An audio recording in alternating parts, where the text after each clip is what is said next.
that again. Whoops! Woo woo! For YouTube Pyro Pups, we're listening to Fireball by Pitbull. We're bringing it back. I'm on fire. I'm on fireball. Yeah. Oh no, it's playing again. No, go back. No, give me my epic and melodic playlist, please. Here we go. Glory Hammer. Oh, music to my ears. Good morning, everybody. Good morning, my Pyro Pups. Hello, hello, hello, hello. Yeah. Thank you for the hype train. Thank you so much. Sorry, I just made some tea, so I'm still waking up. You guys in the Discord server saw when I woke up. I love posting that gif of the chihuahuas in the car, where one of the chihuahuas is just chilling, and then the second one comes out of nowhere and looks like it just rose from the grave. Like, it's all disheveled and literally me. Good morning, Ike! Hiya! I hope you guys have been having a good weekend. The first hour after waking up, I need like a solid hour of just wake up time. I can't just wake up and go do something, you know? I need to just hang out and chat with my Discord Pyro Pups, and that's it. Just vibe. Say good morning to my parents. It's too early. Hi, Sturbans. Hi. Good morning. I actually don't know my mod's time zones. Good morning, Sinder and chat. Hopefully you are rested for some cosplay crafting. Sadly, I will not be long for this waking world. What? Gonna have to catch the VOD. That's Thanks okay. for the melatonin BTW. Aw, thank you. Yes, dear. Okay, it's not that early for you. Okay. Because I know I was like, yep, it's morning, and some of the Pyro Pups were like, nuh-uh. Yeah, I was awake at 3 a.m. because Freddy wanted his outside ball time at 3 a.m. because he was, oh my god, you guys, as soon as I ended my stream, I took him out and he was running and running and running and running. He had the zoomies outside and then he sleep. And I'm like, you little shit. You little shit. He was so calm. He was so calm, but I was like, you know what? I'm not gonna go live again. Like I'm not gonna re-stream because, you know, he's probably gonna be crazy. And then, what do you know? An hour later, he was like, play, play, play. And he had his new toy and he was just like throwing it around and stuff. Yeah. He tried to fake me out for a second. 3 a.m. spooky time! Yeah, it's his witching hour. Is it bad to always get up 30 minutes before work? No. Usually looking like said chihuahua. It's my Literally, daily that was routine, me lol. when I was working at the bank. I will admit. I had to be there early, you know, to like open up and get things ready and blah blah blah. Because banks open early, typically. So I was like, hell no, I'm getting as much sleep as I physically can.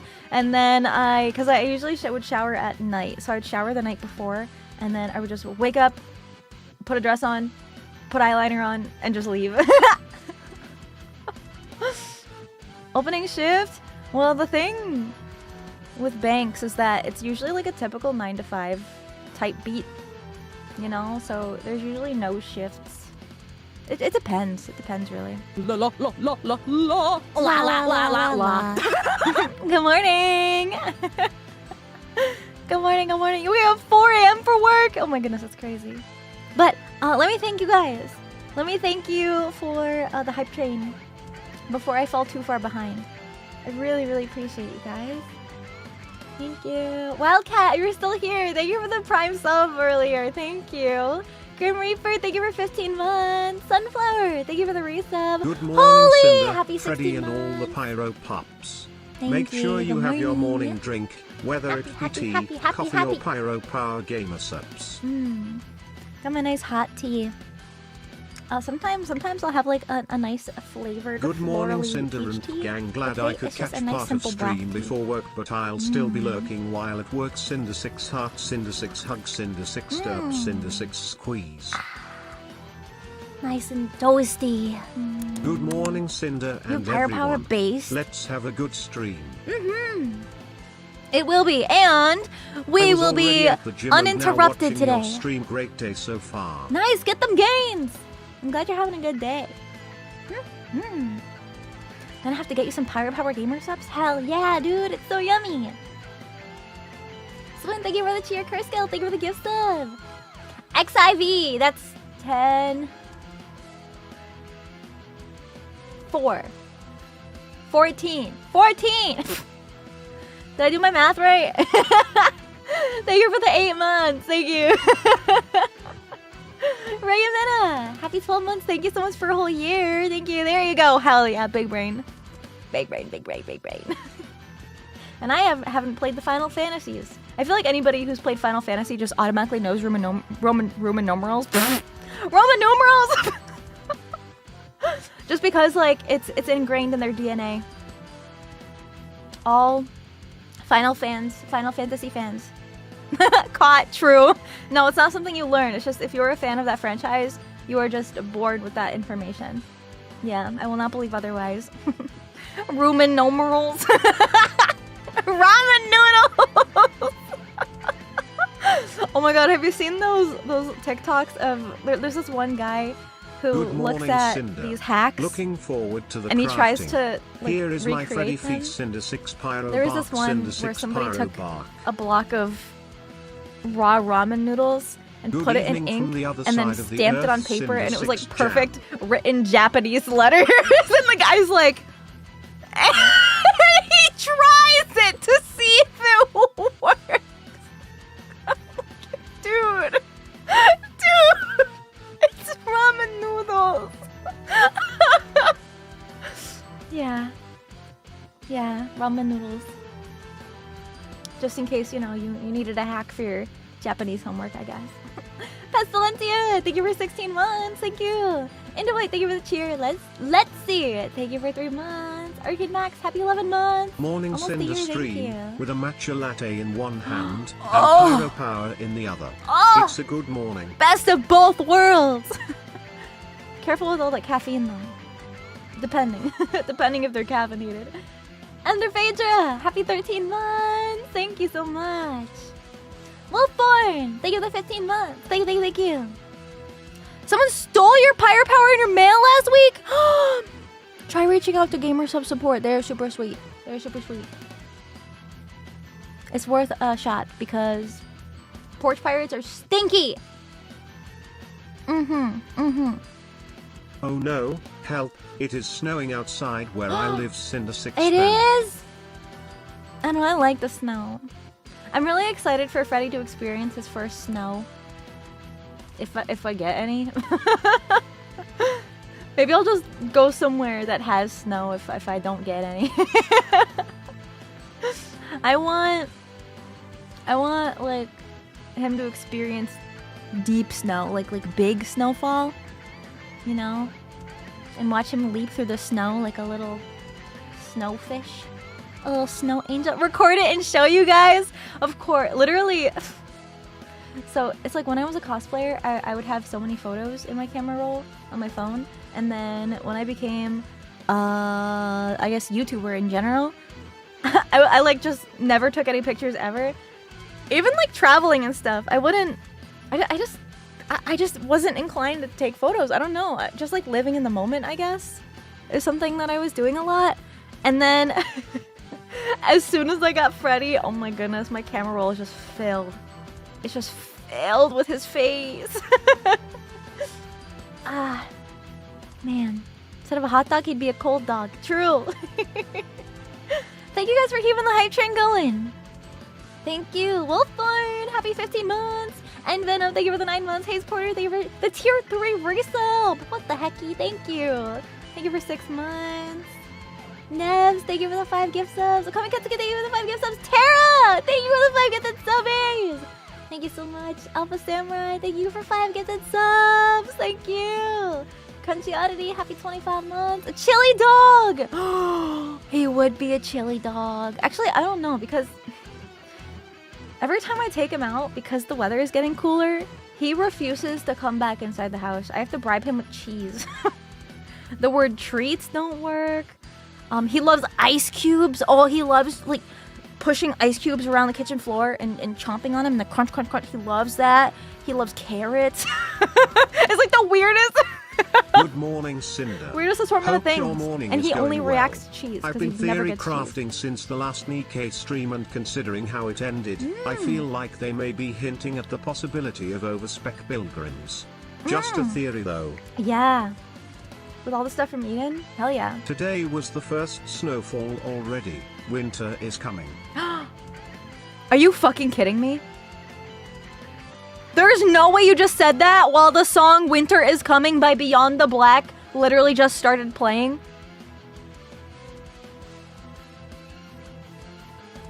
At least on the Twitch side of things. YouTube can't get copyrighted music, but... before I go back to work. Whoa, I just got chills, dude. Wanted to do this just in case I miss this stream.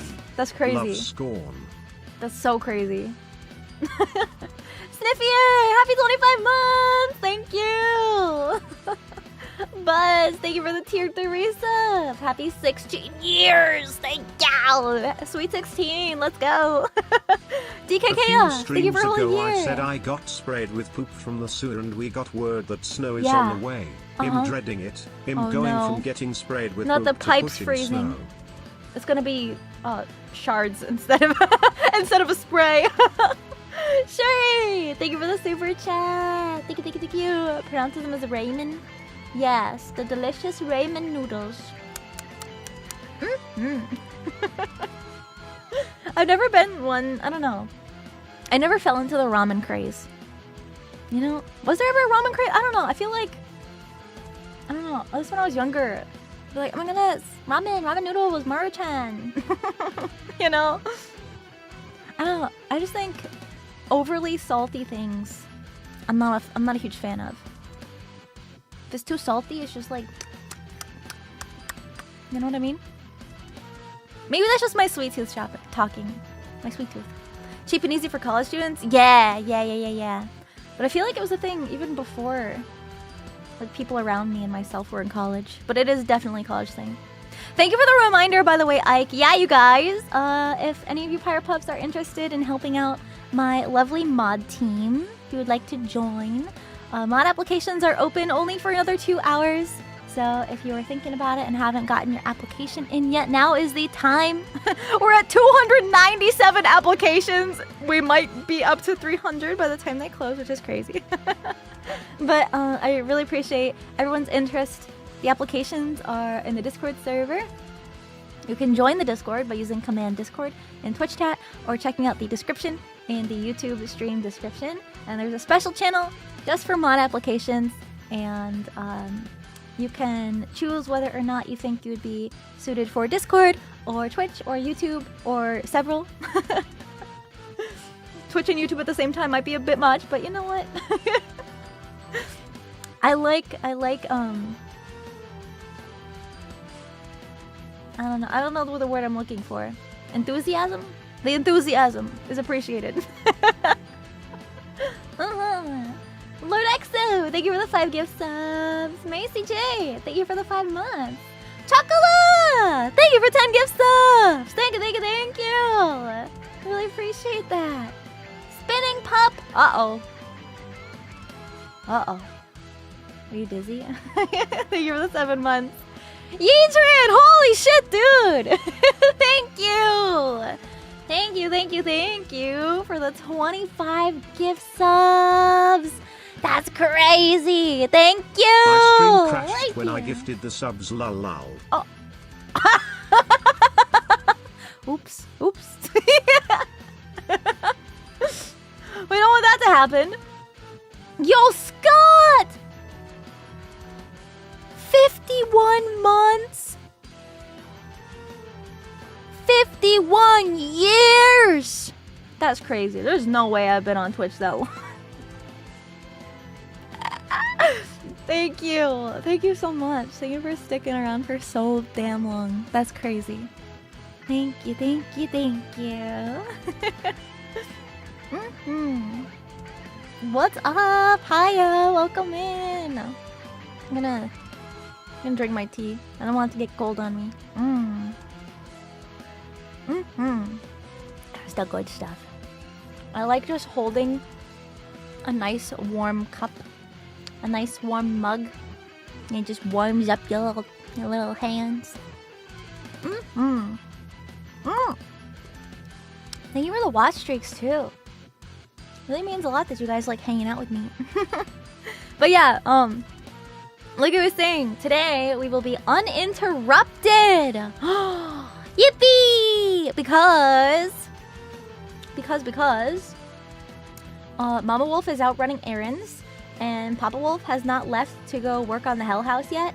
And he is going to wait until Mama Wolf comes back from her errands. 10% power, 20% power, 15% concentrated power, 5% power, 15% pyro, and 100% reason to use code Sinder at checkout for 10% off. Hell yeah! I couldn't have said it better myself. Oh wait. Oop. Wise words. Ah, yes. I love how just like tired I sound. So, yeah.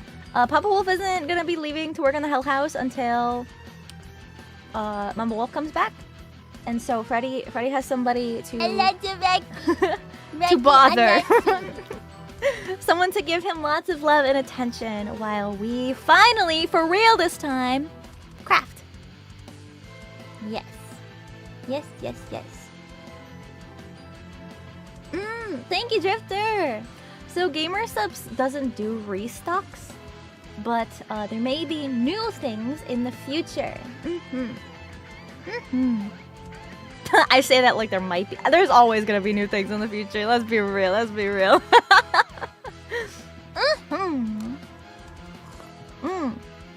What is my wisdom?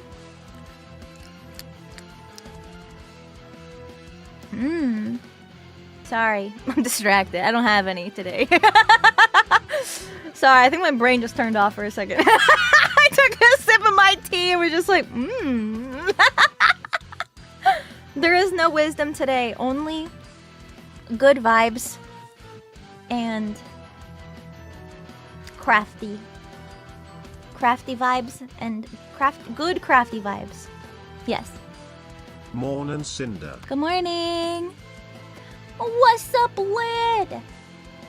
Thank you. Yeah, hard mode for chapter 2 for the NIKKE event does come out soon. I'm excited. Just give me that last cutscene, please. Grabs. Hang on time. I'm already subscribed to Sinder, but did you pay your Sinder tax? Hype train almost over. Thank you for the level 11 today. Thank you. Lobotomized already? Already? That happened a while ago. Good morning, Sonic. Good morning. As a fellow tea enjoyer, do you have any tea recommendations? I personally really like the fruity teas. There's a tea that I have that's it's peach tea. I also have a pomegranate tea and a raspberry tea, and they're all very yummy and delicious. But I'm just drinking black tea today. Cause sometimes like the fruity flavors are too sweet first thing in the morning. As much as I have a giant sweet tooth, right when I wake up, sometimes just is a little bit much for me. Mango tea, oh, that sounds so good. You could work with that. The fact that there is no wisdom today. Thank you for the cheer, Karska. Ketsuki, thank you for the 5 gift subs. Thank you. First time on stream, preparing for trauma? Why? No, we just have chill vibes today. It's gonna be super comfy. I'm gonna show hands. We're gonna craft. I get to gush over all the cool things I've been working on. It's gonna be so much fun. She's not! Happy 13 months! Thank you. I like when they are a fruity. Yes. Fruity teas. You make homemade raspberry tea? Homemade tea? Did we do that yesterday? Did we really do that yesterday? Let's think about it. Did we really do anything productive yesterday? Break immersion? Nah, it won't be that bad. It's not gonna be an immersion break. No way, my hands look the same. Cranberry tea? Mmm. We had doggo. True. I summon thee. No! Actually, right morning, before I Sinder. hit Do go you like live. loose leaf teas? Loose leaf? I actually don't have the equipment for loose leaf teas, but I probably would. I honestly probably would. Man who chases car gets exhausted. Oh! Man who runs from car gets tired. That is some wisdom So if a I've ever little heard sneak it. peek behind the law. Papillon. Yeah. That was a nickname due to a butterfly tattoo on their chest. Was framed for murder and kept escaping prisons. Nothing they put him in could hold the guy. His name was Henri Charrière. Oh. So, Papillon NIKKE is a man. I'm just kidding. The hidden lore. Chrysanthemum tea! I've never had chrysanthemum tea. I've had chrysanthemums, like, outside my house. Huh? That's what I took away from that. Dark Tank, thank you for the super chat. What have I gotten done since I showed off the shoe design? Good question. I haven't worked too much on the shoes because I've been trying to figure out a couple different things. Tuck, thank you for the prime. Welcome in. So with her shoes, let me show you. Coffee enjoys right now. Huh? You know, it's like I've had coffee before, but I don't know. I just think I like earthy, florally flavors more. Okay, so let me move her way up here. This is what her feet look like. Okay, for reference. These are her little toes. Here, let me crop this just so that way her dragons ain't getting in the ways. Okay, there's her feet. She's stepping on you guys. Say thank you. You're welcome. So she's got these Robo Dragon feet, and I have these illusion shoes where they are clear wedges. So it looks like the same silhouette, kind of. Here, you know what? Why don't I just show you? I took a video of my feet. It's not as weird as it sounds, but I was doing a little test just to see how things looked. It's not feet, they're my shoes. So I ended up just taping. I literally used masking tape, and I taped the toes and the heel onto my shoes to see what it looked like. Okay, where did I put it? Oh, I think it's on my other screen. Let me add it back in here. Hype Train success! Thank you guys so much. Thank you for the level 12 Hype Train. I really appreciate it. Okay, let's see. Feet. Where would my feet be? Maybe I named it shoes, actually. Yeah, shoes. Okay. So, let me pause it. So we got like all the different angles and stuff of my foot, just to kind of see what it would look like. But pretty much that's what we got for the overall silhouette. And I think the illusion is kind of illusioning. The illusion is pretty cool. Yes, spiky. Because you can see her heel on her, I guess, her right foot, our left. But yeah, so I added the little back heel piece.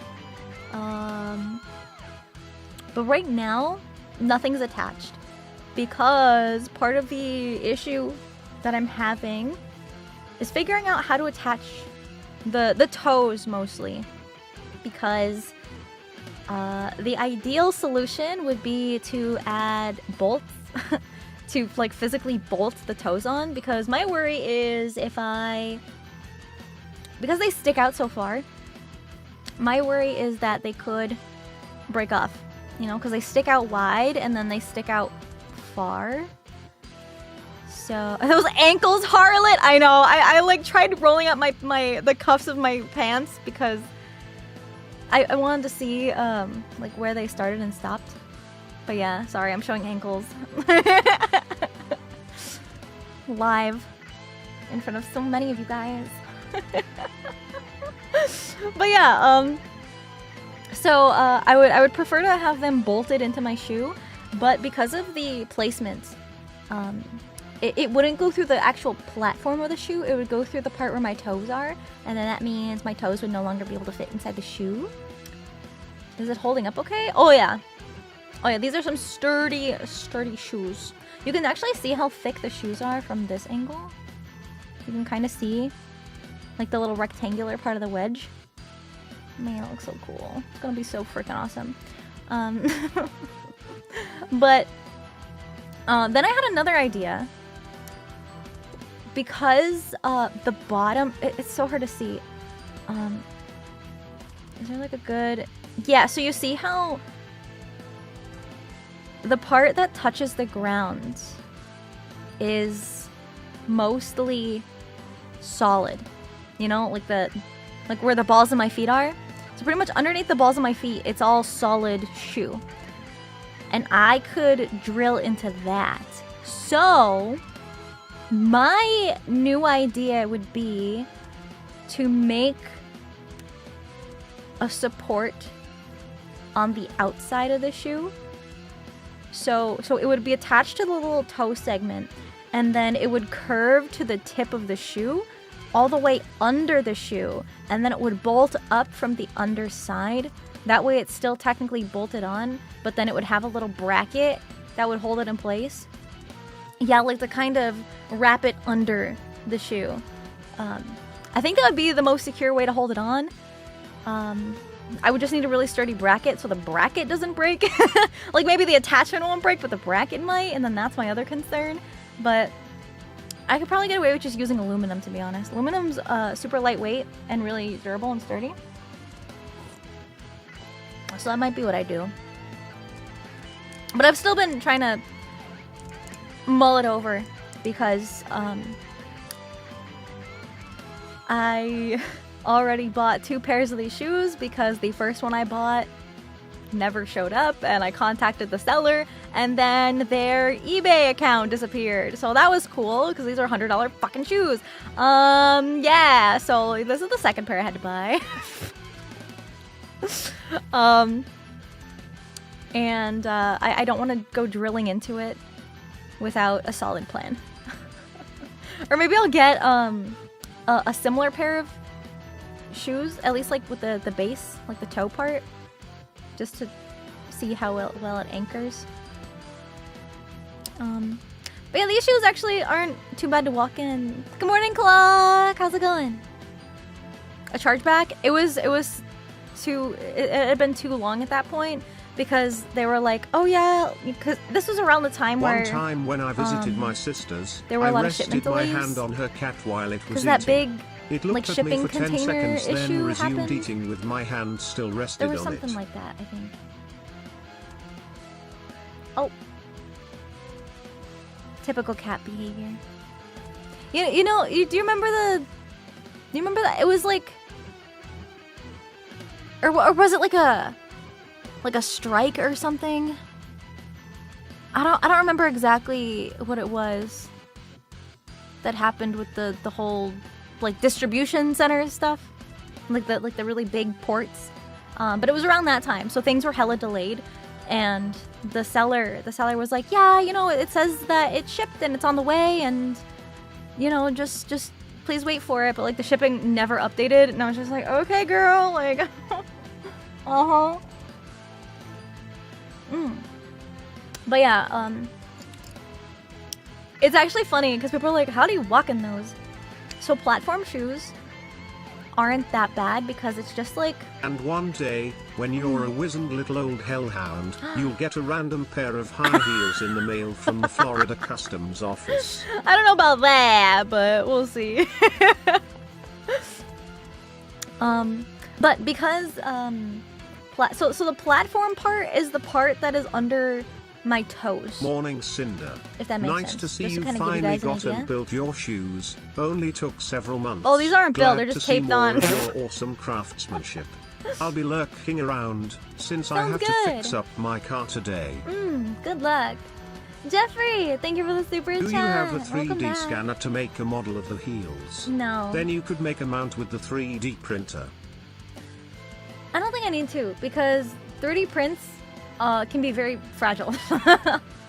And I want something that would be able to withstand a potential beating.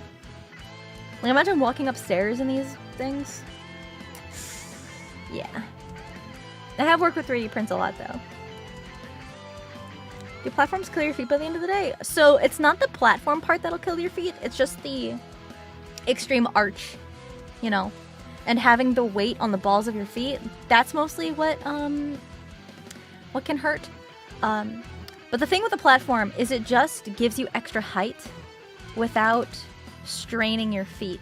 So if you just have regular platform shoes, it's just like adding a few inches to the bottom of your feet, and that's it. But then platform heels adds that height to the bottom of your foot plus the arch of the heel. So that's what a platform heel is. If my toes were on the ground, then the arch would be higher and it'd be harder to walk in. But because that platform is there, I get extra height to be very tall and intimidating dragon lady without the extra, like, I guess, weight on my feet, if that makes sense. Because then I don't have to put as much pressure on the balls of my feet. But with these shoes in particular, so there are like stiletto style heels, which are the skinny little spikes on the back of the shoe. And then there's wedges that go across the entire bottom of the shoe. So in theory, yeah, the nail shoes. So in theory, stilettos would work for an eyelister because then I could hide the skinny little support inside of that little heel, because she's got like that spiky heel. You can see above the chat. She's got that little spiky red heel on the back of her foot. But the problem with that is that is a very small piece of whatever the shoe's made of to hold all the weight of not only myself, but also all of her armor and the cannons and all that crazy stuff. So I wanted something that would be able to support and be less wobbly. Because stilettos are very easy to trip and fall in just because, you know, just of the nature of those kind of shoes. So I opted for, you look at stilettos and imagine breaking your ankle. I know, me too. Me too. I've worn stilettos once ever to a like a high school dance, and I wanted to actually cut my feet off. But so these are wedges. They are just clear wedges. You can kind of see in the foot that's farther back from the camera how thick it is, and obviously, you know, it shows past the little spiky bit, but that is totally fine because it's, you know, it's clear, so it's not that distracting. We sacrifice a tiny bit of accuracy for comfort, and that is okay. They're healing well. Yeah. It's been so long since then, though. Vlog with a cosplay? It might be hard to vlog in this cosplay, but I will definitely like take pictures and stuff. Yeah, comfort above all. The nature of foot arch and having to walk with a flat surface attached to your feet. Right. There's much more strength in the shoe when you're walking on the flat surface, essentially. Love seeing the cosplay work. We are gonna show off so much today. I'm gonna show off so much to you guys. We're gonna yap about so much. You see, I say comfort is preferable in terms of shoes. But then when I actually go to make the cannons, I'm not gonna choose comfort over accuracy for that. I can talk about the support structure because I started working on the cannons actually. I did most of the wing. I did some of the cannon understructure support. I've been working on the tail a lot. I've been jumping around. We've hit 300 mod applications! Thank you guys so much. Thank you, thank you, thank you. I really appreciate it. Because it will be very, very helpful to keep our community comfy and safe and happy.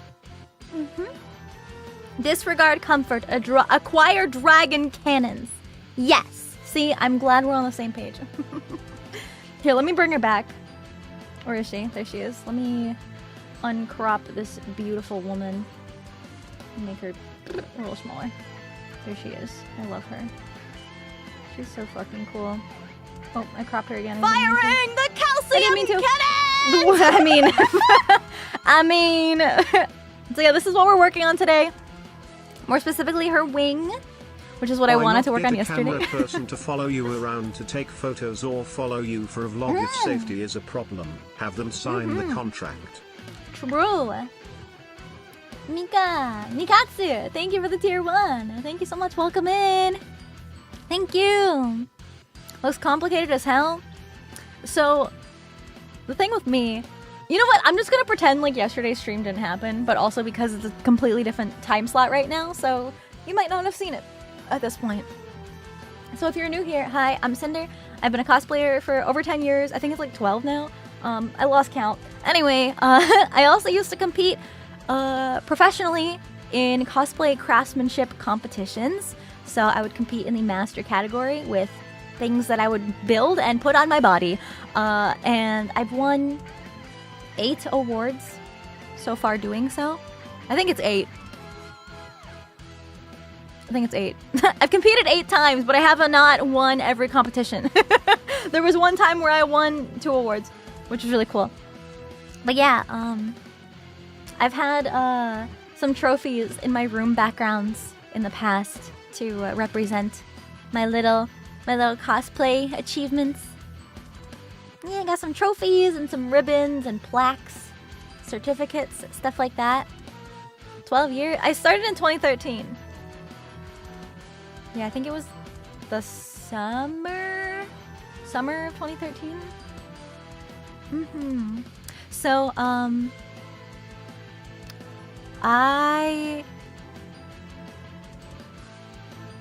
I love making things that just simply should not exist in this world, and I like fabrication above all, so I prefer like the armor and the props over the sewing kind of stuff. Although I want to get better at the sewing kind of stuff because my dream cosplay is one that involves many fabrics and embroidery and all that fancy stuff. It's Amaterasu from Okami, by the way, which will be my next project after Nihilister. But Nihilister kind of showed up at a very weird time for me because I had seen ads for NIKKE. And I was like, okay, this is funny. Like, it's a jiggly butt shooter, essentially. But shooter games were never really, like, my big gaming interest. So I just kind of knew it existed, but didn't really ever think to play it until they sponsored me one day. And I was like, okay, you know, I had seen this game. You know, it looks cool enough. Let's try it out. And I fell in love with the story. Unironically, the plot was what got me, not the anime girl ass. And I was like, damn, the story good. And in the game, there is a NIKKEpedia, which shows the like all the characters. And I was just looking through all the characters, and I saw Nihilister. And so there's this weird thing that happens as a cosplayer where you see something and then you're just like, I want to make that. I'm gonna make that. I need to make that. And as a cosplayer, when I talk to little baby cosplayers, like some of you guys are, that are thinking about getting into cosplay, I always stress that you should only cosplay characters that you have some kind of connection with, or like personal attachment to, or just one that you really, really like. You like their personality, you like their character, you know everything about them kind of deal. Because if you're not passionate about the character, you won't be passionate about what you're making. And it's honestly, this ideal has gotten me through some really crazy craft blocks. So it's a very important thing, especially for baby cosplayers. But I like making just like crazy things. And so it's like I'll see a character and then fall in love with the character and then learn about the character and then fall more in love with the character. And that's happened many times. That actually, so a lot of the characters I cosplay are kind of obscure. So I'm not able to talk about them. But one of them that I have talked about, because she is insanely popular, is Ari League of Legends. I saw her and I was like, I fucking love her. I don't play League, but I love her. And then I remember when I cosplayed her at the convention, I'd have people coming up to me and be like, oh yeah, you play? Like you know, like what? I don't know. I don't know what the terminology was, but it's like, yo, what lane? What lane do you main or whatever? And I'm just like, everything. Because I didn't know what to say. I was a fake fan. Sorry, I just thought she was cool. And it's like, my friends were into League and we had a cosplay group. So it's like, come on. I wanted to. And I had so much fun making it. And I made all 9 of her tails. They were about 5 feet tall each. And there were 9 of them, and I got them all to stand up. Like, not dragging behind me on the floor. They were suspended. It was kind of crazy. It was a feat of engineering, that's for sure. Another character, not the game? Yeah. Actually, it's funny because after I cosplayed her, I was like, maybe I should get into the game because there were so many really good character designs in League. And this was at a time where League was popping off. It's funny because there was this joke at this convention that I go to every year, like between me and my friends. Like we would all go every year. And the joke was, if a cosplay looks cool, it's probably from League. And for the longest time, that was the case. Like, that was literally fact. During that era. Don't get into League. I'm not anymore. But yeah. It's still been a while since I played. Speaking I was of like 10 years clean for the attachment longest to the characters, will you work on a potential Red Hood cosplay for conventions? I'm not sure. Cinder6 Han. I think that would depend, honestly. Why is it so real? Mostly because Nihilister is going to take me a very long time. I don't have a due date for her completion. When's the Scion cosplay? No way, not calling me out for my old main. Okay, hold on, my tea is cold. I'm just gonna finish it really quick. I wanna fly away.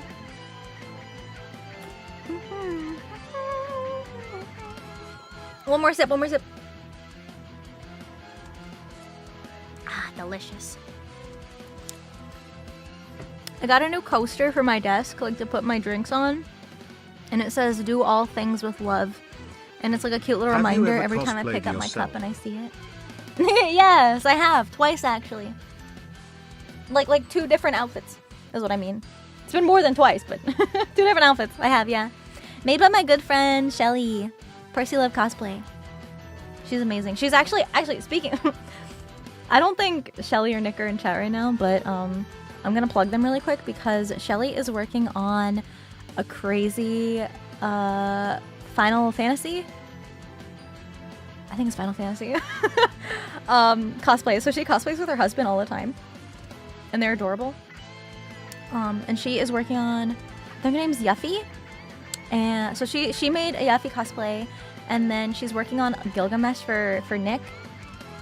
She is still working on it. Yeah. She posts a lot on her Instagram. Yuffie is how it's pronounced. Yuffie, thank you. Yeah. And she's like building the arms. Oh, it's crazy. It's so crazy. Yeah, you guys should go check it out. How big are they gonna be? To scale with this image. So the way I make cosplays is I will take this full body art of Nihilister and then scale it in Illustrator to my height. And so the cannons are proportioned out to be my height. I actually have a photo that I can show you guys when I was making the patterns. Oh no, it won't be the cannons, it would just be the tail. That's right, it was just the tail. Wait, I think I do have a photo from like forever ago. Let me see if I can find it. Because I took a photo on the floor. And I had a ruler next to it. Oh! Oh, wait. I found it. Boom! Oh, it's huge. So these are the patterns I made for her cannons. Let me hide her, she's kind of distracting right now. So this is the side angle of the top and bottom jaw, and then the back angle of what the back of the cannon looks like. And then that silver thing is a 12-inch ruler. If you were to get someone that's to how big it's follow gonna you be. around for photos and videos, film would you want them to dress up to? If you are interested, I would not mind being your photographer if you are comfortable with it. Could also be a bodyguard, lol. Now moving forward, I have to actually hire like security to follow me around and stuff. Like, hey, Mr. Security Guard. No, I'd have a buddy. I'd have a buddy with me. Don't worry.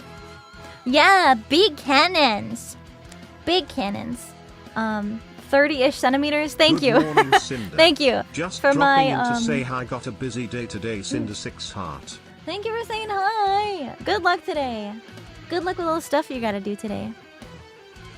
But yeah, so for my non-freedom measurements for all the metric pyro pups in chat. Yeah, okay, thank you for the conversion. About 30 centimeters, 12 inches. That's that silver shiny thing on the floor. So that's how big these are gonna be in comparison to my size. Yeah. I do love cannons. You betcha. So, why don't we go ahead and go right into crafting. Wow. So 3 feet plus in size? Probably, yeah. Definitely in length. Damn, that's crazy. It is gonna be big. That's why I have a crazy support structure for it. Actually, I could talk about that really quick first. So, it's gonna be kind of like a backpack harness. And the reason why I haven't been making the bodysuit yet, even though, you know, having things to cover my body is probably very important. I don't know what the attachment is going to look like yet, so I want to build around the sort of harness, just so that way everything fits. For example, you know, if it's like a backpack strap situation, I don't want to build the pauldron shoulder paddy things before I build the harness, because I need to know where the straps go, and then I can build the shoulder pads around the straps instead of having them bump into each other and then they don't fit as well. So it's like a very specific order of operations that I have to do this in. And it's so funny too, because it's like, okay, so the first thing I should make are the dragon heads, right? Because that kind of sets the scale for everything. Plus, I can't really properly build the support unless I know how heavy the dragon heads are gonna be.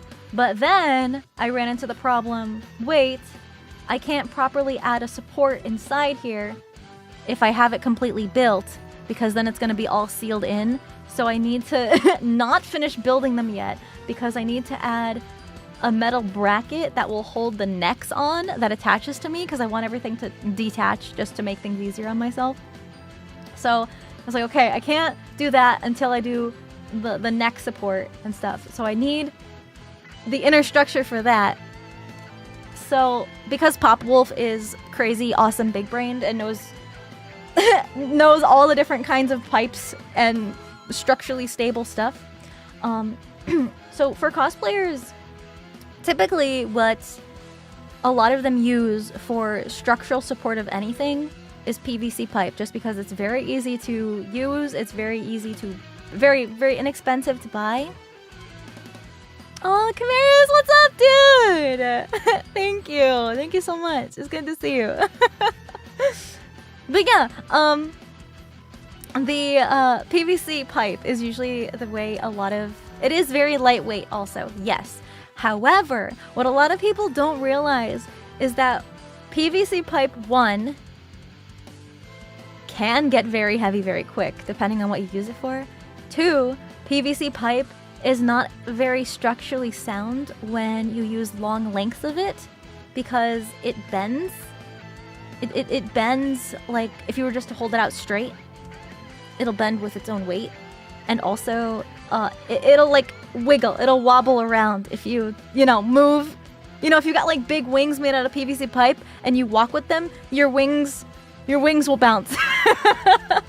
Which, if that's what you're going for, is great. But yeah. It's not what I want it for, because I want them to be as structurally sound as possible.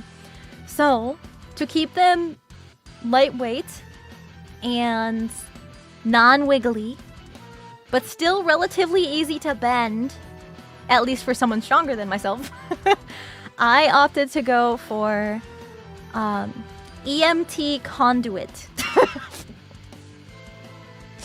I feel like this is a very specific thing. Does anyone in chat know what EMT conduit is? What's that? I'm so glad you asked. So, it is for electrical wires. Like building a house. It's so funny because Papa Wolf is building a house right now. But yeah, it's electrical conduit, so it's meant to feed wires in to, like, keep all the wires together. You know, it's for like wiring in a house, essentially. The good thing about it, yeah, to keep them safe, exactly. Protect the wires. So it is a metal pipe. I actually don't even know what kind of metal it is. No, I don't remember. The stuff isn't easy to bend. I mean, conduit? Yeah, it's EMT conduit is what I'm using. Yes. So, it's not easy to bend unless you have a very specific tool and muscles. And Papa Wolf just so happens to have the pipe bending tool that is necessary to bend this specific pipe. Hold on. I need to... Let me see if I can even find this. I don't know what it's called. It's like a freaking... like a metal pipe bender.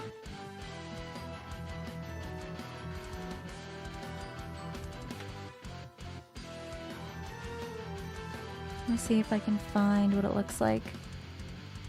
Oh my god, I found it! That was faster than I thought I would find it. Wonder why he has that tool? Or maybe because he's working on a house? Okay, this is just the... Oh, I was trying to save as a WebP file. Stop it. Stop it, I hate that. Me and my homies hate WebP format.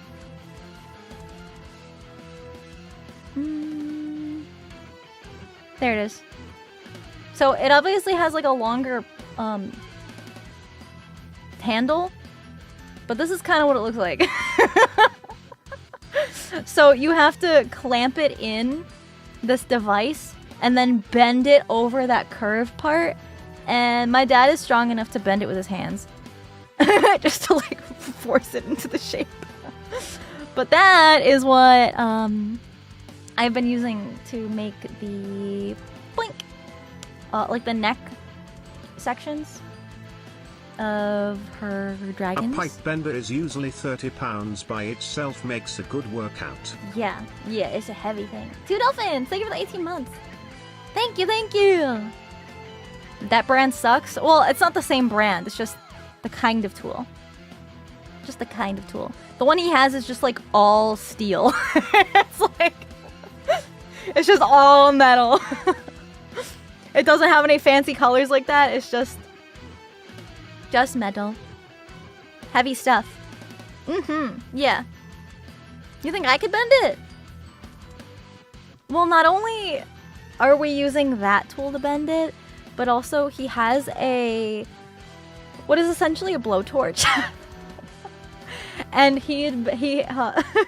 I helped him heat up the pipe, and then we would bend it to get the more complicated curves instead of just the little bends. So we've also been using very high temperatures to heat up the pipe to bend it. It's not a cutting torch. It's a, I don't know what kind of torch it is. The one where he's got it hooked up to like an oxygen tank in the garage or some kind of something like that. To soften the pipe. Yeah, to soften it, to bend it. Sir Chimpus Bonaniton, thank you for the super chat. Thank you so much. Thank you. 1 more hour for mod applications. Thank you for the reminder. Thank you. Cosplay gonna be heavy? Yes. And I am preparing for that. Yes. Dads do always have something that come in handy. I was talking about this before, but I have never been so excited about bottom tension wire from metal fences, because that's literally the exact kind of wire I needed to hold up her heavy ass tail. But anyways, let's finally get into crafting. Oh, is that what it is? I don't know. I could ask him, but he's working. He's working right now. Okay, let's actually do some crafting today. Yippee!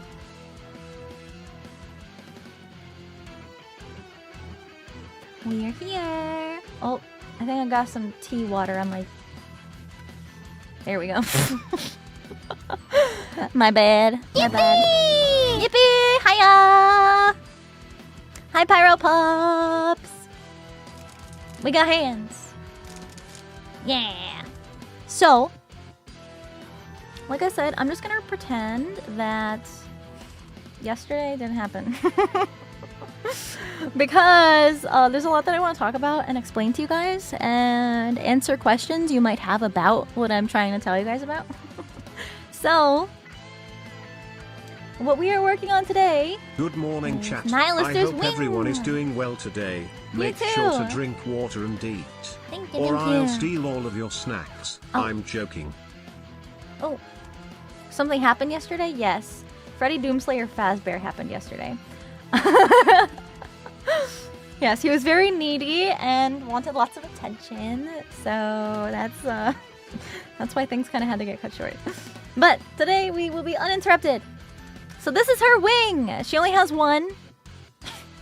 I don't know why she only has one, and it's very small for a dragon, but I guess her dragon cannons are her drawing feature, not her wings. So, you can kind of see between her arm and the actual wing structure is the support that the little wing blades attach to. And I used her Chibi 3D model reference, her like Photoshop file, like live 2D rigging separated image assets to figure out the design of this thing. But the crazy thing is that it doesn't actually physically attach to some of these pieces, like right in here, in this little hole. You can see like part of the structure doesn't even like connect the blades of the wing together. So that's kind of silly. So I took some creative liberties with a lot of things. So first things first is the support structure. I use... Oh, I forgot. I keep forgetting what kind of wood this is. So it is wood with EVA foam on top of it. Just all in a nice, delicious little sandwich. I did take a picture. It's not... It's a specific kind of plywood. Let me see. I took a picture of it so I would remember. I just have to scroll through all the Freddy photos first. It's Lowen plywood. Lowen plywood is the exact kind of plywood. That doesn't really matter. I got it because I liked the thickness of it. I tried using a different kind of plywood because my dad just has a bunch of stuff lying around the garage and whatnot. But I like this because it was thin enough to be lightweight but yet sturdy enough, so that way if anyone were to accidentally run into the wing, it wouldn't just like snap off and break. So this is... Here, let me make her a tiny bit smaller just so I can show you guys. So the piece of wood is cut into the shape that fits between the foam, and then the foam is carved out on the inside so that way everything sits nice and flush like this. Lowen is furniture grade. Ooh, so it is nice and sturdy. I did my best to bend the warp out of it, but it's not going to be that big of a deal once it's all attached. So this piece is going to slot into my backpack that will have the cannons attached to it, and then this piece slots into the little feathers of her wing. Specific reason as to why I'm making this, because I love cosplay and I have a lot of fun with it. Yeah. Yeah, just for fun. I might end up competing in it. How'd I cut the holes? Which holes? The holes in here or the holes in the foam? I just kind of carved in a groove with just like a craft knife. Just kind of like sawing at it. But this kind of foam is high density 10mm EVA foam, and then this is 2mm high density EVA foam. That's on the front and back. Yep. I just took I draw all my patterns on cardstock poster board, and then I just cut these out with my craft blade again. But these tiny little holes specifically, it was actually I was able to find my hole puncher and I literally hole punched these tiny little holes, which I think is really funny because a hole puncher just freaking worked. They were the size I wanted and everything, so it's great. It's awesome. But yeah, I still want to sand this a little bit more just because there are some rough edges here that I want to clean up a tiny bit. If it works, it works. That's what I'm saying. But yeah, so that's pretty much this. And then we have the blade segments of the wing. There are 4 of them. We have the big one, the slightly smaller one, the slightly smaller one, and the smallest one. This is the first version I made, but I'm going to be remaking it a tiny bit longer because when I was shaping this one, I accidentally took off a little too much material and I made it a little too small. So I'm gonna be remaking it. Yeah, Lithia! What's up, girl? Thank you so much. Thank you. Hold on. You just gotta wait. I'm about to do some magic live on stream right now. Everybody should go support Lithia because she is awesome and beautiful and super freaking talented artist. And I love her.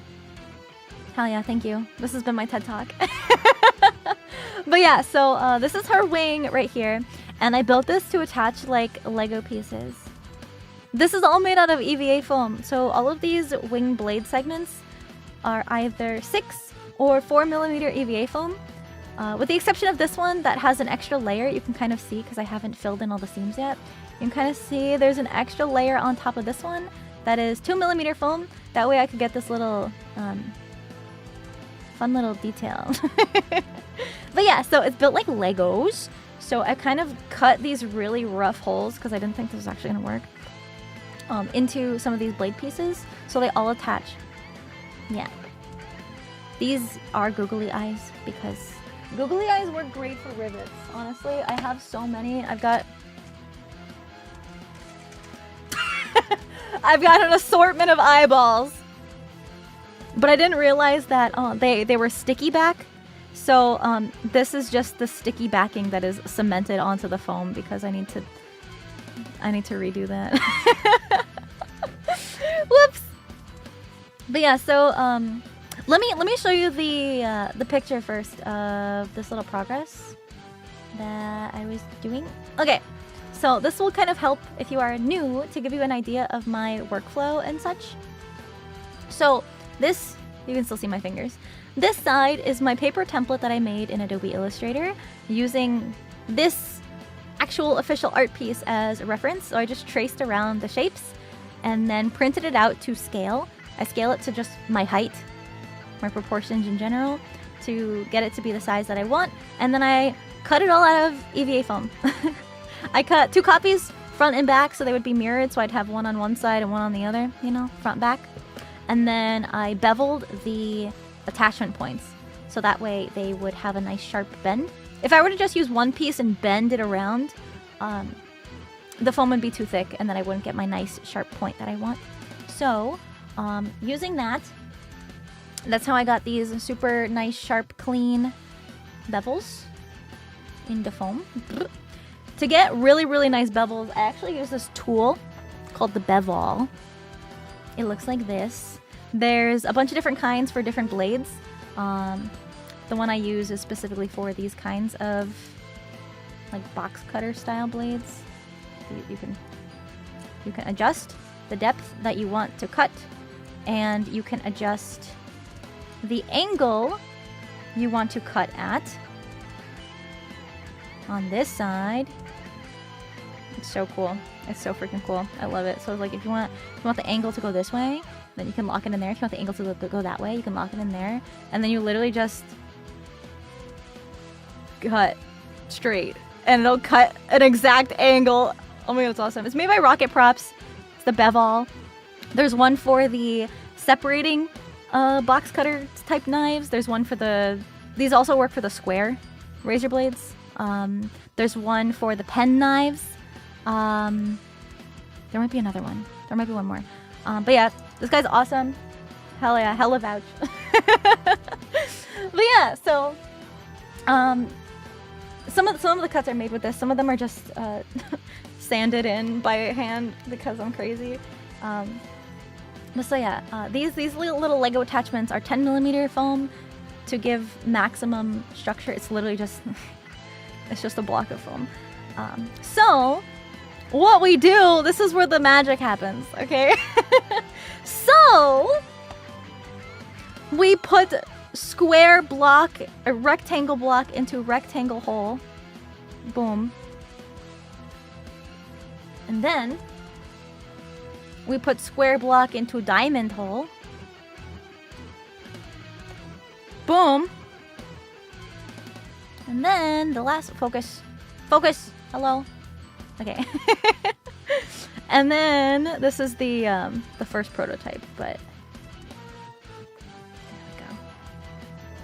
there we go. And then lastly, we stick our support into the big wing, and we have boom. Doesn't That's all right, fit it goes in frame, the square but hole. that's Lego why click. that's why this bothers me so much, because it's not quite long enough anymore. But that's why I'm going to be making a new one, so this one looks way better. It looks so much better. But yeah, I'm super excited. I'm super excited for this. Shaping up already? Yeah. Here, let's give you the fun angles, because all the photos are going to be taken from the profile like this, but I feel like it's also helpful for new crafters to see all angles. Oh, something else I want to talk about, just in general, is a really easy way to build shapes like this. So it's honestly, it like looks kind of complicated, but it's so baby math easy. Just trust me, bro. So, like I said, with this picture here, it's all flat images. So I literally took this image, traced it, cut it out, and then made this shape with that. And then that left me with a hole here. And here. And all here. Yeah, same thing with this one and this one. So, the easiest way to get patterns for all this stuff to fill in all the holes is to use tape. You use masking tape. And you just tape straight across. You tape straight across all of the holes you want to fill. Trace around it. Mark where you want each separation to be. And then you cut it out of foam. They all had to be beveled to match the angles that I wanted. Here, this one is like the easiest one. Let me detach this really quick. I'm just trying to be very gentle so I don't do more damage than I want to. Damn, this does not want to come off. It completely escapes me how people are able to do this. Turning a ping into a life-sized prop. Amazing. I use Adobe Illustrator, which obviously is not very easily accessible to a lot of people, but there are free programs that will scale things up for you. This is the easiest one to use just because it's the smallest. But yeah, so there are all these separate panels. This is kind of easier to see from the side. So there's 1, 2, 3, 4, 5 separate pieces just to fill the back of this. And they're all like angled at different angles to get them to fit as flush as I can. This one's a different color because I used a primer on it. I use sandable primers so that way I can go back in and fill the rest of these little seams and then sand it down if I need to. And the fillable primer also fills in a lot of holes. The sandable filler primer. Yeah, so the porous surface of the foam really disappears. And it looks so good. But yeah. So that is all those. And it's very easy to plasti dip. I hate plasti dip. I'm gonna be so real. I hate plasti dip. I love it because it's a solution for making things flexible. So, you know, your primer doesn't crack.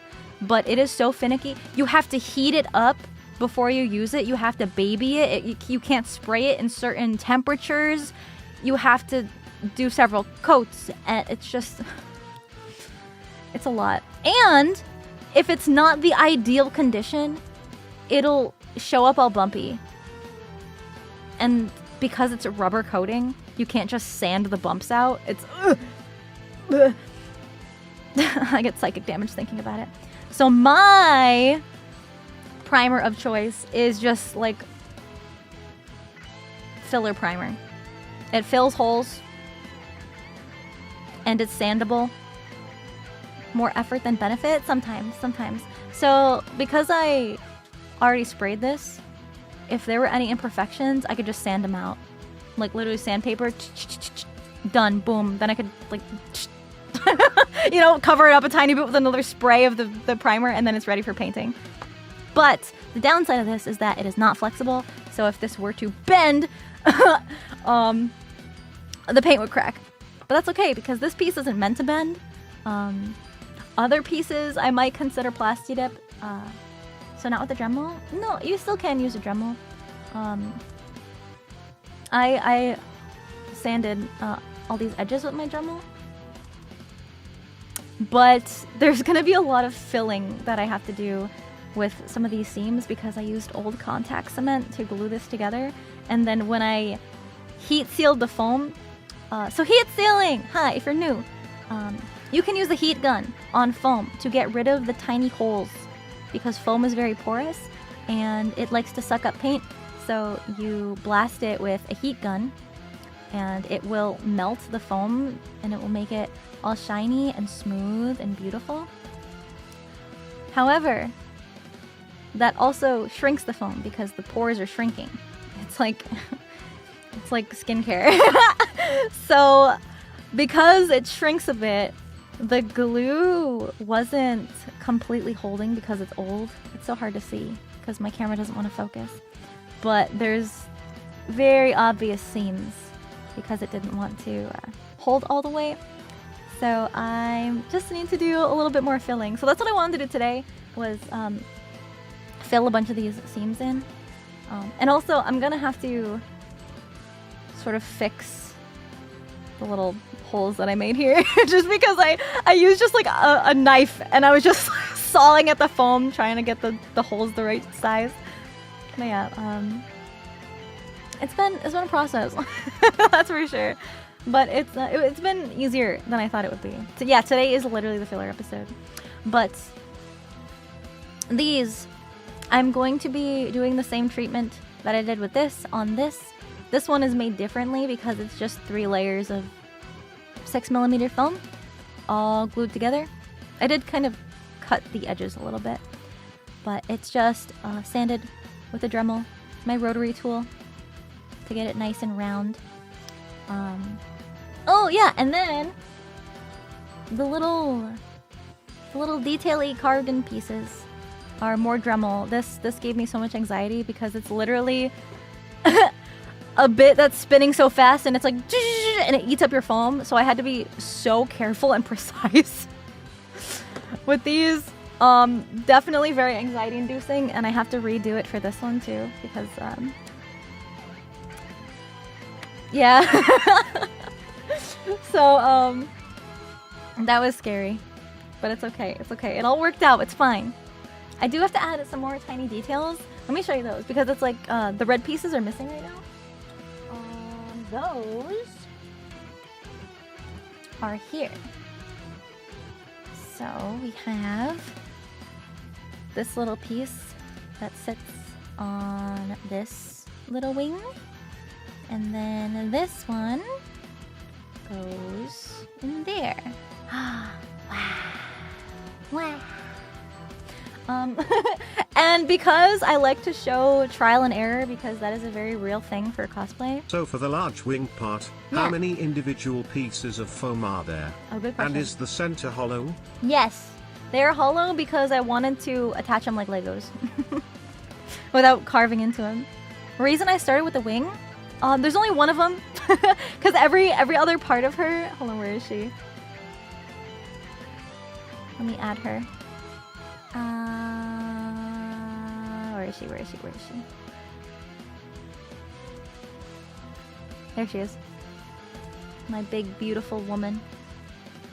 So every part of her is relatively symmetrical, and if it's not symmetrical, there's at least 2 of them. Right? There's at least 2 of everything except tail and wing.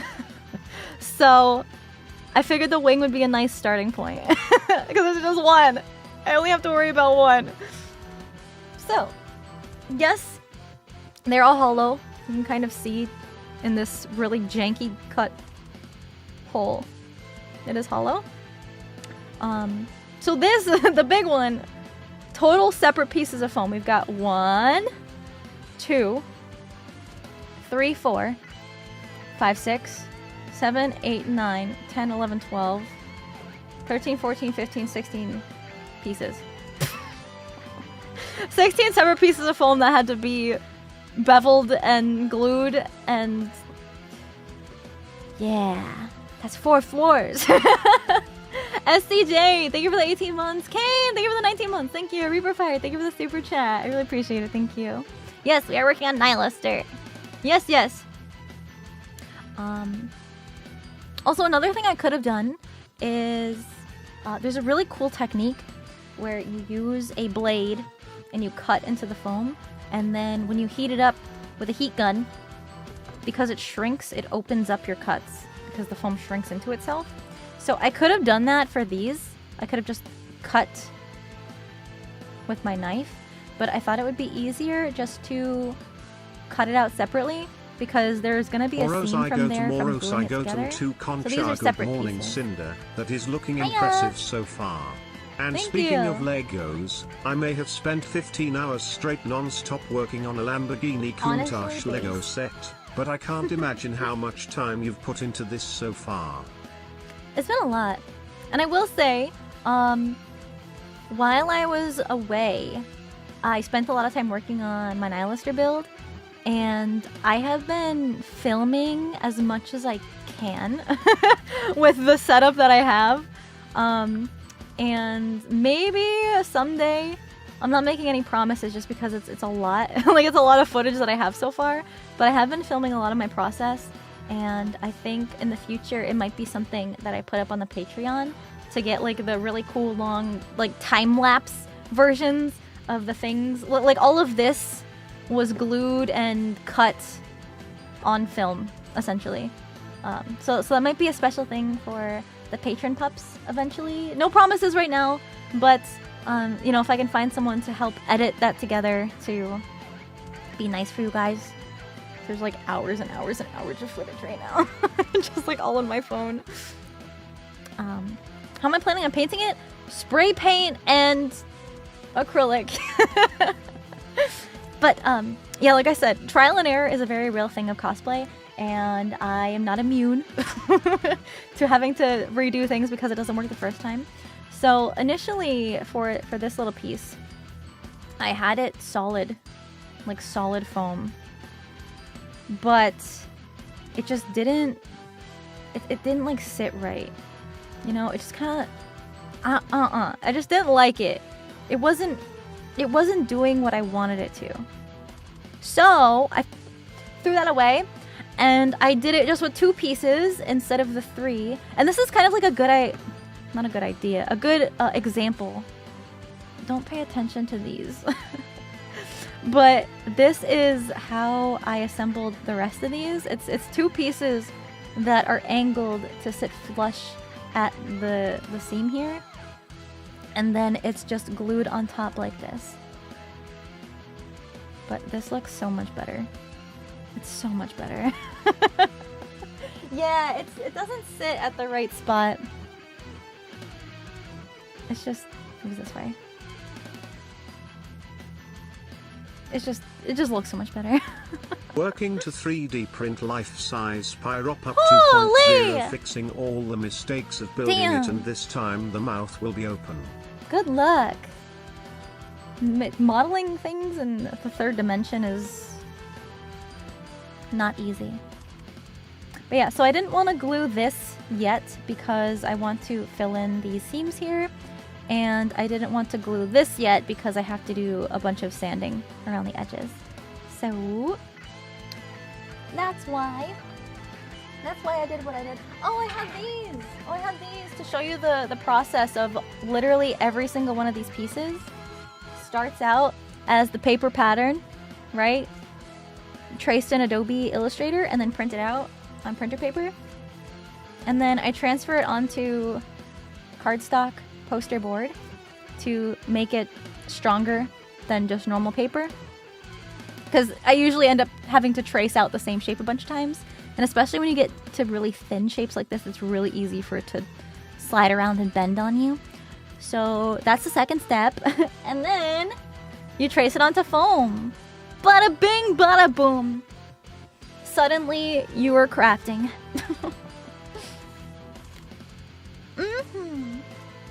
Answering questions as your brain formulates them. Hell yeah. Okay, so today... Wait, I can also show you these. Wait. Okay, we're gonna take a small little detour. Just a small detour. Just because I forgot I had these on my desk. So, with Nihilister, she has fabric parts. And because I would always go to Joann Fabrics because I'm the kind of girl who needs to feel what the fabric feels like and to see the transparency and stuff and to feel the stretch. And ever since they closed, there's no fabric store near me that is that good. You know? Aside from like grandma quilting cottons. Like the grandma quilt cotton store.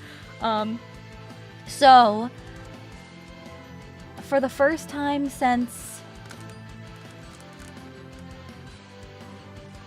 2011?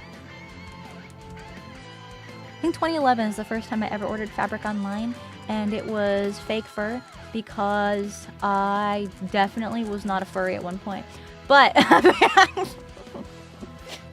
listen, I built a quad suit, which is like a fursuit but on all 4 legs because I thought it looks really cool. And I built it for Halloween one year, and it just looked really badass. It wasn't like a fursuit thing. It was just like on arm stilts, like to give the illusion. It was like a creature.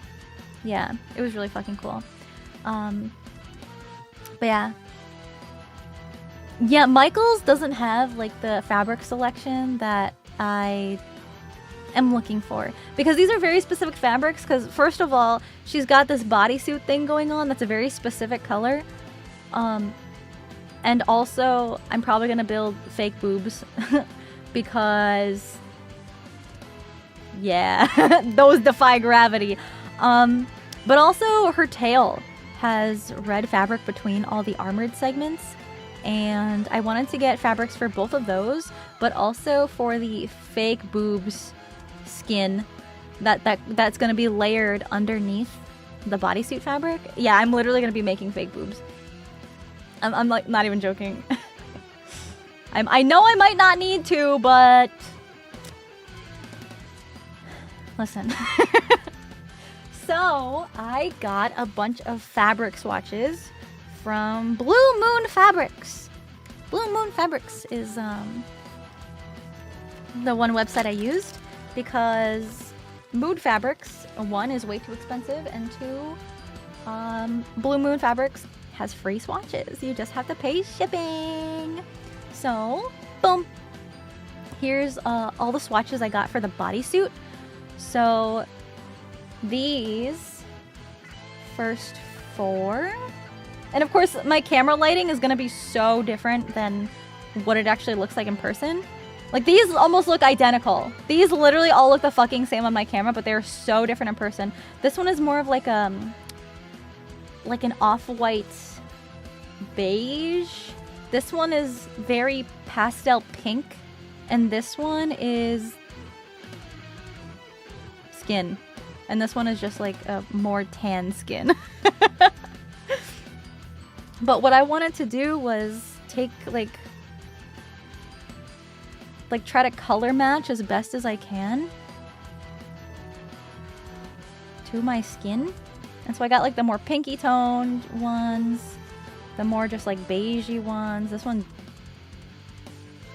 definitely probably won't be it, but the top one looks pure white. No, it's like pinky. Hold on, can I like shade my camera? No, I don't know. Ghostly white. It's really not. I've got 2 key lights shining down because it's like it can be dark in this corner of the room, so should have gotten ghost white. No, see, this is the whitest one, and look, it's still not that close. Anyway, but it doesn't need to be an exact perfect match because this is gonna be overlaid with probably this one. Yeah. So I got 2 like transparent bodysuit fabrics. So let's say, for example, I use this one. This is what the end result is gonna look like. The stickers on the back show me what colors they are. This one is brown. Power mesh, brown power mesh. But yeah, so this is what it's gonna look like if I use this skin color as a base. What would be the way to transport the costume after you finish it? Getting it on the airplane baggage claim and at your destination without damage seems difficult. There's only 2 viable options. 1 is driving it there, wherever I want to take it, and 2 is shipping it in giant boxes. That's why I want it to detach. Like, I want the top jaw to detach, and then I want the neck to be separate, and then the backpack harness to be separate. We'll see. But yeah, that's definitely... I don't want too many layers, though. Yeah, this looks almost perfect. Yeah, this looks good. I feel like it probably won't matter which color I use, because I think Just in general. Yeah. But if you are new to fabrics in general, these are called swatches. So before you buy any fabric online, highly recommend you getting a swatch. Even if you buy it in person, you should still get a swatch. And if you buy it in person, take a picture of the bolt of fabric that says exactly like what the fabric is. So that way when you try to go find it again in the future, you have your swatch to feel it, to make sure it's the same. And then you also have the actual like barcode. Like it tells you what the makeup is. These don't, but sometimes it'll be like certain percentage nylon, certain percentage polyester, so you know exactly the makeup of the fabric. But yeah. Very, very important. Reaper Fire, thank you for the super chat. Ghost White better than Pasty White. I can't with you guys. Reina, thank you for 15 months. Deliax, thank you for the 5 months. Thank you. They do have very unique blends, yeah. Even like as someone who's worked with a lot of fabrics, I wouldn't be able to tell you. I mean, these are all some kind of form of spandex, you know, polyester spandex, nylon blends. This one is so silky soft. Ooh, I like this one. But yeah, so these two are essentially nets. These are called Power Mesh, and Power Mesh is a transparent net almost. You can kind of see like the fibers of the net, but Power Mesh is stretchy. So this is used for like tights and bodysuits to give it that like transparency, or like illusions. For example, some wedding dresses will have a plunge neckline, but to hold the dress together, the middle of that plunge will have transparent fabric that matches your skin tone, or the bride's skin tone. So that way it gives an illusion that it's just open in the front. Yeah, so it's called Power Mesh, which is powerful. But I think I'll use this one. But yeah, swatches. So swatches are important because you can compare. They're not always the same size. It really just depends where you buy it from. Some swatches are usually anywhere from 50 cents to a few dollars, depending on the quality of the fabric, where you buy it from, shipping sometimes. I got these from Blue Moon Fabrics. The sticker has yeah, it says bluemoonfabrics.com. Yeah. But this specific website has free swatches with like just pay shipping. Yeah, this is the cosplay I'm working on. So these are my fabric swatches that I'm getting for it. But yeah, so I got all these swatches for like whatever a couple dollars of shipping was. Thank you for the fabric advice. Yeah, I miss Joanne's too. But yeah, I had a really good experience. It was my first time buying swatches from this website, but so far so good. Yeah. So these are all those. And then I have another little bag of more swatches because I ordered the ones for the tail first, and then I remembered that I need some for the bodysuit too. There will be more fabric for gloves and the like pants, legging stuff, but I already have leftover fabric that I can use for that. So these are all probably gonna look the fucking same too. So I got so many because I didn't know if I wanted more shine. I didn't know if I wanted it to be matte. I didn't know if I wanted like darker or lighter. This one looks like a berry color on camera. But yeah, so these two are very matte colors. These three are super shiny, and this one looks almost like silk, like satin, like a satin finish, like satin. Red, red, red, dark red, red, red, red, and red. So it's just, this is why, like this is such a good example of why it's so important to order swatches if you want to make something out of fabric, because on your monitors it can look a certain way, but then in person it can look very different. Like, yeah, these have, it almost looks like there's glitter in it.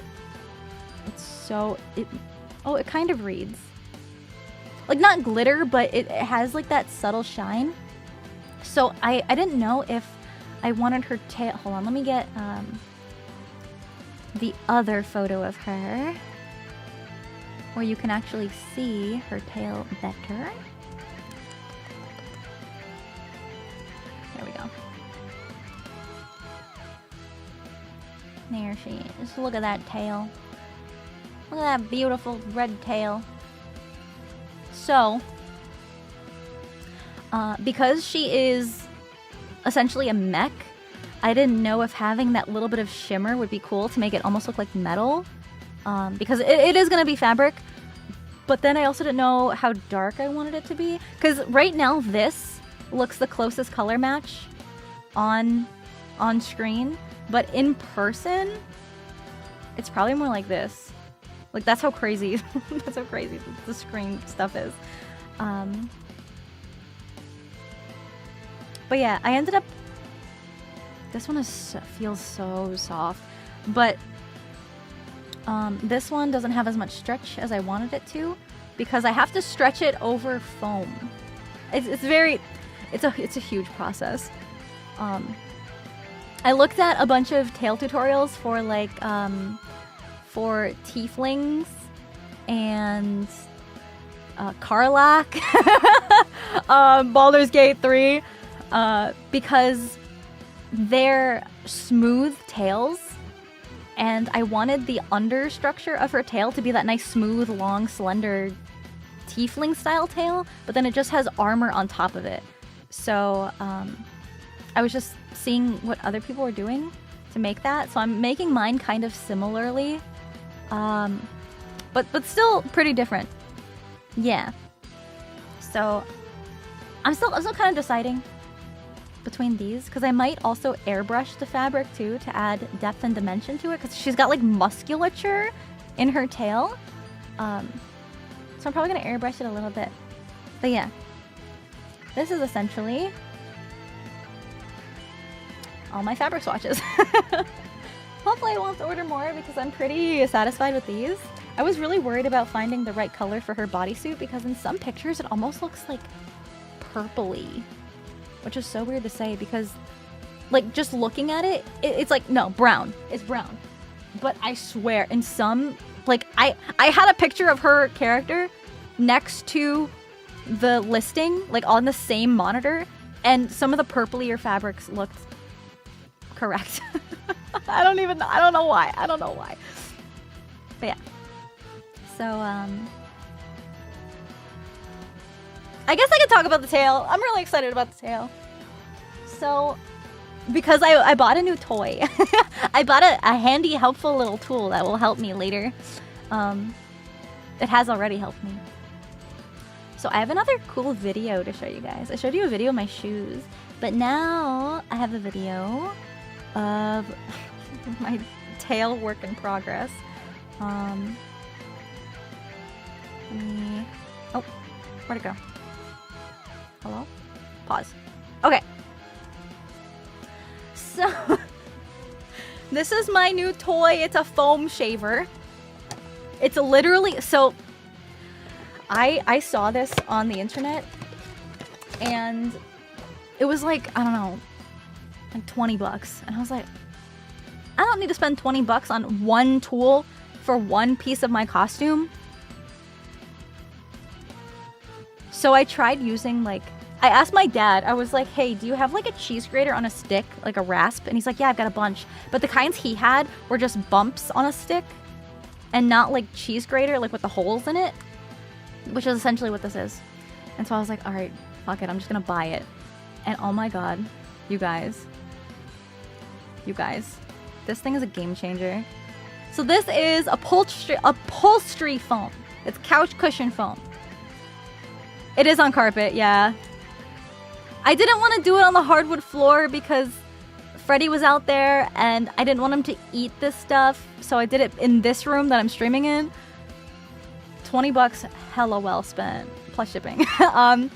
So this is the whole video. It literally makes the biggest fucking mess ever, but I need to like show you guys. I don't even think I have it. This was so rough before I used this. Yeah, my vacuum was working overtime after this. Where's the cheese? But yeah, I've never been so excited about this handy little before. Because I originally cut this out of a giant block of upholstery foam. And then I used an electric knife, like an old turkey knife. It's literally an ancient relic. Holy, I actually have to show you guys this. It is the most ancient relic I have used. Because I also didn't want to go out and buy a brand new electric carving knife because I only needed it for the tail. So it's like, I don't want to spend money on equipment that I don't need for anything else. So my dad was asking around to family members, and his sister, my aunt, still kept my grandma's old like carving knife, like for turkey or cooking or whatever. And she passed like forever ago. And we were all so surprised that she still was just holding on to it like in the basement. I need to go get this. It is actually the most ancient relic y'all will ever see. It's so fun.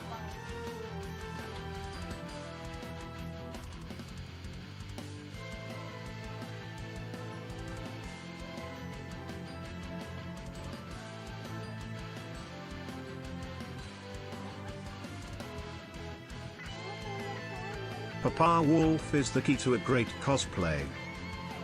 Okay. So this is wild. This is actually so great. It still has foam dust on it.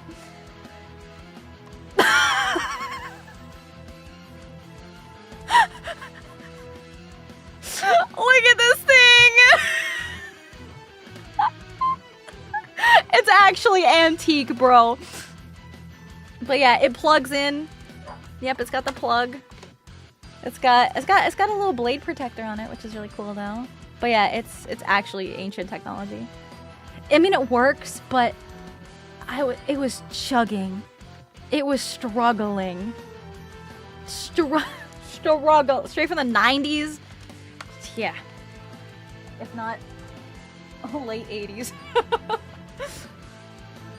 But yeah, That thing belongs shout out in to a my museum. grandma. It's actually the same grandma who gave me her sewing machine that I've still used to this day. And I went to go clean a bunch of things while I was just like going through everything. I was like, maybe I should get rid of the sewing machine because it's held together with duct tape, okay? Literally held together with duct tape, and it hasn't been serviced in so long and it's just falling apart. But I haven't been able to like trash it yet because it's like, well, what if Nihilister ends up being the last cosplay I use my grandma's sewing machine on? Like, that would be really meaningful. But I don't know if it's gonna survive one more cosplay, but we will see.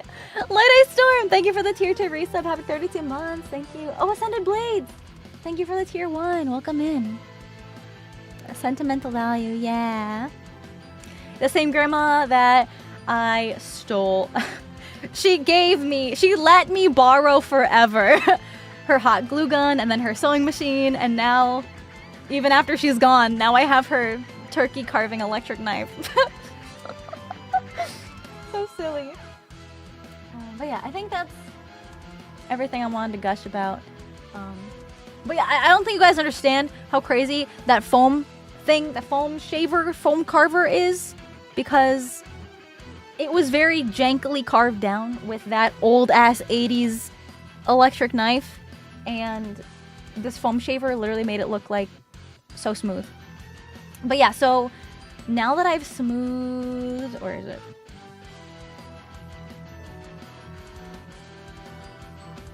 Where is it? Where'd it go? Oh, here it is. So now that I've smoothed down the foam, it still needs a little more tweaking. But because it is more smooth, the plan is to cover this with quilt batting. It's just like stuff you put in quilts. And that smooths it out a little bit more. And then I use the red fabric that I buy because it's nice and stretchy. I can pull it on like a sock, and then it's so smooth. So you won't see any seams, and you won't see any lumps or bumps. Yeah, it's like stuffing. Here, it's right here, actually. I've got some right here. This is quilt batting. So it's thick. Like it's in a quilt. It goes in a quilt. And so this goes on top of that, so it smooths out any leftover bumps. If I even need this, I might just use 2 layers of fabric to smooth it out. But I have this just in case. It is really soft, yeah. It's very, very fluffy. And there's different thicknesses of that stuff too. That's where the tail is right now. Anyway, back to the wings. We're finally gonna make some progress. The tail won't articulate. Well, I say articulate. It's going to That foam shape looks wag. like a mason jar lid. It does. It does. It would add weight. Oh no, I need the. What? I totally forgot the main reason why the quilt batting is there. Yeah, I do. I got to head to I work, do need the batting, but he'll yes. be watching while at work. Yeah, I'm Have gonna a tell you good why stream. I need the quilt batting. Okay, one more time. I'm gonna leave this here. So, I'm sorry if you can hear Freddy barking through the door. So, this is the base for the tail. I keep forgetting that I'm going to be making the tail light up because her tail does light up. In one animation of her, it lights up. And it looks so fucking cool, and I want that. So, what I have to do is wrap this foam base in LEDs. So it's gonna go, and then I need to cover it in that quilt batting to smooth out the bumps of the LEDs. And then the quilt batting will also serve as a light diffuser, and then the fabric's gonna go on top of that. Which NIKKE? Nihilister! So that's why. Hi Cinder. That's I'm a why bit late. I need the batting. So Tally forgot about the stream while playing Monster Hunter with friends. That's okay. I hope you're having Hope fun. I didn't miss too much. No, we're actually just now getting started on actual progress. 2 hours into the stream. Sorry, just like so many cool things have been happening, and I'm yapping and having such a good time. So I actually started filling the seams on this piece with Quick Seal, which is a flexible silicone caulking that's very frequently used for cosplay seams. And people use it a lot because it is flexible. However, I don't need this piece to flex. And I'm also using a non-flexible primer to prime it with. So I'm just going to use my trusty, reliable wood filler because this stuff sands so beautifully. What kind of microcontroller? I'm going to be using... I'm going to be programming them with Arduino. I've been learning how to code in Python for this cosplay specifically. I'm going to use Arduino, and I don't know, I'm probably just going to... There's a bunch of Amazon links that I have saved for like the switches and the microchips, like the boards and stuff. Yeah. I've literally been learning because I want the LEDs in the neck Out of to go- curiosity, when it comes to painting the And pieces, then the LEDs will and the you dragons also to add in show? some additional wear and tear, as in paint in some dirt and grime? Yes, weathering is chef's kiss when it comes to cosplay. Especially because this dragon head has actual battle damage. Me learning Python was not in your bingo card? Yeah, because I want to program them to progressively light up going down the necks and then the eyes and the cannons on the inside. But also at the same time, I want the LEDs from the tail to also... What's it called? Not rolling, but like... You know... Walking? A walking animation? But I don't want them to walk and then loop and walk and loop and walk. I just want one animation to go... and then they shut off, and then it starts again from the animation, and it shuts off. Not strobing. I want it to progressively light up each row consecutively. Not separately though. So I've been figuring that out. But I also am planning. I say planning, not 100% confirmed. I'm building the dragons to have the ability to put smoke machines on the inside. So that's gonna be really cool because I think that'll be fun to have the option to have them smoke. But yeah, actually, I do have more I could show you guys, actually. I do have more. Okay, I'll show you guys. I've just been working on so much since last time. So, I finished building some pretty large sections of the inner guns.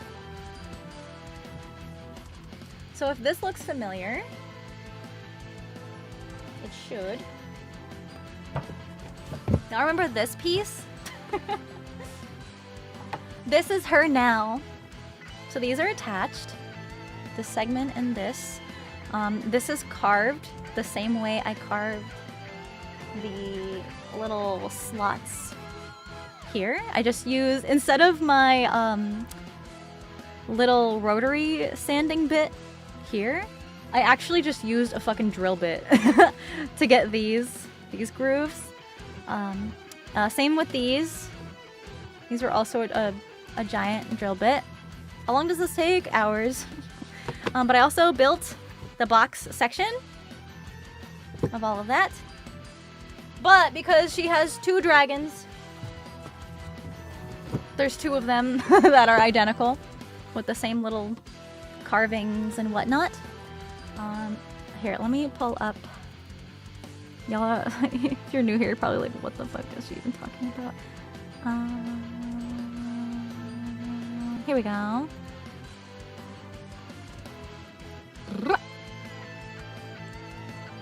There. So this little boxy part inside of her cannon, it's like inside there.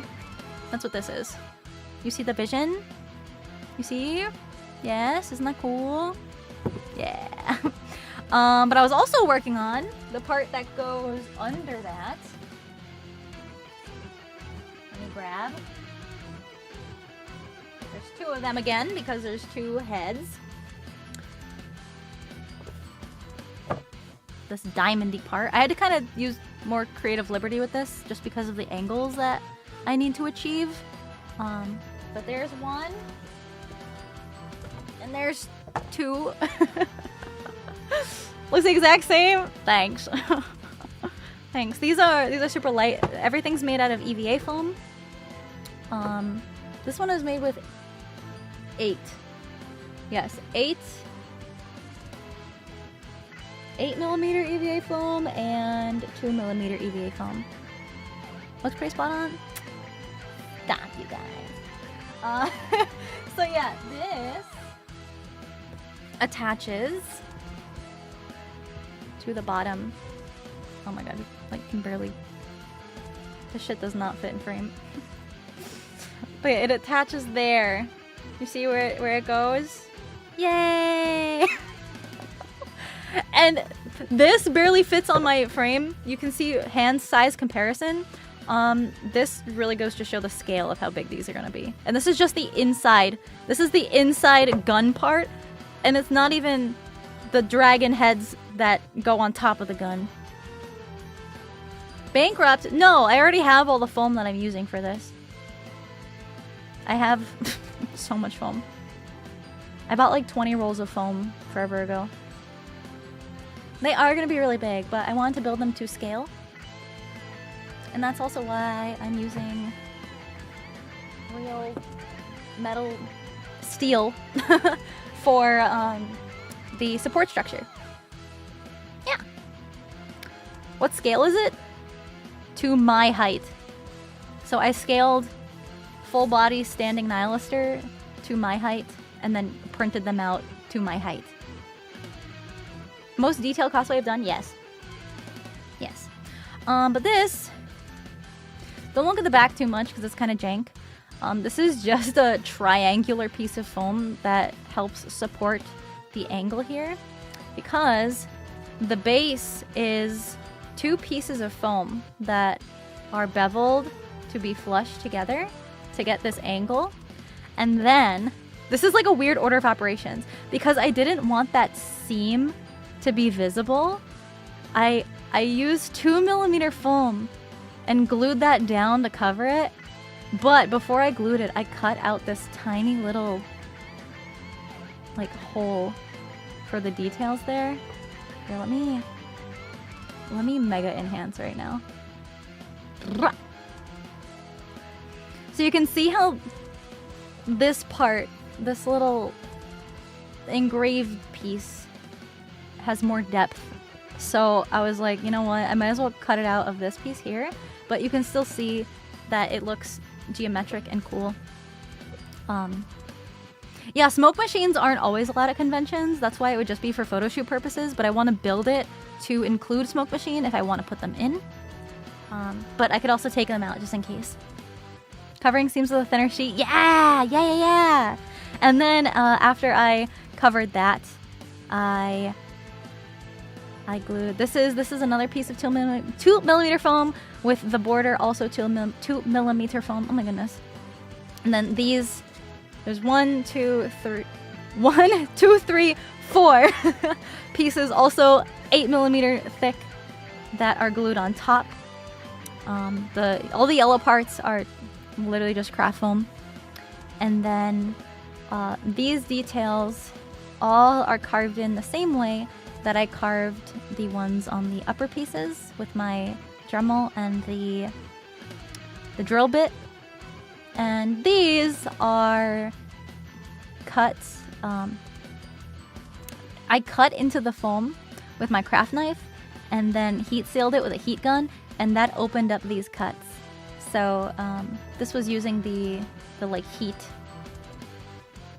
to open them up. You can see where it's cut into the foam, kind of. Pretty cool, pretty cool. Yeah, that's how I made these. Very complicated, yeah. But like I said, I've been documenting everything. I've been filming as much as I can on my phone.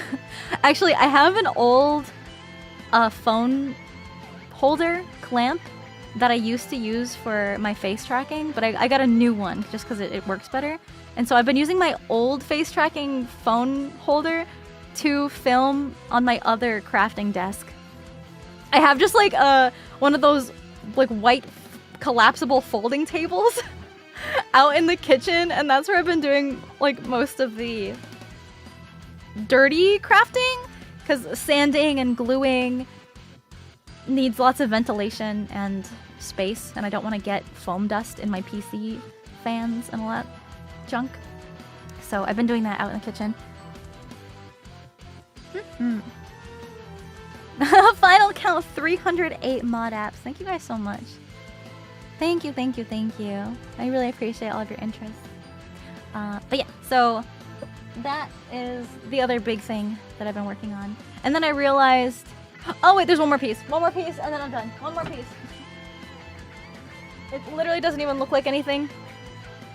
I made a rectangle. Yep, that's all. Just one. I have pieces cut for the second one because the rectangle is for... You can also see it lighting up here. The barrel, you see the LEDs? So there's this rectangular prism that's hollow on the inside. That is literally just that. It's a rectangle. You can see rectangle. I haven't fully closed it yet because I'm adding internal supports, not only to keep it from collapsing on itself, but also to hold the fog machines in, because it will go...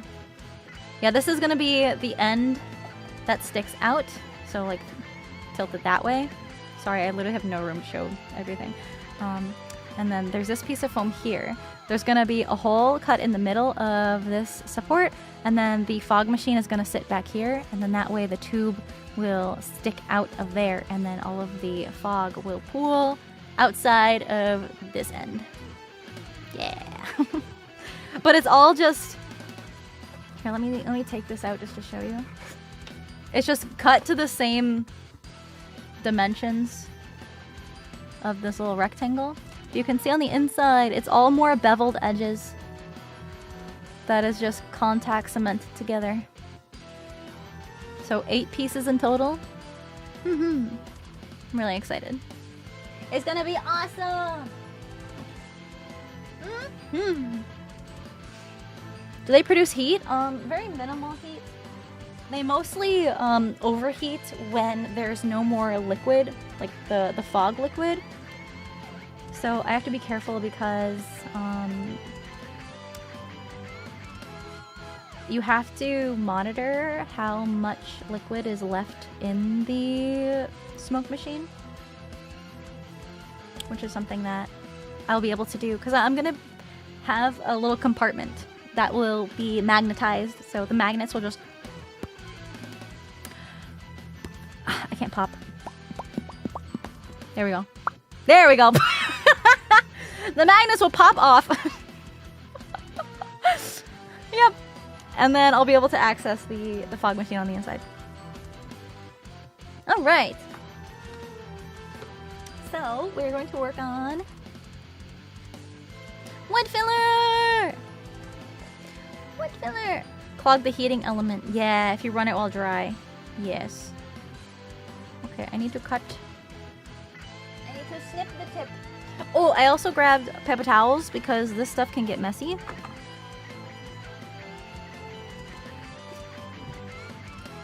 Easy cleanup. And all of a sudden, I'm not the whitest thing on your screen. Hey. Alright. I also have sandpaper. Because I think this stuff dries really fast. Hold on. Let's see.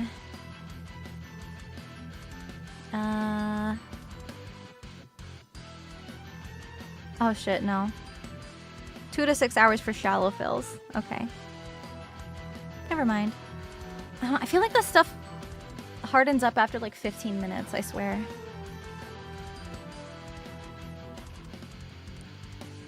Snip, snip.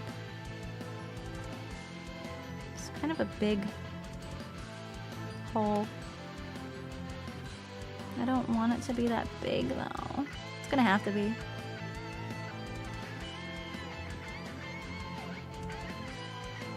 Snip! Aha! Yes, I am making Nihilister. We're working on her wing right now. Sun flashbang. Hey. Be nice to her. Alright. Man, this is like really white. I'm so sorry. So I already kind of started filling this one. I should go back in. I should go back in and do some more. Oh, but also for this, to try to minimize dirtying up my hands, I found this. I don't remember where my dad got it from. He had like... I literally asked him if he had like a spatula, like a putty knife, but really thin. Like almost like dentist equipment thin. And he was like, oh yeah, I got something like that. And he goes in his desk, he pulls out this this, I don't know, like little, like, you know those fabric pouches that just like roll open and it's got the tools in them? Bro just pulled one of those out and was like, is this what you're looking for? And I'm like, yes. What the hell? What don't you just have lying around? Excuse me.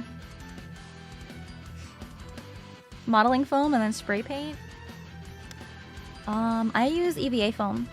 So it's lightweight and sturdy, and also high density EVA foam. When you cut it, you get the cleanest edges. So good. But also it's more rigid.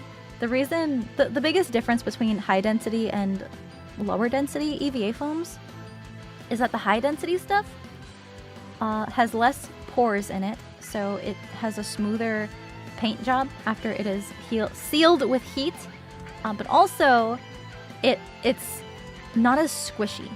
It's more rigid.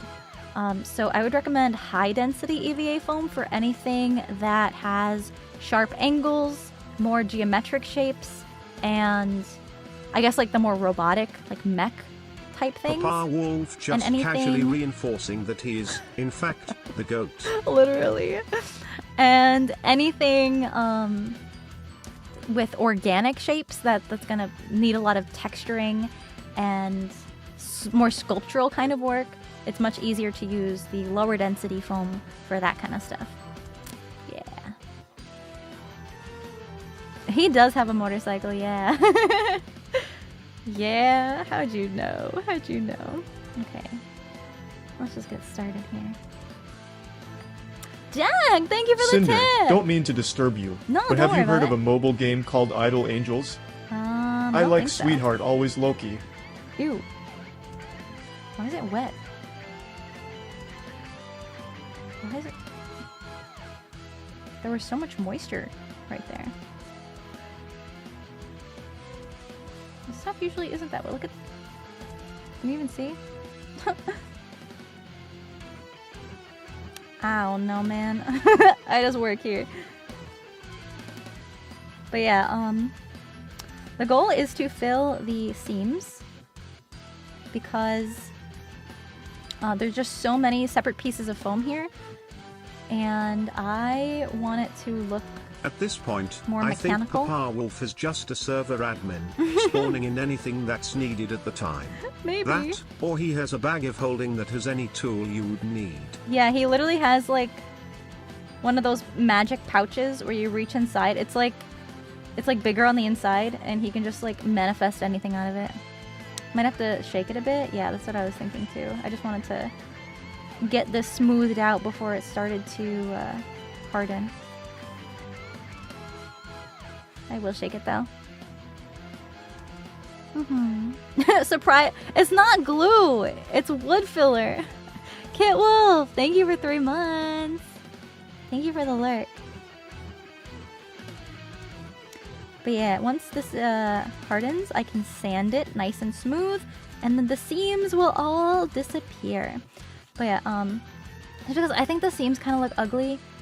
I mean, they're kind of really well hidden on camera, actually. My dad's just the new doctor.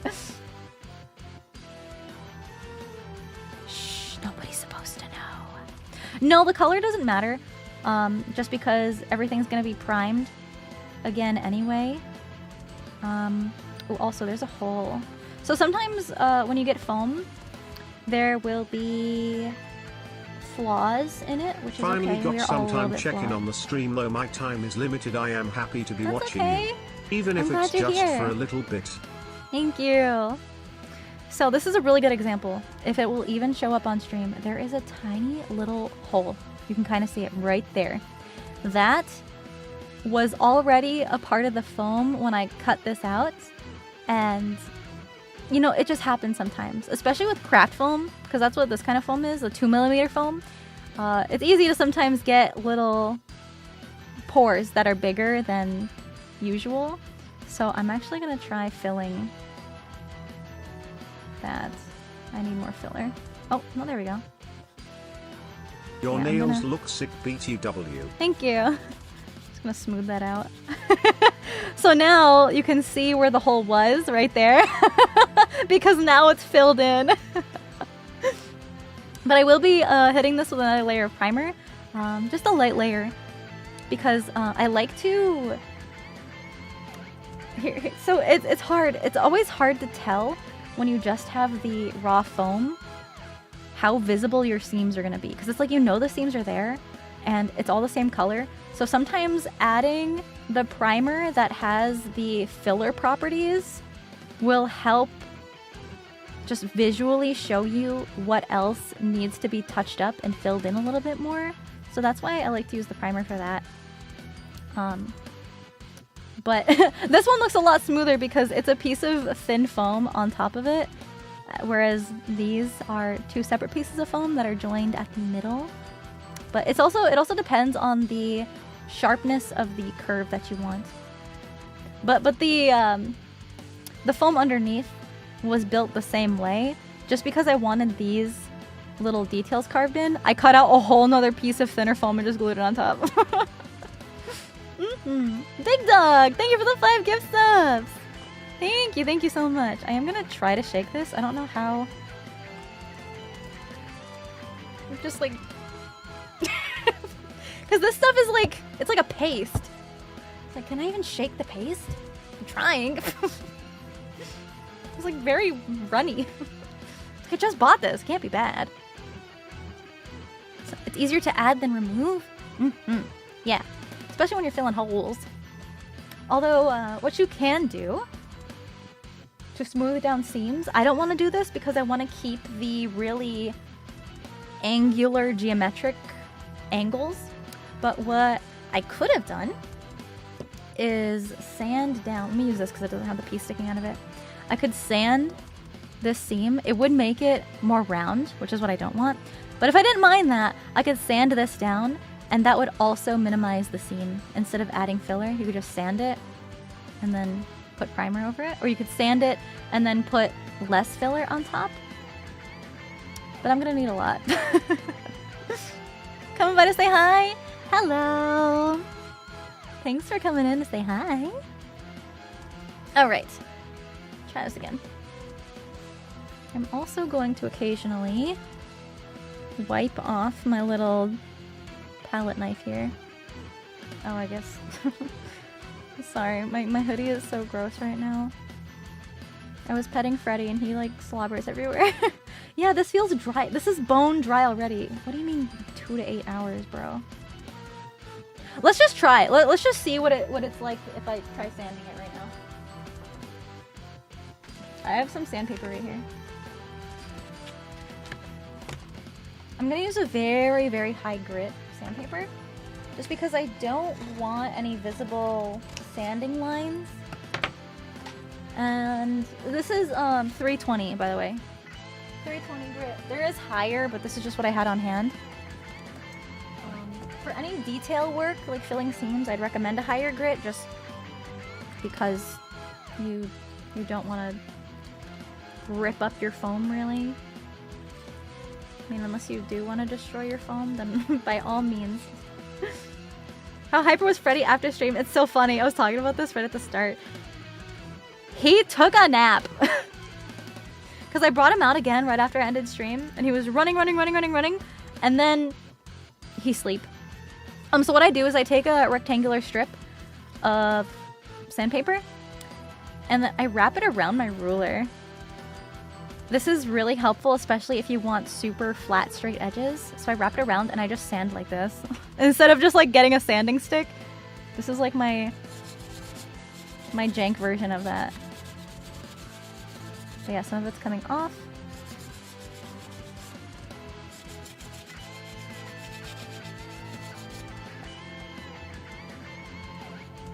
Maybe I should wait for it to solidify a tiny bit more, but like, that is so beautiful already.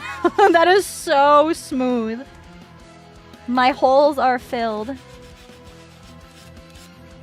So beautiful. Mika's lucky! Thank you for the 10 gift subs! Thank you! This is 320 grit. Better control, true. I didn't quite get all the way to the top there, but this does dirty up the sandpaper pretty fast. You can see. Oh, but that's okay.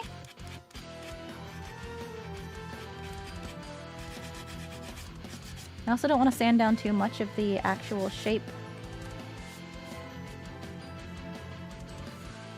But you can see, I'm just going to get a closer look. I will have to sand a tiny bit more of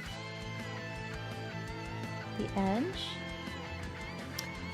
Let me see if it shows up on camera. I don't think so. But you'll be able to see it's darker. Like there's more wood filler where it needed to be filled because I'm using a straight edge.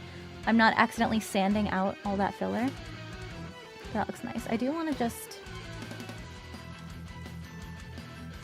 without the straight edge. Just kind of clean up the inside here. Where there was some extra.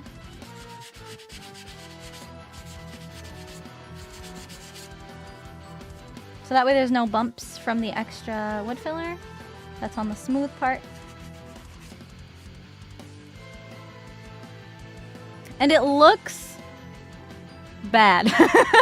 Like it's all cruddy and, you know, it's not pretty. But then once I dust it with another layer of primer, it's all gonna be so smooth. Because it doesn't matter what it looks like visually. The most important part is it being smooth. Because it's just gonna be covered with more primer anyway. But also, you want your filler, like whatever you're filling your thing with, to be a different color. And you want to make it a very easy distinction between the two. Because then you're going to be able to see exactly where you would need to add more later. Because sometimes you can sand away a little bit too much. And then you can go back in and see like, okay, well here, you know, I don't see any of the filler. So that either means it's already flush or you need a little bit more. Prime, then fill, then prime again? Yes. Yes. My hands got a little dirty. But that's also why this little paper towel is there. Just so that way I'm not dirtying up my whole desk. Usually I do just use my cutting mat here, but let's not this time. Okay. Time for more. Gotta be smooth like our brains. Yeah, someone that gets me. Smasher, thank you for the cheer. Thank you for the biddies. Like my nails, thank you. Alright. I'm gonna get the... How many cutting mats have I gone through in my career? It's still kind of like wet. It's like bubbling. See the bubbles? Ew. Ew. Why is it like that? That's so weird. It's probably fine. I did just shake it. Oh well. You would be surprised by this answer. I have only gone through one. And you guys have seen it too. Why is this not coming out?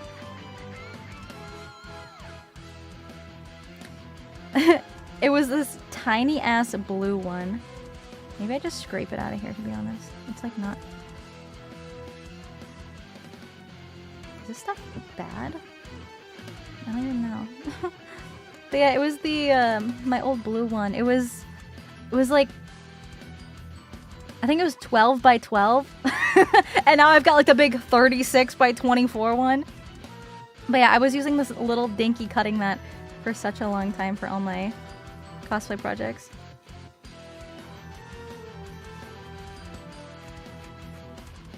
Yeah, I'm a little confused by the excessive moisture with this wood filler here.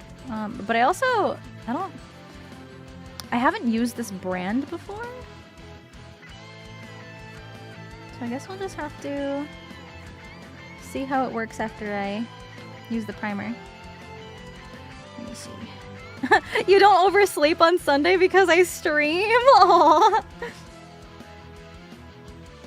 What the heck? Now I can't get it out of this tube. What the hell?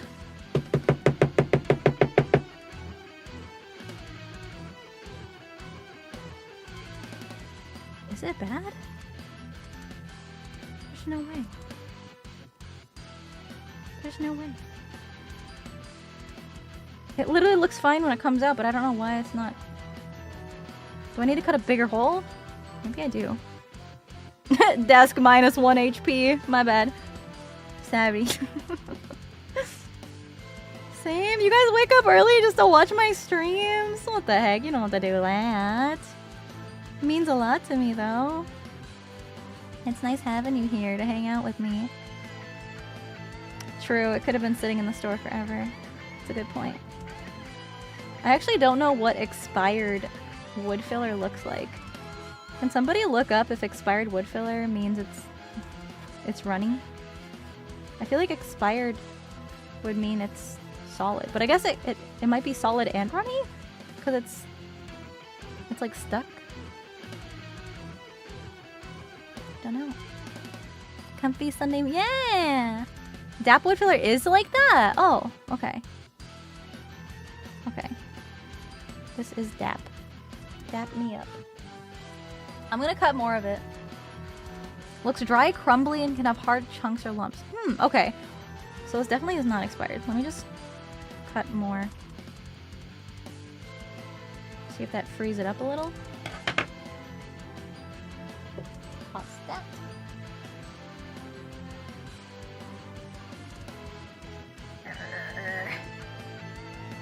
Literally, why? I am putting so much pressure.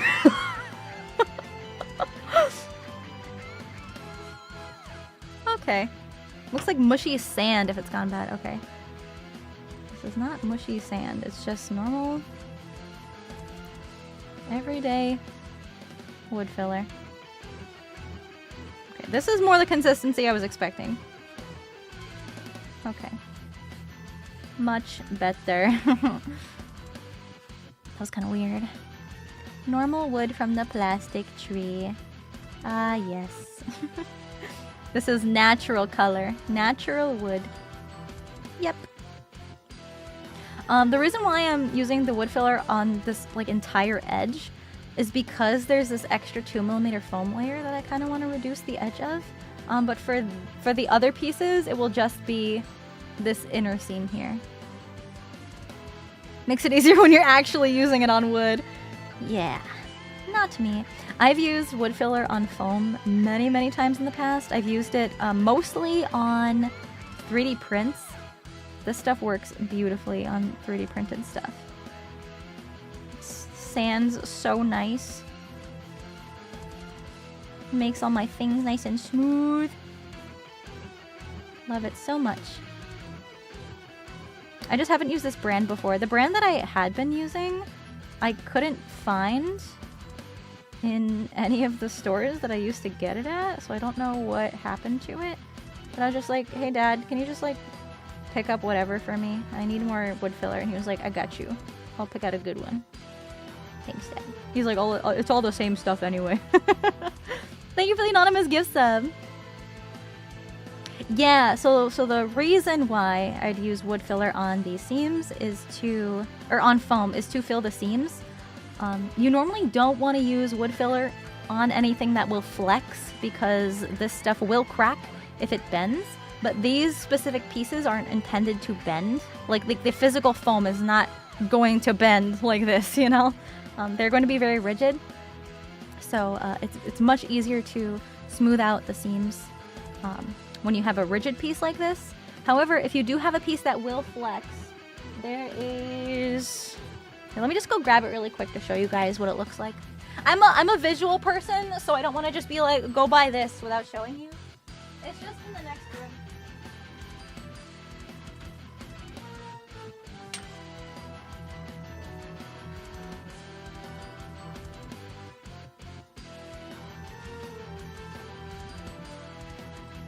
Okay. So, if you want to fill a seam that is flexible, you want to use this stuff. This stuff is Quick Seal. Hey, wait, it's the same brand. I just realized that. This is a silicone caulking, which means it's flexible. I don't know why this specific brand is just what cosplayers gravitated towards.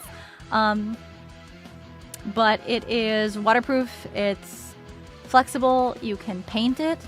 You just can't really sand it because it's like rubber. Essentially, it's silicone rubber. But you would do the same process. You just put it on the seams. Most people smooth it out with just their finger. But this stuff you can use water to smooth it out more. I haven't had really much success with this stuff. It's just like, I think just because you're meant to smooth it out with your finger. I tend to smooth out too much because it's like, well, you can't sand it. So if I don't smooth it out enough while it's like before it's dry, then I feel like I'd have such a hard time getting it smooth again.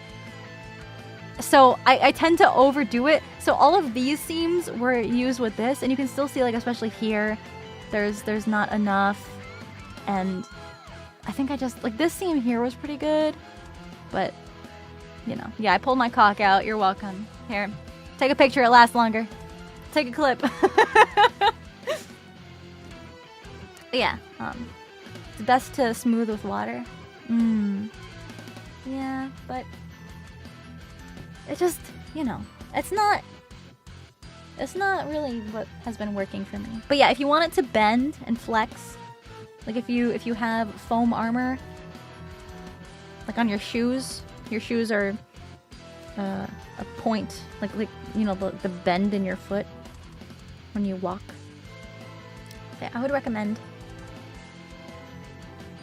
something flexible like that, because even if you use filler on your seams, if you use a flexible gap filler like Quick Seal and then your foam bends, your paint, depending on the kind of paint, will still crack. However, the cool thing about EVA foam and paint, like acrylic paint, is that you can use a heat gun and it will remove the cracks. It's wild. It's like crazy magic science. Hi, David! Pee-pee hi! Pee-pee hi! Reaper Fire, thank you for the super. Take a picture of Nihilister to the store and compare contrast materials? Yes, that's what I do for fabric shopping when I go buy fabrics. Is I will always bring my references with me. So much tech behind cosplaying. You know, I didn't think of it like this until someone in chat brought it up. I don't remember who it was, I'm so sorry. But I said something along the lines of, yeah, I don't have too many hobbies. Like, I only cosplay. Like, that's my one hobby. And this chatter was like, what do you fucking mean? Cosplay is literally 100 hobbies all rolled up into one. And I was like, wait a minute, you got a point. You got a point there. Everyone thinks you're insane because you were like, no EVA foam in your armor, all 3D printed. 3D prints are, they have pros and cons. With anything has pros and cons. It's definitely, foam is definitely the best way to go for comfort and durability. But you can get some crazy, clean, smooth stuff with 3D prints. It's just a lot of work. A lot of work to actually go through with all the filler and primer and filler and primer and filler and primer and filler and primer and sanding and filler and sanding and primer and filler and sanding. It's so much work. Wait, you get Red Bull ads every time you look? That's so funny. Where's the Gamer Subs ad? Yo, we only drink Gamer Subs in here. Get out of here, silly ad.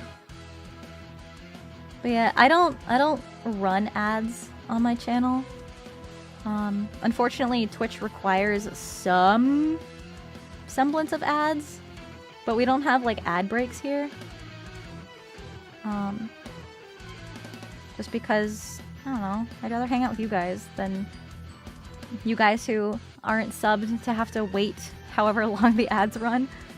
Just feel bad, you know? I want everybody to be able to hang out. I don't want you to feel like you're pressured to sub to me just to vibe. Closely ever come to cosplay?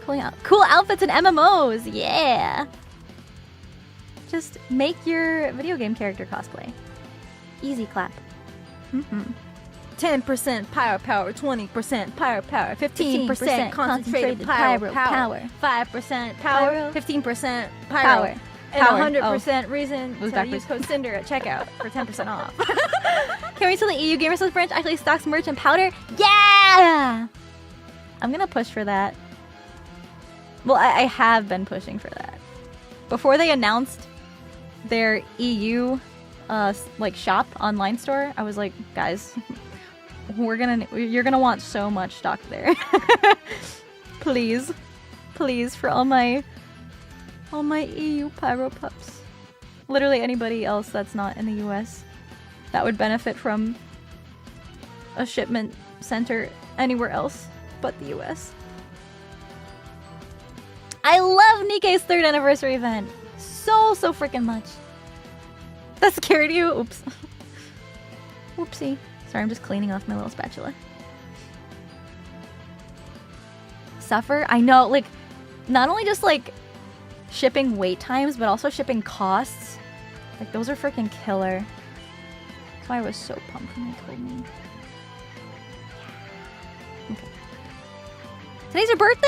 Yo, happy birthday! What are you doing here? Go celebrate. Go do something fun. It's time for me to go to bed now since it's almost 2 Have a a.m. good and I have night. class for revision on my final exams at my college tomorrow. Oh my goodness, My I hope eyes you don't been have a feeling morning heavy class. and dry recently, probably cause I often to sleep around 3 to 5 a.m. almost every day, but anyway, hope your progress Why? on Nihilista cosplay goes smoothly. Cinder6derp for those Thank you, who are Mika. wondering why I'm sending a similar message again, cause I forgot the require amount cheer bits for TTS to Oh, be honest. I'm sorry I Also, missed good it night, earlier. everyone.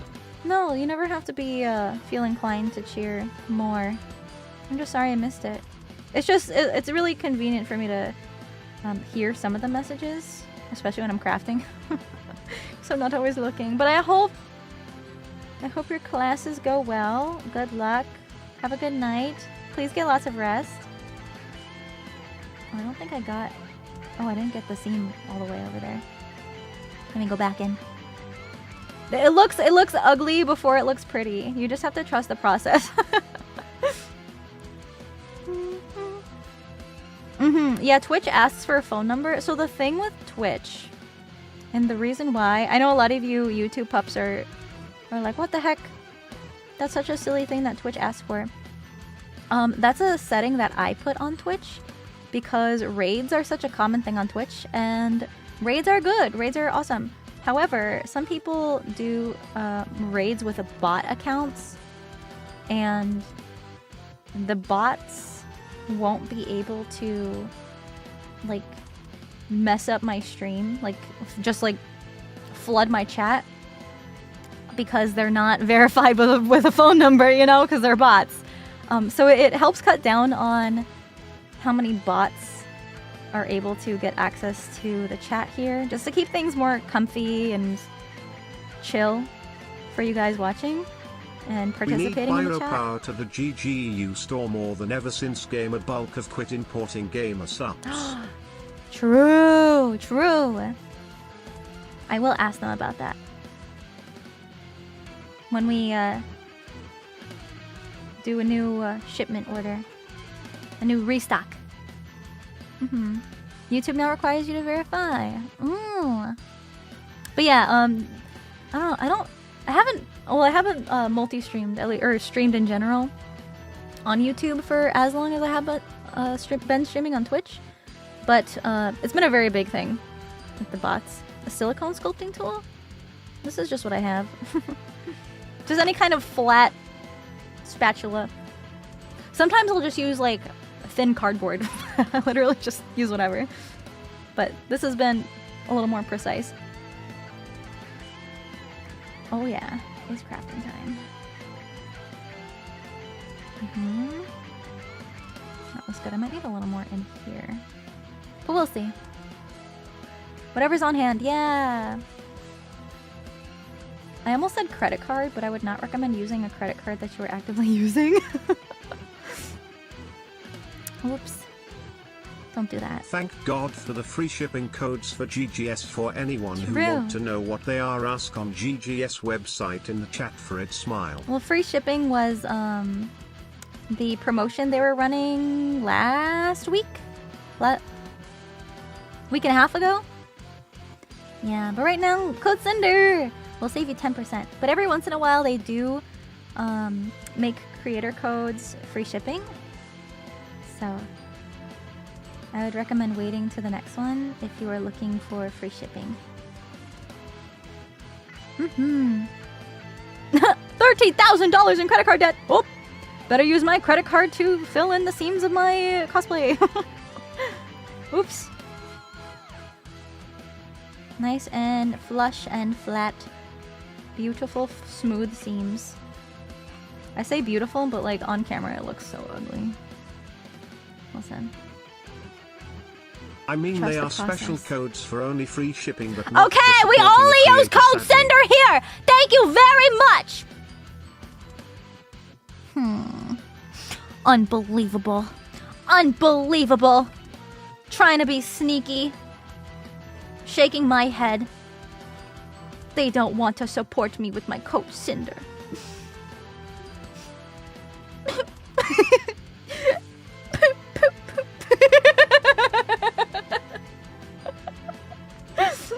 Yeah, if you want free shipping and also support me at the same time, please be patient. But you can still save 10% off right now. TBF, I got a credit Don't card forget to use just code so Sinder I for could buy the 10% off on Sinder model. Gamersons.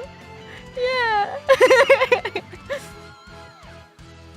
Plus, using code Sinder supports me even more now, more than ever. So it does mean a lot to me. You don't have to, though. I get it, I get it. Send them to the Do Not Post channel and have their We pee got a hype train. exploded! No, don't explode their pee-pee! No! Be nice! Be nice! Listen, I'm not gonna shame anyone for saving money. How's it going, Cinder? Huh. Love the nails. Thank How's you. the crafting coming along? So Have you good. been lately? So good. Down to your last pee-pee juice tub! Uh-oh. I just got a new shipment that came in, restocking too. Best part, some hobbies, you enter this headspace where you just zone out. Yeah! It's super relaxing. It is like meditation almost. Sorry, I'm just rolling up my sleeves a bit. Thank you for the hype train, guys! All the cheers! It is Nihilister! Yay, we're working on the wings. This is the little bottom feather. Boop, way down there. And then it attaches. Boop! In there. Yep, I'm just filling all my ugly When I'm things. buying Cinder stuff, then yay Cinder code go Yay. bird. Code go. brrrr. Brrrr. Okay, we just have to do one more side, and then we will set this aside for the recommended 2 to 6 hours. That's fine. Dance. Oops. Stay. Ah, it's being annoying. It's being annoying again.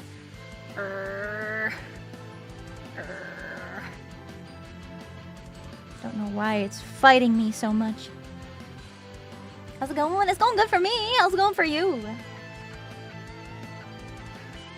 What playlist? We've got the symphonic. Oh no, epic and melodic. I've got a couple different metal playlists. I just wanted to double check. Epic and melodic is what we got on today. This is the stream to have nails? Why? My hands ain't getting that dirty. Oh, it can be really annoying to get like this filler and stuff underneath nails. If I'm using a filler that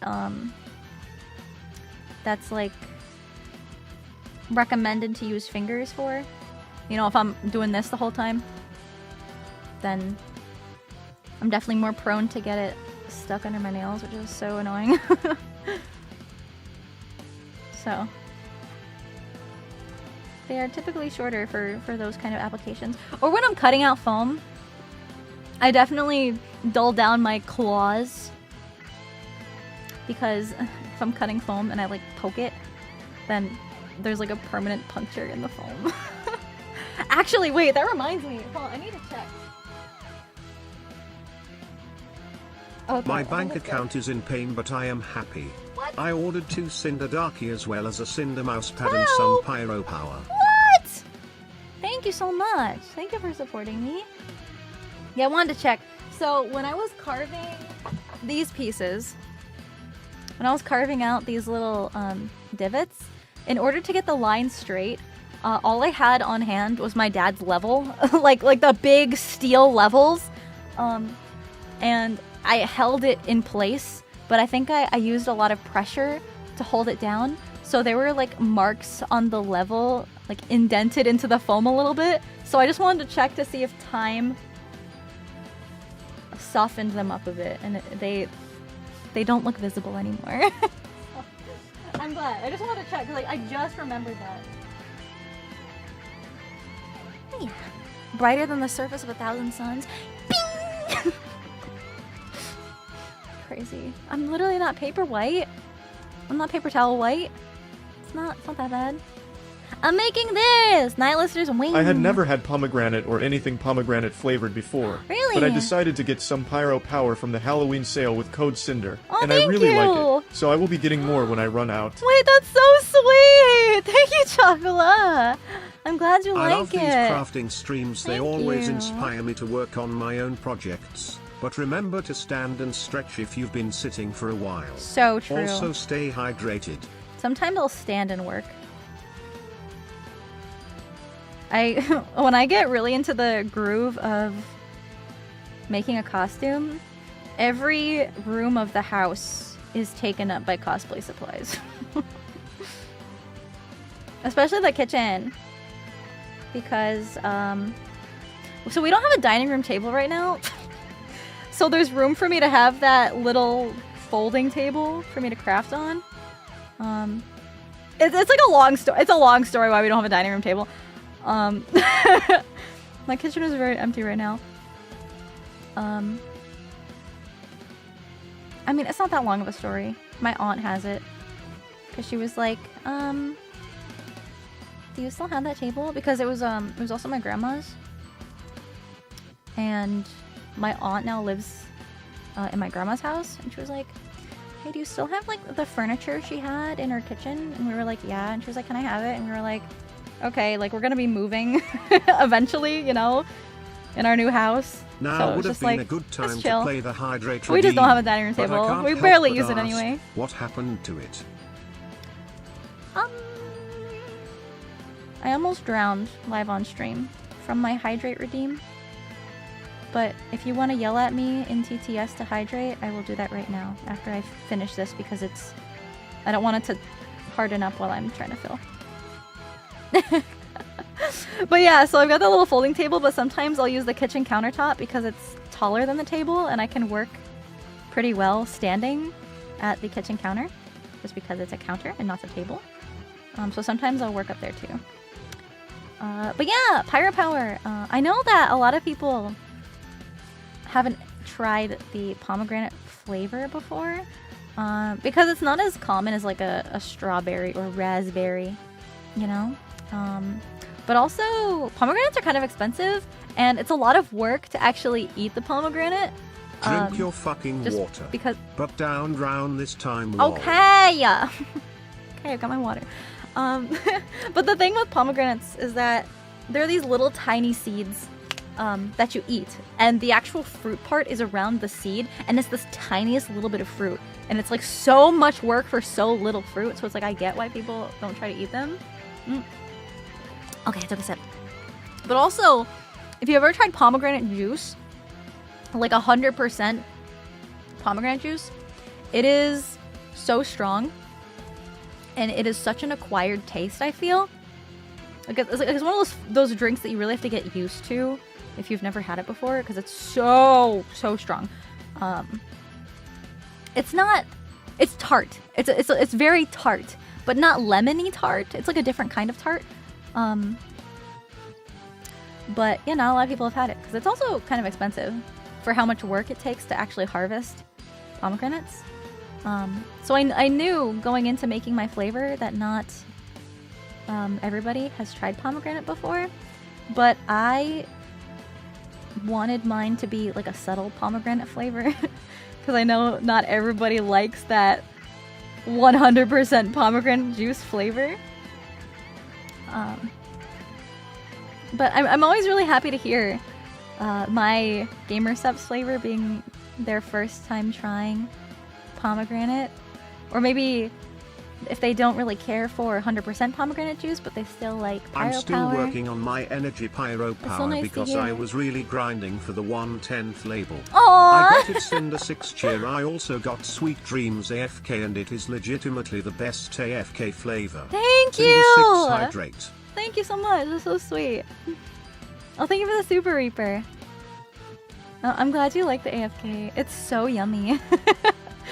10% pyro power, 20% pyro power, 15% concentrated pyro power, 5% power, 15% pyro, and 100% reason to use code Sinder at checkout for 10% off. Yeah, 10%. Yeah.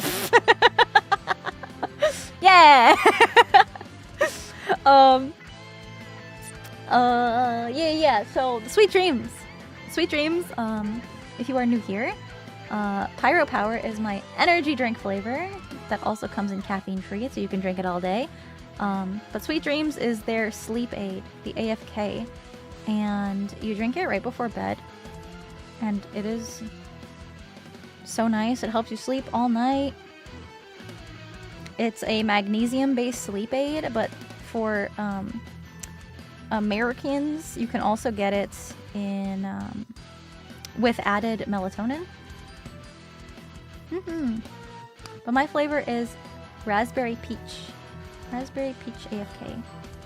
I wanted something that almost had a dessert-like quality because, you know, it's like pomegranate juice the last is thing you very have good. before bed. If you is have too strong like a nice for dinner, it's someone, usually dessert. It is best to use it as a syrup and dilute it with water. Yeah. True. Morning true. Cinder and Pyro Pups. Hope you and Freddy have been having a good day so far. Aw, How long we has have. it been since we had Cinder Arts and Crafts? It's been too long. Way too long. Also, yeah. not sure if you streamed that day. You did miss Toshi Day. I'm sure you got lots I did of not, love that day. But I had to Anyway, scold some of you keep guys for being you, too kind Cinder. offline to Much me. love. Hold on. Now it's like not coming out. Mark Burton, thank you for the membership. Thank you. Thank you. But yeah, as much as I like a little sweet treat before bed, I didn't want Sweet Dreams to be too sweet. Because sometimes, like, really sweet things right before you go to sleep is just, like, too much. Same thing, like, right when you wake up. You know, sometimes it can be too much if it's too sweet. So, it's got the sweet peach flavor, but then the little tartness of the raspberry. Oh, so good. So good. I'm trying to scoop it out again. It's being silly. I am making this. This is Nihilister from NIKKE, and that is a close-up of her wing. Just one wing. She only has one. Just kind of silly. But that is what I am working on today. I'm just filling in all these ugly seams by making it look uglier. It's gonna be so pretty when this is done. Trust the process. I'm gonna say that a lot. Trust the process. Oh, I need some more right there. Can I just like scoop this up? Speaking of Pyro Power, I got my family to give it a try and they all said it was really good. Aww. They said they like how it's sweet, but not too sweet. That was my and goal. the amount pomegranate is nice and not too powerful. Thank you! Oh, I'm so glad they like it. They're so brave for trying a juice that has a big titty anime girl on the front. You totally believe in what I'm doing? Thank you! Thank you for having faith in me. Okay, so this is all pretty much filled. At least as good as I can get it for right now. Then I'm gonna sand it, and then if it needs a couple more filler in some spots, then at that point I will do that. But you see, it's like all flaky. I ordered some Dusty. merch and now I have to wait up to 40 days until it's here, but it's worth to wait. I know what that's like. Worth the wait. I'm glad to hear that. Alright, I'm gonna take the Lego piece out of there. I don't think... Oh, maybe like a tiny... There's like a tiny little divot that I could fill on the front. But we're mostly gonna focus on the underside. Nobody's probably gonna see the underside of these wings. They're mostly gonna be viewed from the side angle, but I am building this as if it is my masterpiece of all time. I think there's a term for that. Yeah, so AFK will be getting restocked.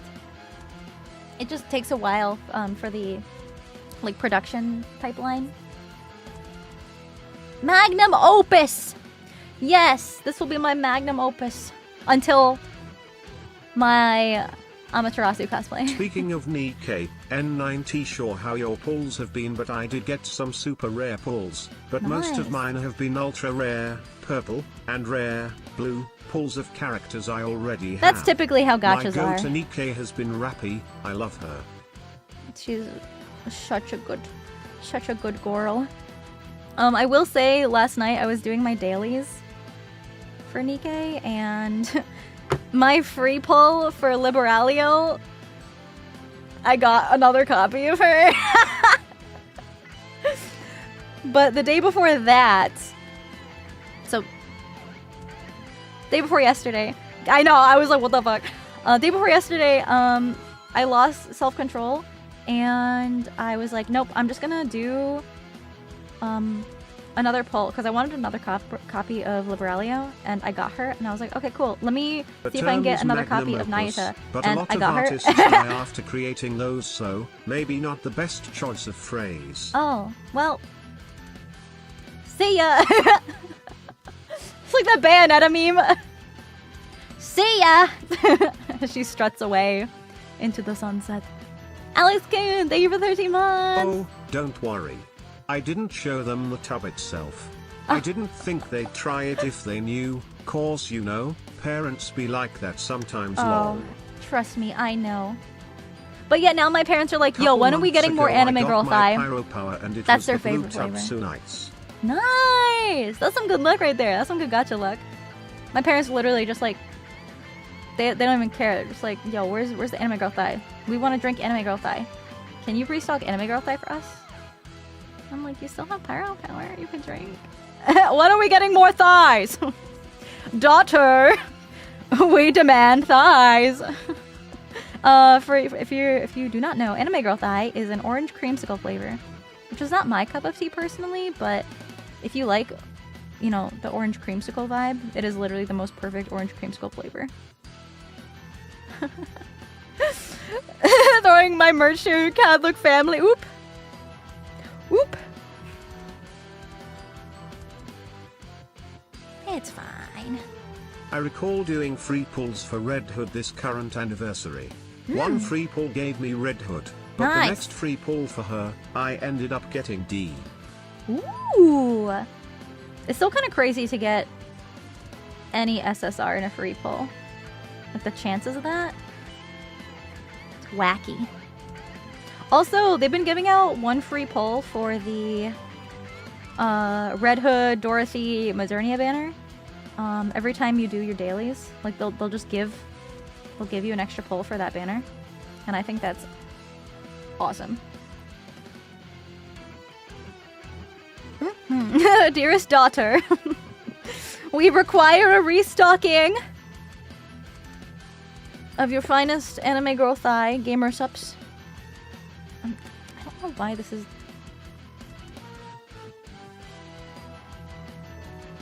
Maybe it is bad. I don't know why it is struggling to come out of the tube. Beginner's SSR pull is random.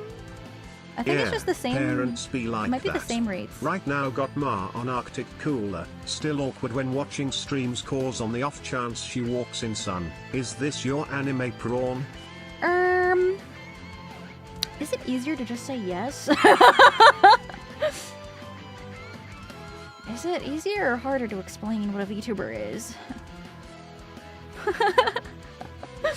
Whoops! Did I say that? I mean, no. You should educate your mom. I'm chill. Yeah. My mom watches my streams. I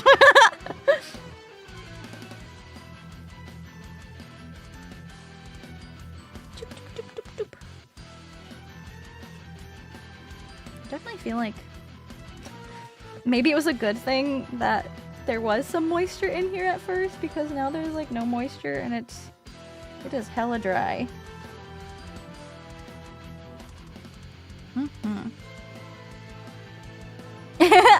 You guys saying hi to my mom.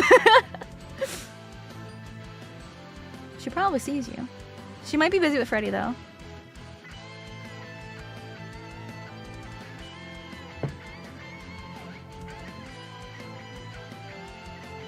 I thought this was Five Finger Death Punch at first. it is not.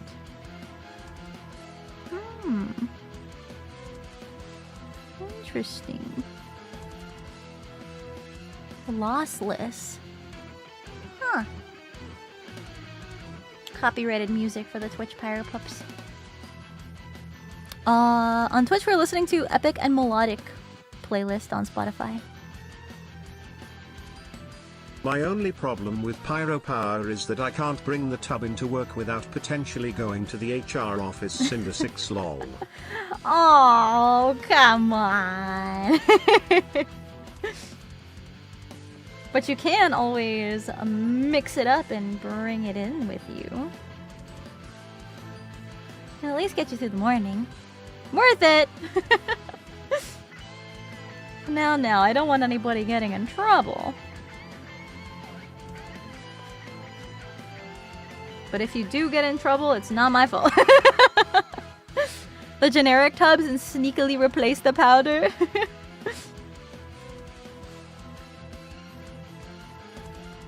I don't know. The labels probably come off. But why would you want to do that? Right? Why would you want that? You wouldn't. Yeah, it is getting very dry and crumbly. I don't know. This might be old. Explaining my job to my neighbors. Actually, I'm going to have crazy good soundproofing at the Hell House. So at least neighbors won't hear me screaming. Oh, I thought Mama Wolf was home watching Freddy. She's at the Hell House with Papa Wolf, and she brought Freddy. She said she's trying to watch Freddy and also help Papa Wolf at the same time. Wait, Freddy's probably having the time of his life because I think they're doing some work outside. And Freddy loves just sitting in the cold weather. That's why it's been so quiet. Nobody's home. Yeah, Freddy's on a little field trip. He probably is having lots of fun right now. I'm so happy for him. Oh, he gets crazy zoomies. Oh my goodness. Especially outside. And because it's because it's autumn and the trees like you know, some of the trees are like dying off. There are some sticks that just like fall off the trees, and he loves running around with sticks, but he knows he's not supposed to. Yeah, the leaves too. He'll just like rip leaves apart, and he'll like grab a stick in his mouth and run around with it because he knows he's not supposed to have it. And so I'm like pretending to trace him to take the stick out of his mouth, and he thinks that I'm actually trying to like take the stick from him, even though I'm just putting in minimal effort, just walking towards him to take it. And he's like, ah, "That's my stick. You can't take it." And then he just runs around and tires himself out. So I'm like, good, yes. Yes, tire yourself out, yes. No, there's not enough for like a leaf pile. But he does like watching the leaves blow in the wind, like across the ground, and he does like chewing on the leaves and ripping them apart.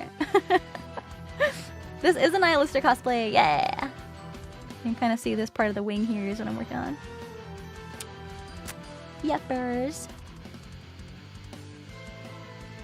Oh, give him a little foam sword. That'd be so cute. Maybe another year for Halloween. I'm making Nihilister from NIKKE! This is a reference to her wing that I'm currently working on. Although my wood filler is being awfully finicky today. The googly eye, I know. I still have to re-glue the googly eye in this one too. But I accidentally glued the sticky backing instead of the actual plastic of the googly eye. But then I also... So here is the process of the frickin' googly eyes. So I glued them down, and then they started falling off because the sticky backing was glued instead of the googly eye. Okay, so I take the googly eye off, I re-glue it with the sticky backing off, and then I realize I haven't heat sealed my foam yet. So I'm like, well, maybe I can just try to heat it up around the plastic of the googly eye. No. That didn't work. So it ended up melting, and then I had to rip that one off too. So this is the third pair of googly eyes. So, you know, order of operations, trial and error. Gets the best of us. Reaper Fire, thank you for the super chat. True, all creatures do have zoomies. Some people just let out their energy in different ways. I know some people like to go on cleaning sprees. Like, they'll just clean. That's gotta feel so productive. So fulfilling. So much work for a pair of goddamn googly eyes, I know. Googly eyes! I don't even know where it originated from, but cosplayers have been using googly eyes as rivets since forever. And I hate it because it actually looks so good as rivets.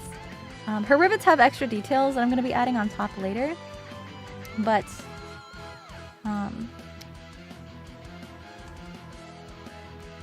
I just had a pack of them, and there's a bunch of different sizes. And it's just cost effective to use googly eyes. There's so many. I don't know how heavy this is gonna be. It's definitely gonna be hefty, that's for sure. But I'm in my gym arc now. Don't try IT at home, So it I'm is dumb. preparing. My friend snorted a line of pyro power DC, he said, and I quote, BC, it will be funny and I need caffeine ASAP. Let's not encourage that. We can mix it in water and drink it, and that would be like way more delicious and less painful. 3D printing for prop making? Controversial. It's controversial because some people who are not knowledgeable about how 3D printing works thinks the only reason it's controversial is because people think you can just 3D print anything and that's cheating because you didn't make it. But what a lot of people don't realize is in order to 3D print a thing, you need a 3D file. That's why like a I 3D said model. don't try IT. And you need to model that yourself if you want something super custom and unique that doesn't already exist unless somebody else has made the same exact custom unique thing that you also need. But people don't realize how much work goes into 3D modeling and just like learning how to use 3D modeling programs, let alone the amount of actual labor it takes. But of course, you know, if you're working on a very popular character or a character that a cosplayer has already made an STL file for, then absolutely you can print it out. It's just always good practice to credit any resources you use when you take someone else's file like that to print it out yourself. Some of those files are something that you pay for to support that creator also. I've done that before. But I've also made my own 3D models before that I printed out myself. But that also goes back to, okay, so what if it's an existing file, right, that you don't 3D model yourself? Let's say it's something really basic, like just a basic pauldron or a shoulder piece, right? You can still find, like a Halo helmet, like something like that. Something that's popular enough where I'm sure there's a ton of different 3D print files for it. Yeah, no need to reinvent the wheel, exactly. So let's say you download that and you print it out. Okay. If you try to use a raw print, it's gonna look so bad. It's gonna look so bad. Like, unless you're printing it out of resin, which I would not recommend for a helmet. What software do you use? It depends. Because I've only done very, very basic 3D models. I just use Tinkercad. It's free.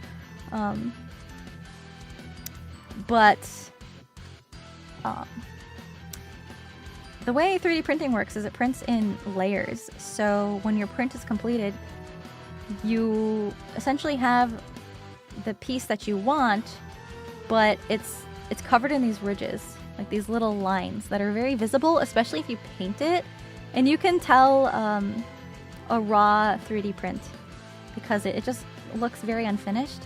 And so if you want it to look good, you need to put hours and hours worth of work and manual labor into making it look somewhat decent, because you essentially need to do the process that I'm doing. So you need to sand it, and then you need to do filler, and then a sandable filler primer, and sand it again, and then more filler, more primer, more sanding, more filler, more primer, more sanding, until it's as smooth as you want it to be. And this process can take hours, days, especially just for one piece. That's just for one of the pieces. And if you have a whole suit of armor that's 3D printed, you have to do all of that work. It's so much work. Mind you, it is very simple, tedious work, but it is still a lot of work. And people who can get their 3D prints completely, perfectly smooth are like actual wizards. It only saves you the cutting out the foam part. Yeah. Hours. Hours, hours, hours. I can see why it's controversial, because some people think like, oh, you just print it out and then paint it and slap it on. But there's more work. I mean, even the sanding part still is easy work, all things considered. Because the hard part is the modeling. It doesn't sound simple. Competitions view using tutorials from previous creators that made the same pieces. Assuming you still make it all yourself. Good question. So, a good way of looking at craftsmanship competitions is judges can only judge what you yourself has made. So, you know, let's say someone comes in with, like they're both cosplaying the same thing, right? But one cosplayer made their pants from scratch, and the other one purchased a pair of pants. Both are completely fine things to do in a craftsmanship competition. However, the person who did not make their pants themselves, they cannot be judged on those pants. The person who did make their pants also gets judged on the pants. So they have more that they can show that they put work into. So they will get more points just because they made more pieces, if that makes sense. But that doesn't mean, oh, if I have, 20 pieces of armor, that'll give me more points than someone with 10 pieces of armor. It's completely different. It's like the kind of work that matters, if that makes sense. If you're using the same techniques all on the same pieces, then it's the same technique, Yeah, it's a very balanced ratio. You cannot get marked down. You can only get points added. So everybody starts at 0, and then you get points added to your score. Yeah. So, you can make pants, but in theory, you will always get more points for making pants, even if they're not good pants, than you can for just buying pants. If that makes sense. It's a lot of freaking work. And you can also modify and alter garments, which will get you even more points than trying to make them from scratch and then maybe them not looking as good, because you're still modifying the existing thing. But to be more specific, using tutorials, so I guess it kind of depends on the tutorial. For example, some tutorials provide patterns, right? So you have the patterns that you can print out from whoever's tutorial that you're using or bought it from. You cannot be judged on creating patterns from scratch. You can be judged on how your finishing and painting and fabrication is, because that's the stuff that you made and you put effort into. But if somebody else makes the pattern, you just say that, and the judges aren't gonna criticize you. They're gonna be like, okay, it's this person's pattern and this is what you did with it, and they are going to judge you based on what you did. That's all. They're not gonna shame you because you didn't make everything from scratch. Making everything from scratch is a very, very big thing. It's what I do, just because a lot of what I make has to be made from scratch. Modifying a pair of pants already bought before planning the cosplay count as made from scratch? No. It would be modifying. You just say, I modified a pair of pants, and when you go into judging, you tell them all the things you did to it. You know, you weathered it, you cut it up, you distressed it, you added armor to it, you use fabric paint, you know, anything that you do. Make it your own version. Yeah, it's the same thing with 3D prints, you know. You tell the judges, hey, I bought this 3D print file and here's all the things I did after printing it out. Boom. That's what you can be judged on. But on the other hand, if you say I patterned everything from scratch, don't just say this. If you actually patterned, you know, your armor or your pants or your shirt completely from scratch, tell them that. And don't just say that, because they will be able to tell a commercial pattern from a pattern from scratch. Anybody who has many years of experience as a cosplayer will be able to clock you right away, and then you'll be disqualified for saying that. But yeah, there was actually this crazy incident that I heard about. I'm not like super involved in the cosplay community anymore, just because I don't do it as often or go to as many cons to cosplay. But there was this one cosplayer who bought... This is where cheating in cosplay competitions is hard to judge, because instead of just lying about making something... So for example, let's say you go into a cosplay contest and you're like, I sewed this shirt from scratch. And then the judges flip over your seams, which is something they can do. And they see that your seams have been serged. And they ask you, oh, what did you use to make these seams? And you say a sewing machine. They're going to know you are lying. Because a lot of factory-made, purchased clothing is made with an overlocking machine or a serger. And if you look on the inside of your t-shirt, see, I can just freaking show you right here. This kind of seam that you see like in your t-shirts and shit, this is made using an overlocker. It's an overlock stitch or a serger. It cuts the fabric while it sews. It's really freaking awesome and really high-tech and expensive. I have one, but it's a bitch to set up, so I don't use it very often, even though I should. But yeah, you're just like, I made it, I sewed this. This is not sewing. It's very advanced, and you need a very specific machine to accomplish it. So it's like, they will know. They will know.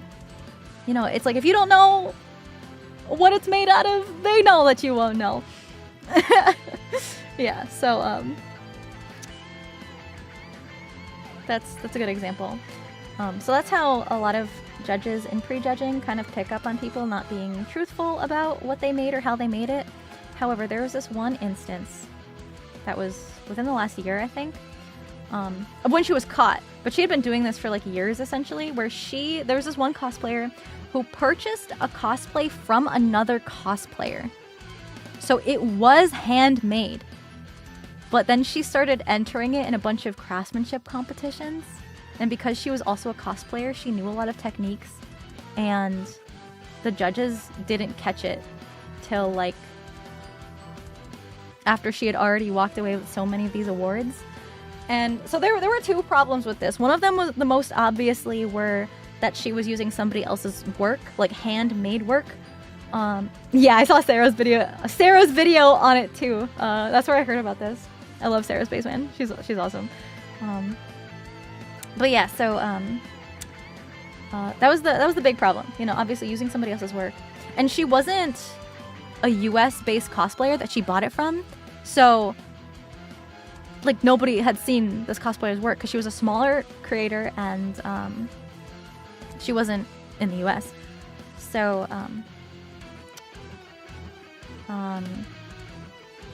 the other problem was she was doing something known as sandbagging, which has a different meaning, I guess, in the cosplay community than a lot of people think sandbagging means. But in the competitive cosplay scene, sandbagging is when you have this cosplay that you've won an award with, and then you take that same costume to another contest to win another award, and then you take that same costume and you take it to another contest to win another award. It's just very frowned upon behavior. There are some instances where this is okay, It's okay to go to a small convention, compete, win, and then use that same costume at a bigger convention to try your luck against, you know, like more cosplayers that might have better skill sets. That's okay. It's also okay to take your same costume and modify it and improve upon it and do extra work to it to make it even better, to then go recompete using new skills that you've learned. That's okay too. You know, if you're remaking parts and improving it, that's fine. Just don't take the same exact thing to a contest of the same caliber. Or smaller. Don't go to a big con and then compete at a smaller con. That's like way stinky. Like a scaling thing. It's also just like, you know, give somebody else a chance to win a prize, you know? Like, you already got one with this costume. Make a new one. Make another one. Yeah. It's not all about competing to win. Honestly, the best memories I've had at cosplay contests were just like vibing with the other cosplayers backstage and talking with them and asking them how they made their stuff because it's so cool. Smurfing? Is that another term for it? Yeah, kids can do cosplay competitions. So with kids, it's a little more depending on which convention you go to. Typically, I see Comic-Cons have kid-specific contests just because Comic-Cons are more definitely not family-friendly, but more mainstream is the word I'm looking for. Comic-Con is very mainstream, so typically a lot of families and kids go. I don't say family-friendly because every time I've ever been to a Comic-Con, I always get like catcalled and harassed. So because it's like very normie audience at Comic-Con, and they don't get like, you know, the cosplay is not consent stuff. Yeah, but Comic-Con is usually where kids competitions are. There are also anime conventions, gaming conventions that do it too. You just have to look at the rules, because the rules will usually also show the divisions of the contests. But kids will be their own separate category of division. Typically, it's novice or beginner, intermediate or journeyman. The names are interchangeable. And then masters. So it's usually those 3 tiers. But then the kids division would be separate. And I think the only requirement is like just an age limit. I think it's like under 16. I think. I actually was in one of those youth categories. One of my first contests. I competed in the youth because it was like one of my first, and I was like, I don't know where I fall, but I'm this age. I got first place, which I was proud about. They also gave me $300, which is kind of crazy to give first place child costume contest win $300 cash. Like, they literally handed me an envelope filled with cash. But yeah, in terms of just having a child compete, it's tough because I don't like, even though I got first place, I will say, even though I got the dub, looking back, I don't really like the way it was run, because it was kind of like, oh, here's the kids that did good enough to get a prize and everybody else doesn't get one. And I feel like as a kid, like especially if it's younger, like obviously I was a teenager, so it's like I wouldn't really have cared either way, but like I was a teenager going up against younger kids. I think I was probably the oldest one there. And it's just like, well, I'm inherently, you know, going to have more dexterity, you know, than somebody younger. And I just feel like it wasn't, like, it would have been nice to give the kids just like a little something, like a plastic medal, you know? It is important to recognize that effort because these are little baby cosplayers. These are the future of this hobby, and we want them to feel like appreciated and their hard work, because they were all handmade. This was a craftsmanship competition, and the kids had handmade costumes. Like, you could tell they made them themselves, and it was awesome, and I loved it. yes, participation awards for a kids division, that's really important, at least in my opinion. Very, very important. Because then it boosts their confidence, and then they're going to be more inclined to want to make more things. Yes, they can get that reality check when they're old enough to deal with the feeling of loss like that. And that's okay. Medals are super cheap anyway, yeah. Yeah, especially for like, you know, big, large scale conventions. They can afford that. Yeah. I also have to fill the seam on the top, but I'm gonna wait for the stuff on the bottom to dry, so that way it's just not, you know, resting on anything. The urge to make a small business.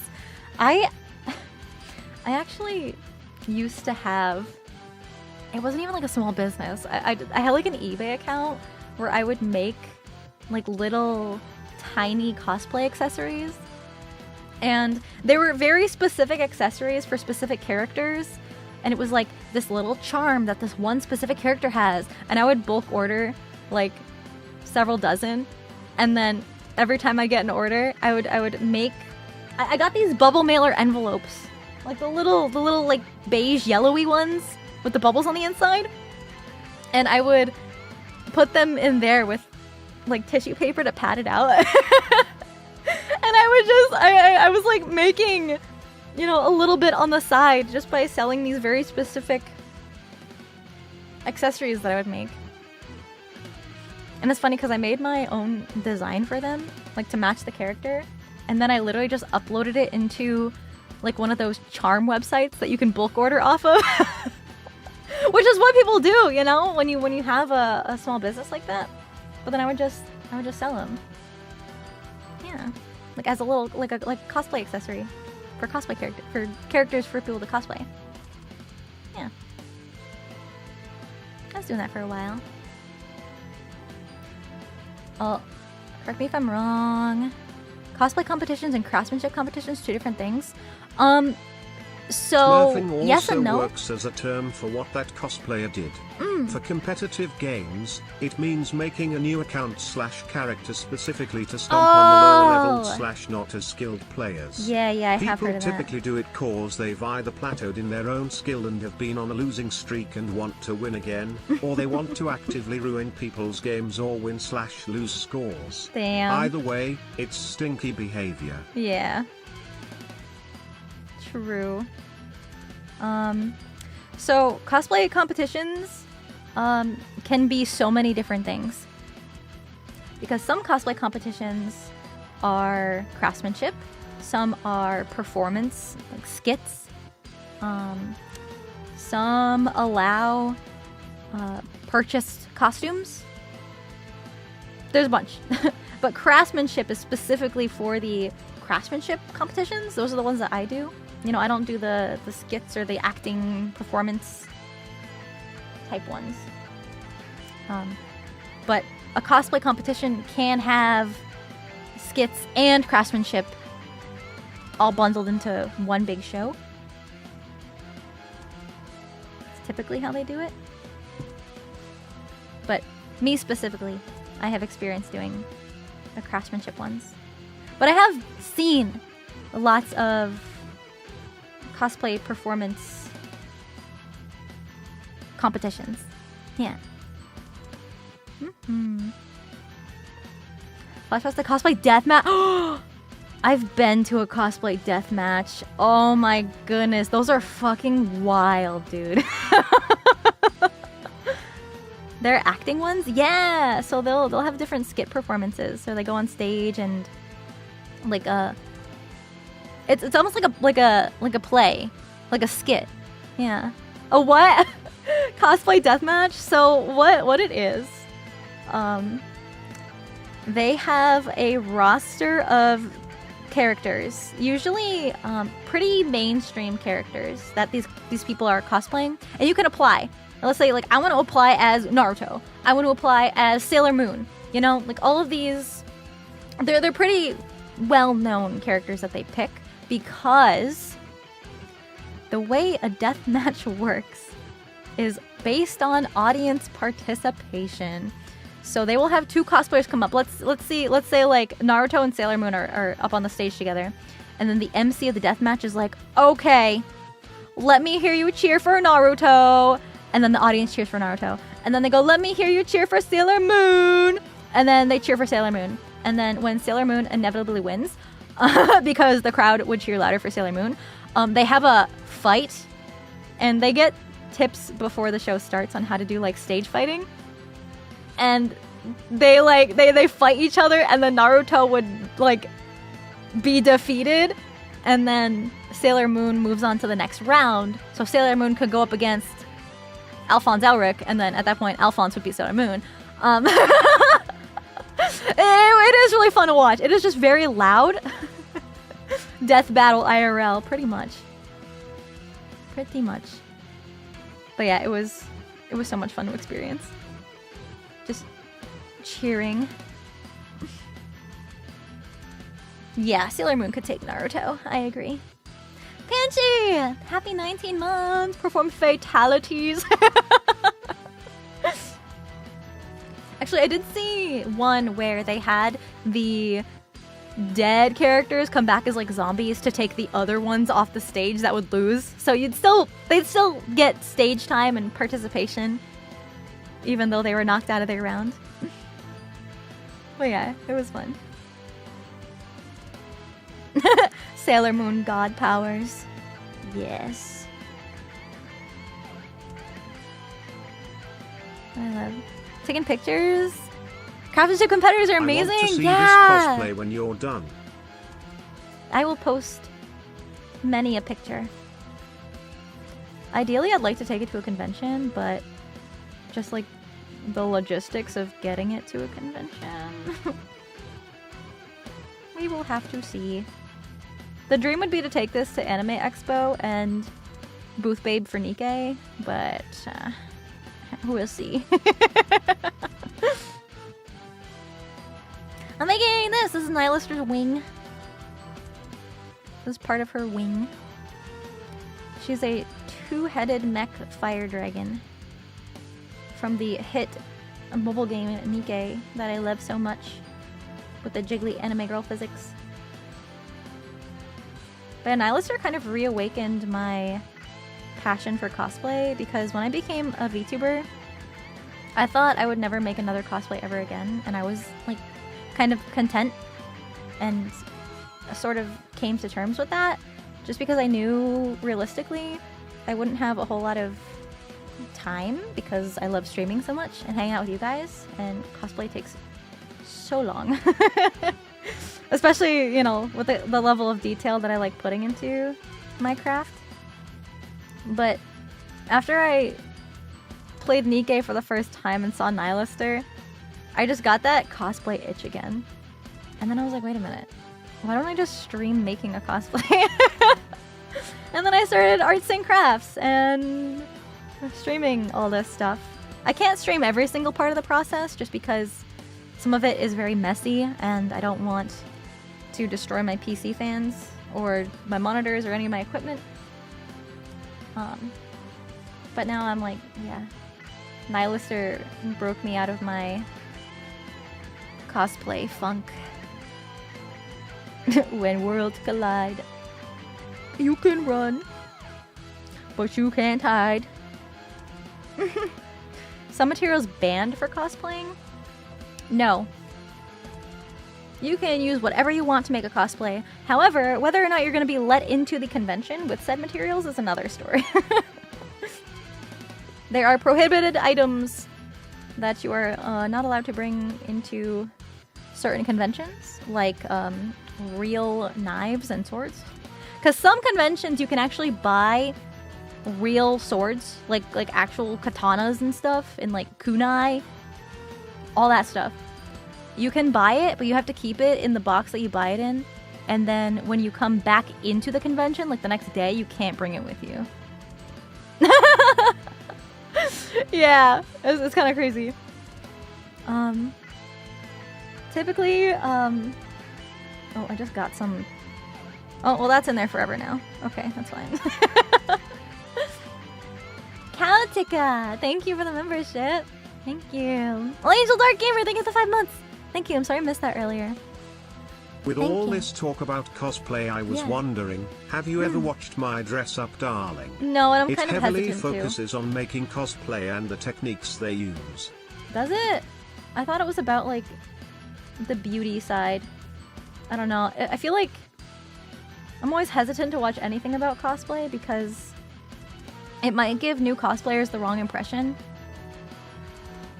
You know, if it's only about, you know, like the face card and the social media and... Listen, I have trauma from Heroes of Cosplay, okay? I have Heroes of Cosplay trauma.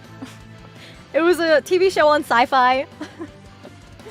On the Sci-Fi Network channel. And they did those cosplayers so dirty. Like, I feel so bad for all of them, and I feel bad for Yaya Han, and... Yeah, Heroes of Cosplay. Yeah, it's very informative. Okay, then maybe it's good. Maybe it's a good one, then. Haven't heard that in decades. Yeah. Actually, Sarah Spaceman did a whole, like, documentary-type video on that TV show. And I would recommend her video because... Would you make a build book for very this well done. cosplay to show Yes. off what to include and what not to include? Yes. I would be happy to. So, just to add context, a cosplay build book is what you bring to your cosplay pre-judging. So the way craftsmanship competitions work is that before you get on stage and show off your awesome work to everybody in the crowd, if you want to, you don't have to walk across stage. But if you just want your work, you know, to be judged, this pre-judging happens before the show starts, and you go into a room with a panel of judges. It's usually 3, sometimes more, sometimes less, but 3 is the average. And they will get up close to look at your costume, to see the workmanship, craftsmanship, what you did, how everything looks. They also ask if they can touch pieces of your costume. Flipping seams is something really common, just so they can see how you sewed something. But you know, if you're like wearing a skirt and you're like, please do not flip my seams, or you can flip your own seams. You know, if you'd rather somebody else not touch your sleeve and flip it around to see the seam, you can do it yourself to be like, look at these cool seams that I did, you know? So that's okay too. But they're just doing it to see the craftsmanship. The judges are like they've always been so nice, because judges know what it's like to be judged, because they have a lot of experience and have also competed, at least most of the time. Sometimes they have like celebrity judges, which is kind of weird because they wouldn't know how cosplay works. But I feel like nowadays it's typically people who've been in the community for a long time or who have won past awards at said convention. I don't know if I tried judging. It's a really big responsibility and it can be very fast-paced sometimes. Because you only get Do they sometimes still do like peace 3 minutes binding max. for conventions? Some places you can Yes. bring in a sword and they take a zip tie so you can't take out the sword from the sheath, for example. Some conventions do, but some conventions also don't allow that. I feel like the rule of thumb is any kind of live weapon is just automatically not going to be allowed. But, like I said, make sure to check the rules of the convention on their website. Most judges are cosplayers, yeah. Judges will actually sometimes be in cosplay for pre-judging, which is crazy because pre-judging, you're like moving around and doing all this crazy stuff. But some of them are just like in casual clothes, which I can relate to. Flab! Thank you for the 5 gift subs! Thank you. Auntie, thank you for the 3 months. Thank you. Thank you, thank you.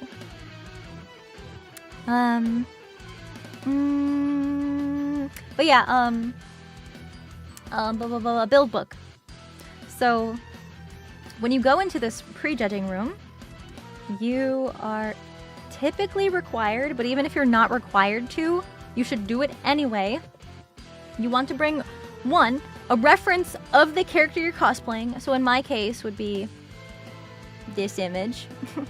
But they typically recommend front and back. So 2 images of character which I have, and then a build book or reference photos. And the picture, or not reference photos, photos that you take of you making the costume. So you want your reference photos and your progress photos, and the build book is a combination of those two things. Yes, you want it printed out, because oftentimes judges will keep your build book to reference later when they're picking winners, because sometimes it's down to the build books to be like, okay, who did what amount of work and how good did we rate it? So you definitely want a nice build book, just in case it comes down to judging based off of build books. But you want to print it out because, one, the judges will keep it, and two, it's a huge hassle for them to just like swipe through photos on your phone, and it's like small, and it's just print it out. Go to like an office supply store to get it printed if you don't have a printer. Do you 3D print your cosplays? Sometimes. Or is it all handcrafted? It depends. It depends. If it's like a specific piece that I feel would look best 3D printed, then I'll 3D print it, but any other case, I'll just make it out of foam. Like, this is all foam. Thank you for the cheer, Flab. Thank you. But yeah, so build book. I keep getting sorry, I keep getting off topic.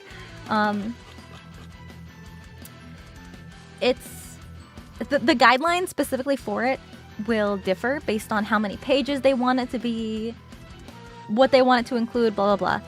But you want to cram as much visual information in your build book as possible, because that is how they can prove that you made it. You can prove to the judges that you made it, and how you made it. You know, for example, did you make your own patterns? Show a picture of that. Did you, I don't know, 3D model something? Show your 3D, like take a screenshot of your 3D modeling software with you like mid-progress modeling it. It's very, very important, because if they see like, oh yeah, this person utilized 10 different skill sets, like 3D modeling, foam fabrication, you know, detail painting, freaking embroidery, they did resin casting, like if one costume has all those different techniques, then there's more that they can judge you on, which means more points that you could potentially get. Yeah, LEDs is a great one. Don't just slap LEDs to have LEDs though. That's something I see a lot of. Yes, LEDs are cool, but LEDs don't always win competitions just because it's cool and it lights up. Snag! Thank you for the 10 gift subs! What's up? Thank you very much. It's good to see you. Python programming, exactly. If I ever get prejudged for this, I can't wait to be like, yeah, I learned how to code in Python. That's gonna be so cool to just be like, yeah, I learned that just for this. Pretty light make brain happy. And honestly, Nihilister, this is gonna sound so crazy to some of you guys, but Nihilister actually isn't the best cosplay to enter a competition in. And I'll tell you why. Pretty much every part of her is made the exact same way. Adobe Illustrator pattern. Cutting it out of foam. Gluing the foam together. Filling the seams. Painting it.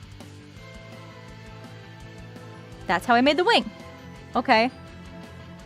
The arm. Pattern. Foam. Filler. Paint. Yeah. Less skill variety. I mean, there's gonna be wig styling. There's gonna be LEDs. There's gonna be coding. There's gonna be fabric. There's gonna be sewing. Sewing difficult fabrics. Stretch fabrics are very hard to sew, so that's like an extra point, kind of, just for like difficulty of materials. I might end up using thermoplastics for support structures for some things. So that's another thing. I'm probably not gonna be able to be judged on the fog machine, because fog machines aren't allowed in a lot of conventions, but like maybe if I say that and prove it, Maybe that'll mean something. Yo! Fleb! It's probably like FWE Burlite. Burr, right? I don't know. Listen, I know I'm probably saying it wrong, but I just think your name sounds cute, like Fweb. Can I call you Fweb? Is that okay if I call you Fweb? Thank you so much for the 50 fucking gift subs! What the hell? Thank you! Thank you so much! That's so sweet, that's so generous. Thank you very much. Thank you. Fleb is fine. Thank you. I appreciate that. My brain is small but mighty. But yeah. I'm sorry, Tara. I keep like going back to your point because I just keep yapping. Build books. I will definitely show off the build book that I make for Nihilister. I would like to compete. It's just like I'd have to find a way to do it through like my management or something, because you have to give, you know, like your contact information and your personal info, you know, for safety reasons. But conventions are volunteer run, so I don't know how much anonymity is in that kind of thing. So I wonder if somebody could like apply for me. You know what I mean? You know what I mean? So that's like the biggest concern about competing with Nihilister, but also just like getting her somewhere. Yeah, it could be a doxing issue. So I'm just gonna play it safe. I will still make a build book, just one for demonstration purposes, but also just in case. Just in case. Yeah, you do have to use real info because in case of emergency, they will, you know, have to contact you and stuff. But with build books, the typical rule of thumb, just like for info for right now, just in case, you can add text, but to be completely 100% real with you, judges are not going to have time to read much of your book. They're just going to look at the pictures and be like, okay, this is how they made it. And you don't have to do step-by-step photos. You know, you don't have to be like, picture of me patterning, picture of me cutting out the pattern, picture of me tracing the pattern, picture of me cutting the traced pattern out of the foam, picture of me gluing the foam. You know, it doesn't have to be that crazy. It can just be like, this is how I made the pattern, and this is like a work in progress of me attaching pieces. That's literally all I need. You definitely put too many words. Yeah, I did that in one of my last build books, and I'm like, oof. If you're gonna put any words in your build book, put like a bulleted list of new, like or not even new techniques, but like techniques that you used. At least in my opinion. I think that would be helpful, just so they can like look at the list and be like, oh, okay, there's beadwork, there's you know, French seams, there's LEDs, just in case they forget for whatever reason, or maybe if your lights were off for judging. You know, there's foam fabrication, there's a bunch of other stuff. Yeah. Yo, Flab! Thank you! Thank you so freaking much! 100 subbies! Thank you, thank you, thank you. That's so kind of you. Thank you very much. Spartan, thank you for the cheer! What the heck? What the heck are you spoiling me today? Labels of what you did? So what I'd recommend is like maybe one page. Let's say, what's a good example?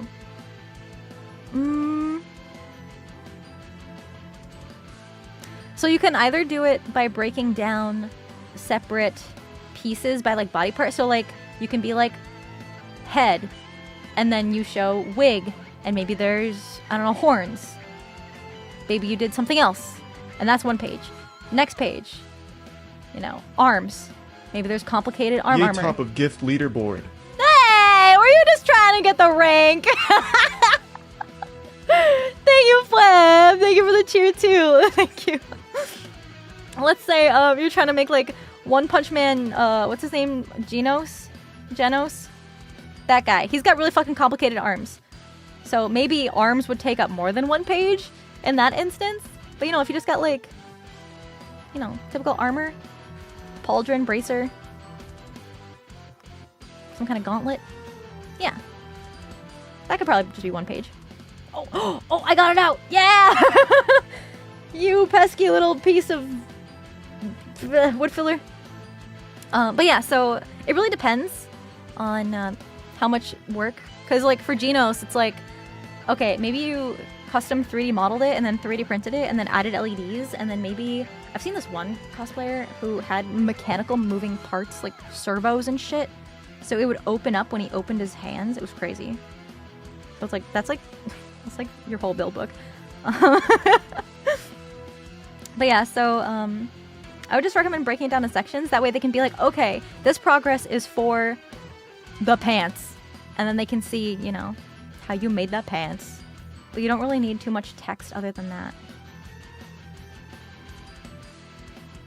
But yeah, my last build book was definitely way too many words. Also, keep them relatively short. 8 pages, like, think of Slender Man. 8 pages is a good happy medium. You know, like if you can get away with 4, like maybe 1 or 2 are for your reference photos and then the other are for your pictures. If you can fit everything you did in that many pages, great. Some contests have page restrictions. But if you have a book with like 20 pages, the judges aren't going to be able to look through all of that. That's just going to be very overwhelming for the judges because they have like sometimes 100 of these books to look at, depending on how big the competition is. Yeah. Like 5 front to back, concise, perfect. Totally fine. Yes. Shinelski, thank you for the tier 2. Happy 20 months. Thank you, thank you. Motion sickness with Power Wash Simulator? Yeah. I feel that. Just like back and forth. Wash, wash, wash, wash, wash, wash. Ideal max 8 pages? Around there, I'd say. Especially because usually like 1, maybe 2 would be used for your reference photos. 8 is a good number. Like if it's like a something complicated, you know, like Nihilister. But if it's a little more simpler, you definitely don't need. You don't have to just like pad your build book. The moving servos remind me of Iron Man cosplays with Yes! the mask and even the flaps. Yes, it's exactly like that. Those are crazy. I don't remember his name. There's this one cosplayer that I was Be back in referencing a bit. for Gonna walk my dog coding out LEDs. through the snow and put my lunch plate in the sink. Yeah, Also, have fun don't with your pupper. forget to hydrate. Thank you, I will. I will right now.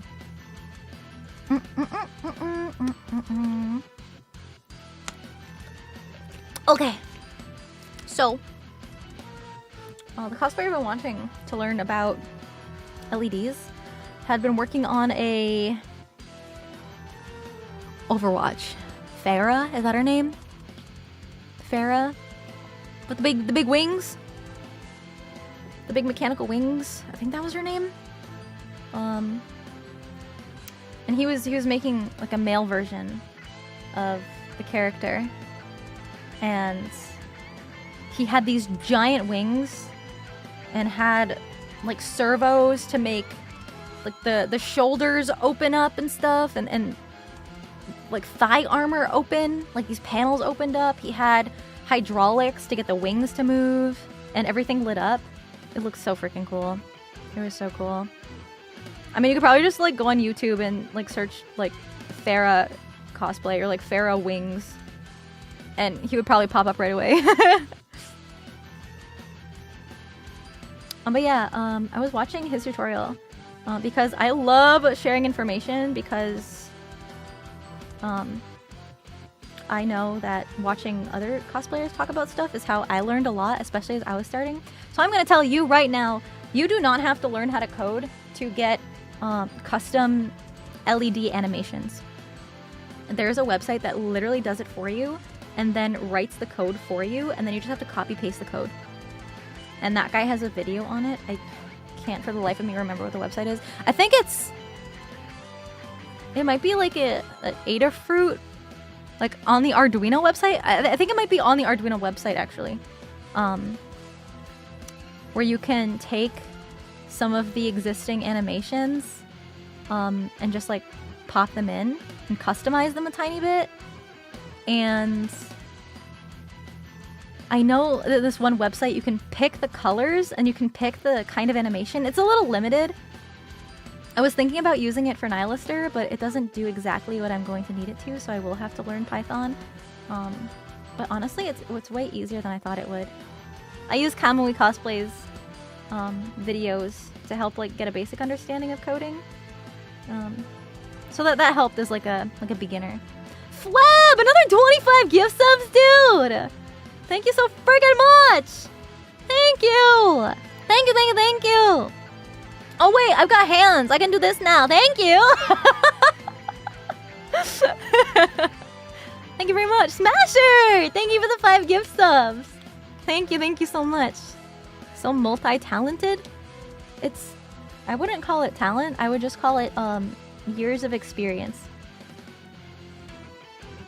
Because you can be well versed in anything if you commit enough time to it. Trust me, I've had plenty of trial and error. Yeah, acquired skill. Any talent can be an acquired skill. Yeah. Have a good day! Take care! Thanks for hanging out. Thank you, thank you.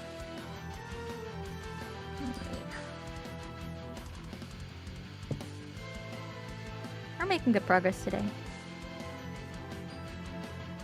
Because this is something that had to be done. And then once all the seams are filled, I am going to keep these separate for paint. Just because it's going to be so much easier to paint.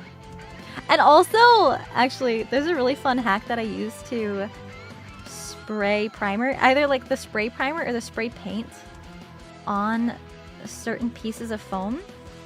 So it's easier to have it hanging up so you can get all the angles. Because if I just have it sitting like this and then I spray paint it, I have to wait for it to dry and then flip it over and then spray paint this. So I actually did it. I did it with this one. So the way I primed this, you can actually see it. This is the attachment point that attaches these together. But because you're not gonna see this, I stabbed a coat hanger wire through the foam, and so it was just hanging like this, and I just sprayed it. But for like these other pieces, for example, because there's holes in there, I could just hook the wire inside and then it'll just hang, and then I can just spray all the angles like that. But literally, it doesn't have to be complicated. It can be so dummy simple. I learned that kind of mentality from Papa Wolf. Cause he's just like, sometimes he just has like a brute force mindset. Cause if I didn't have experience from my dad, I probably would have like tried to loop the wire around this and hang it like that. But because it's like nobody's gonna see it, it's gonna be attached permanently anyway, I can just stab it through. Although I will have some of this detach, just because this shape, this wing, it's a very awkward shape and it sticks out in all kinds of directions. So especially if I'm gonna travel with this eventually, it is probably gonna be much easier to have it deconstruct. Even if it's just, you know, the base support structure coming apart, you know. Like if I just leave this as an attachment, I'm probably gonna add magnets, which would be very easy to do. But yeah, that'll be a problem for a future Cinder. Real Nova, thank you for 6 months. Thank you. Yes, I do give good scratches to Freddy's head. Yes. Yes, yes, yes. I recently realized that a vast majority of my life has been surrounded by costume work. I grew Really? up with my mom and grandma who are costume designers for my city's theater, No and way. now Maya Kamiyoshi was a professional cosplayer Cinder6 lol. Yo, what? You've got some pretty cool women in your life. I'm talking about your family. Not me, nah, not me. That's cool though. Theater costumes. I have minimal experience with that. The only time I was ever in like a theater production was when I was in like elementary school. I was a pirate in the Pirates of Penzance. That one was really fun. I kind of want to listen to the soundtrack now. I've never been like one of those theater girlies, you know, like the Broadway show girl. Like I've never been like a Hamilton or a Wicked. You know, I don't know. It's just like musicals aren't my cup of tea, but pirates are my cup of tea. So I was like, it's actually a funny story because the head of the like theater club, drama club, I don't remember what it was called. I love that you stream on YouTube, because otherwise I would have missed a hand cam. Aw, well, welcome to Twitch. Thank you, Flab. I'm glad you were able to catch it. But yeah, so the head of this theater club that puts on these performances was my homeroom teacher that year, and I wouldn't call myself a teacher's pet, but he had a soft spot for me. I was always like the quiet kid, but I always did my work and didn't cause any problems. So teachers were usually like, yeah, she's chill. She's a good student. She's a good kid. And this homeroom teacher really liked me and knew I was shy. And he was like, hey, you know, we'd really love to have you join if you want to be a part of the theater club. And I was like, I don't know, you know, because I was very not social or outgoing in any way, especially in school. You know, I was a weird nerdy kid that cosplays and shit. Finished working on my car. Nice. I'm exhausted and filthy. My favorite Go take a states of shower. being means good work was done. Also, with keeping the costume from breaking during transport, use KISS, keep its stupidity simple. Yes. Anyway, going to clean up, eat and game, while still lurking. Nice. Have a good one. And we're gonna Nihilister. It's a Nihilister's wing right here. But yeah, so I was like, I don't know, and he says, well, why don't you just come to like the first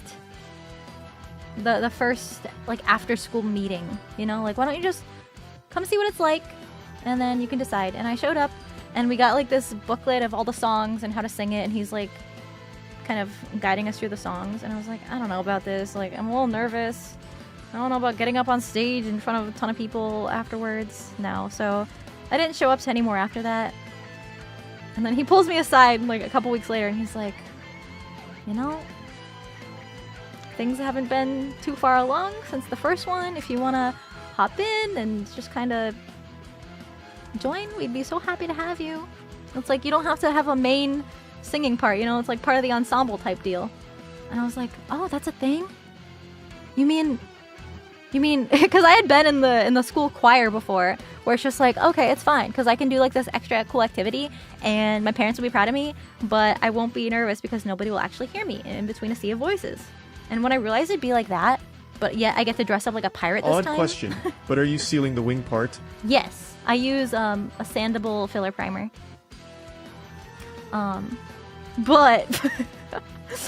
But because it was pirates, and I like pirates, and he said I could be one of the pirates, because the way Pirates of Penzance is set up is that typically all of the, in like professional productions of the show, the females are the daughters in the dresses, like the general's daughters, and then all the males are the pirates. And I was like, I want to be a fucking pirate. And he's like, well, you can be a pirate because this is a school production and we don't care about that. I was like, hell yeah, I'm gonna be a pirate. So I ended up joining the club for that 1 year. It was the last year of like elementary school before I went to high school.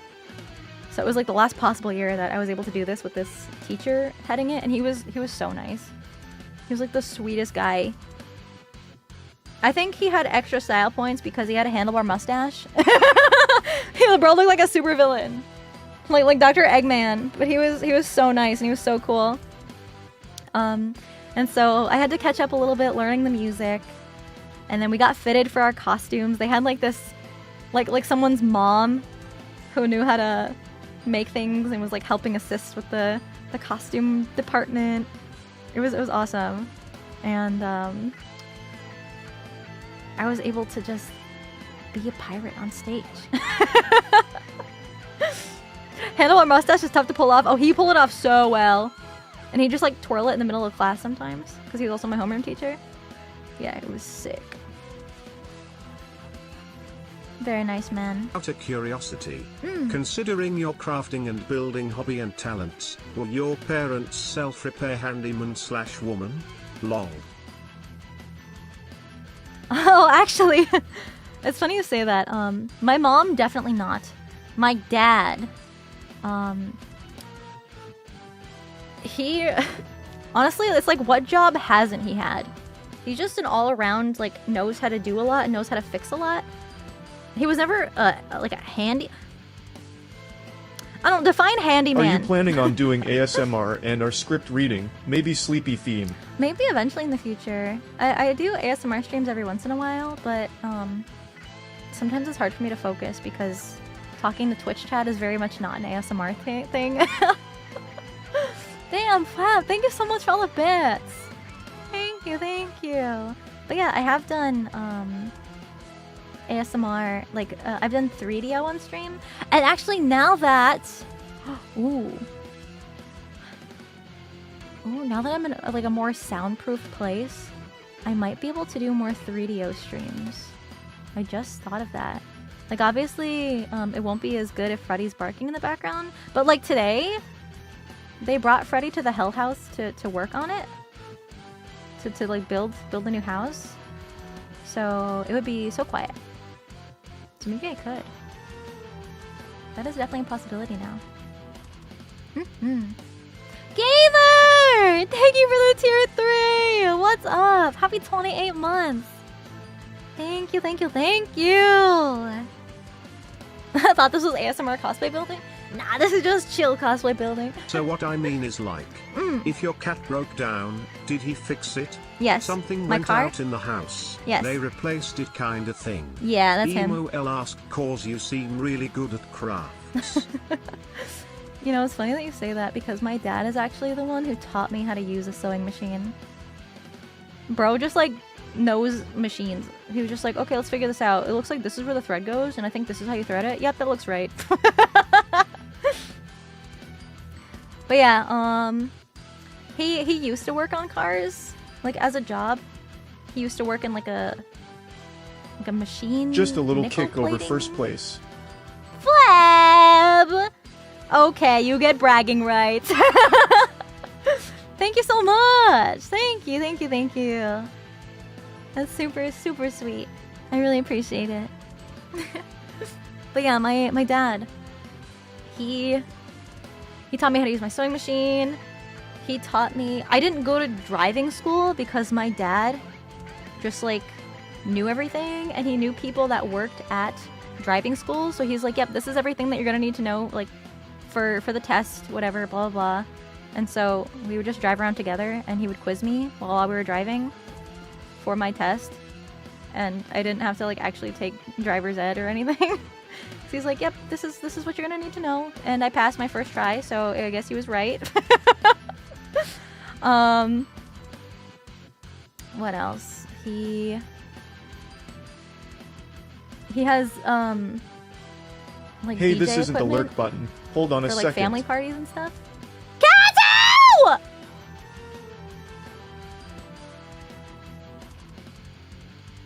What? Thank you for the 15,000 biddies! What? Hi! Enjoy your lurk! Thank you so much! I hope you've been doing well. Reaper! Thank Thank you for the super chat. Thank you, thank you. Yeah, we've just been chilling out. Not the lurk button. No. No, I think that's the wrong button, pal.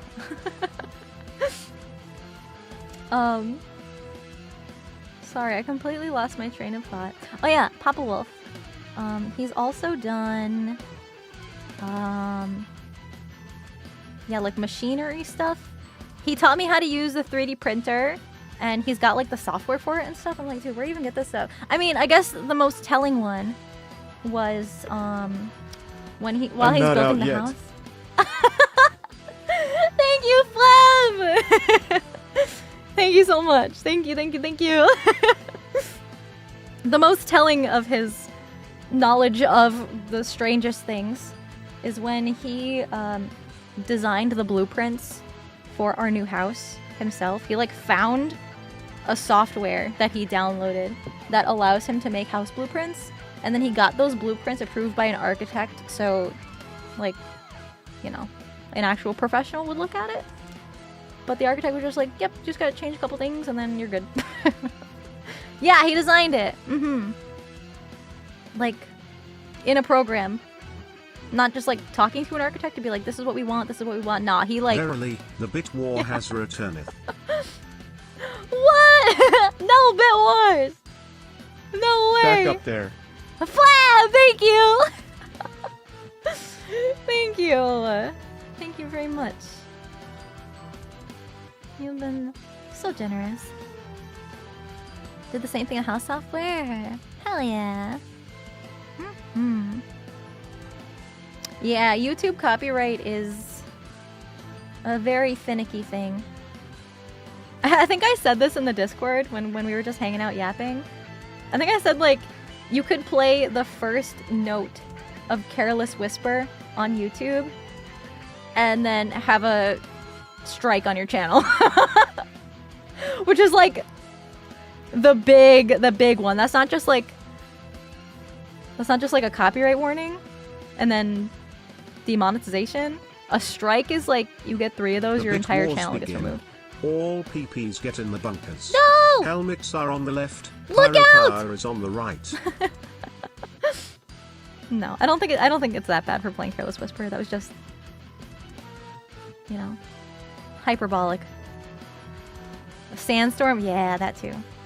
Papa Wolf is just that guy that hasn't know everything. Yeah. You need to hang a photo? Yep. No problem. Oh, he also knows how to edit your photos. engine rebuilt? No problem. Bro just casually knows how to use Photoshop.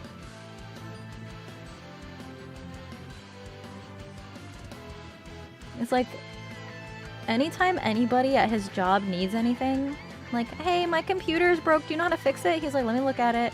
Hey, my car isn't A handy running, hand is can you usually look at someone it? who grew up poor and became so self-sufficient at fixing their own problems they start fixing of people's problems for money while passing their skills to the next generation. You know what's so crazy? My dad started working, I think his first job, it might have been like a car garage. But he's like, yeah, I started working at like 12. Just because I could. And then he just like started learning things. And now he just knows everything. Bro actually has all the answers of the universe. That's just how it is. Maybe I don't need to fill these. Nah, I will just in case. Come on, get out there. Sounds about right. And because like, I don't know, handyman sounds like a job title specifically for people that like fix things as their career. And I'm like, that's not Papa Wolf, but you know what? He does kind of do that. Why go to Google AI summary when we have Papa Wolf? Literally. Sometimes I'll just have like universe questions and I'm like, why is this a thing? And he's like, oh, because this. And I'm like, oh, that makes a lot of sense. I don't remember the last thing I asked him about that was like that. I don't remember. Oh, one time he asked me a question, but he was just seeing if I knew the answer, and I'm like explaining it to him like he didn't know the answer, and then while I was in the middle of explaining it, I was like, wait, you already know this? And he was like, yeah. Oh, I don't remember what it was. Oh man, I wish I could remember. Because I was like going off, I'm like, oh, it's because of this and this and this. Letting me have my moment. I was like, wait. Why'd you ask me? Oh man, this is gonna bother me all day. Just trying to remember what it was. Jack Like I of had all infinite trades, knowledge. master of none is better than a master of one. Papa Wolf is that Jack. True.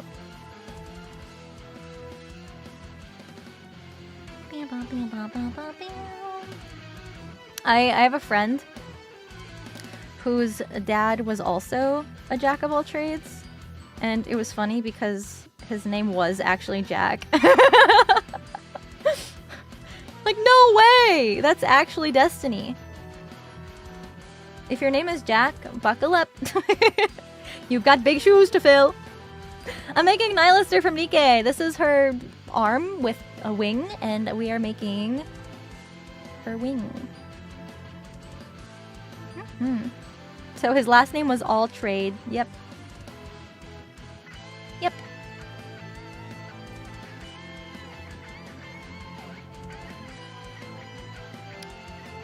This is a bit of a harder scene to fill just because it's like a corner. We're getting there.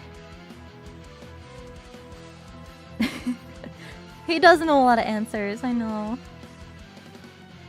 I don't know how he knows, but he just does. Sorry, I'm just like I'm trying to remember what we were talking about that I was explaining.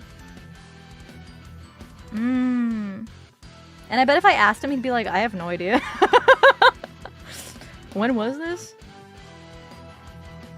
Dragon heads on a stand?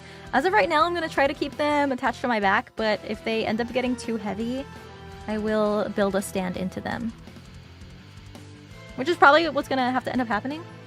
I'll probably get like a clear acrylic rod to hoist them off the ground. First cosplay I ever made. I've told the story before. Okay. So imagine this. Young, barely a teenager girl. Hi, it's me. Okay, now imagine you trying to ask Mine your is mom... Jack without a C, but I guess I have to step up. Aw, yo, thank you for the big tip! Thank you! Yes. Time to learn everything ever. Good luck! Okay, so imagine this young... I don't remember if I was 13. I was probably at least 13. I don't remember. It was so long ago, man. I don't remember. But like young, probably teenager by now, girl who's trying to convince her mom to take her to this place that has lots of people dressing up like anime characters and fictional characters in general, and also to convince her that I want to dress up like a shirtless man. Yeah, my first cosplay was Porcus the Ace from One Piece. And I actually did it, and my mom was like, what the hell, you're not gonna go to this like place shirtless, what the fuck? And I was like, no. She didn't actually say that to me. But she was like, I don't think you should do that. What? And I was like, no, Mom, trust me, I've got a plan. I've got a plan. It was so jank. It was so bad. I like tried to do like this half male, half female type thing. And by half male, half female, it pretty much just means I tried to look exactly like him, except I had boobies. So it didn't look like a male. It's like I had the short hair, I had this short black wig. I had like longer shorts. Usually, girl versions of Ace have like the short shorts, more feminine shorts. But I had like the long, like cargo shorts, no binder. I didn't know what that was. I had a tan-colored tank top with his back tattoo painted on the back because I was like, I even have his tattoo. I didn't have black boots. He's got black boots. So in order to simulate the look of boots, I had these chunky black sneakers. And then I had these like longer socks, like these like shin-high socks. And I had these chunky sneakers and then these socks that went like halfway up my leg to make it look like a boot. Oh my god, it was so jank. It was so bad. I made like all his accessories too. He has this dagger in a sheath that's attached to his hip, and I use this just like scrap upholstery foam, like super squishy foam, like not this kind of rigid stuff. It was squishy soft foam that I used to make this sheath for his dagger, and because it was like the squishy foam that you can't really paint, I covered it in old t-shirt fabric. Like I cut up old t-shirt. I had a green t-shirt and I'm like, I don't wear this anymore. I'm just gonna use it for the fabric. And I just hot glued I hot glued fabric all over this like squishy foam thing. But I was like, I want to make it accurate. So I want to make an actual dagger that like slides in and out of this. So I carved out a hole and I made this like super thin foam dagger. I just bought like white craft foam, cut it out, called it a day. Oh man. A lot of that has disappeared, lost to time, but I do still have the tank top. Wait, I could probably go get it.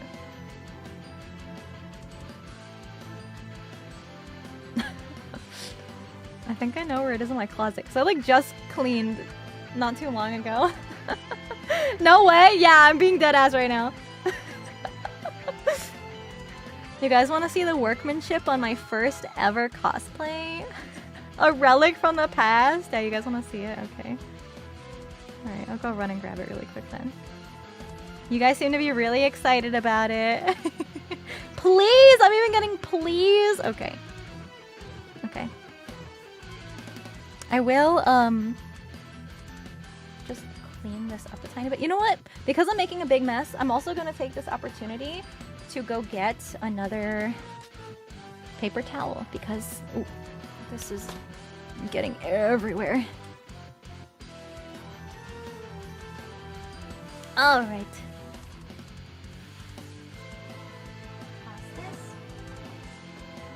All right. Let me go wash the dust off my hands and go grab. let me go grab it. Let me show you guys. It's gonna be so bad. I'm gonna get embarrassed.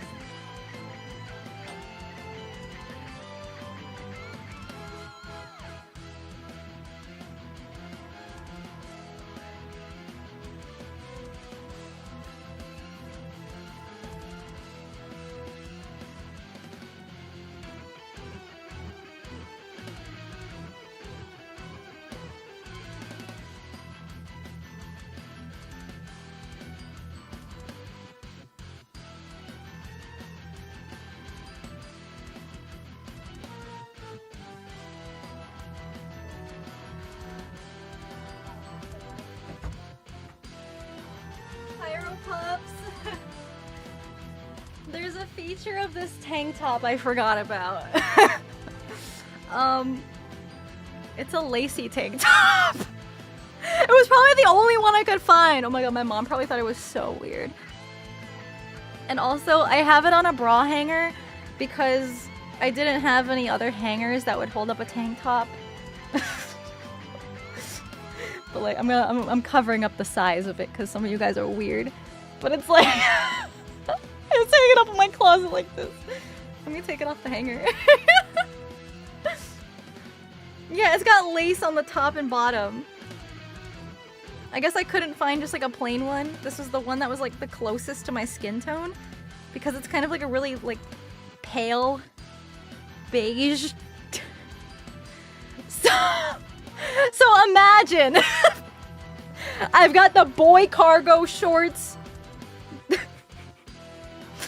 I've got the short boy hair.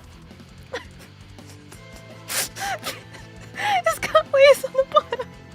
And then I painted his back tattoo on this. Oh my god, and I used, I can't tell if this is, no, I think this is airbrush paint. Because this was around the same time I got my airbrush.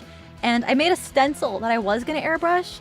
but it would bleed through the stencil, so I ended up just using my stencil to hand paint, but I didn't switch to a different paint. I just kept the airbrush paint, which was probably a good call on my past self, because acrylic paint would have like cracked so much. We're pretty normal, verily.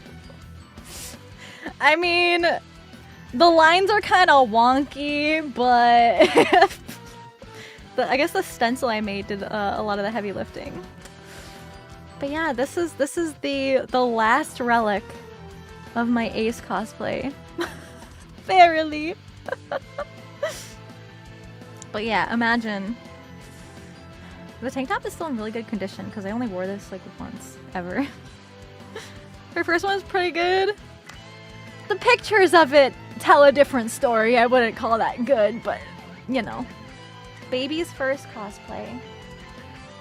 With all the lace, the lacy tank top. Me trying to look like a shirtless man. Meanwhile, there's literally frills and lace on my shirt, and I had breasts. Oh no, Cinder, you showed the size. The oddball pups have seen it. Wait, did I? Where? Lucy's Where? sister, Portagasti Where? lace. No, I didn't. The size of the tank top isn't the size. What do you mean?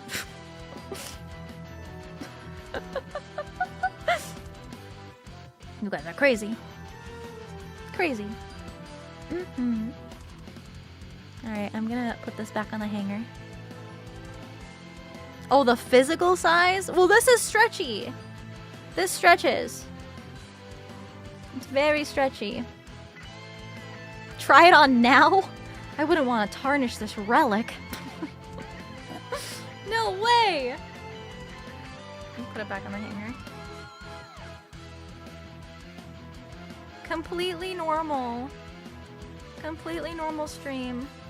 Not a blast from the past or anything. Okay. Gonna try to keep that in good condition. Oh, I forgot to get another set of paper towels. I'm gonna go get that. Let me just go make sure I'm not making a big mess. And it's gonna get everywhere.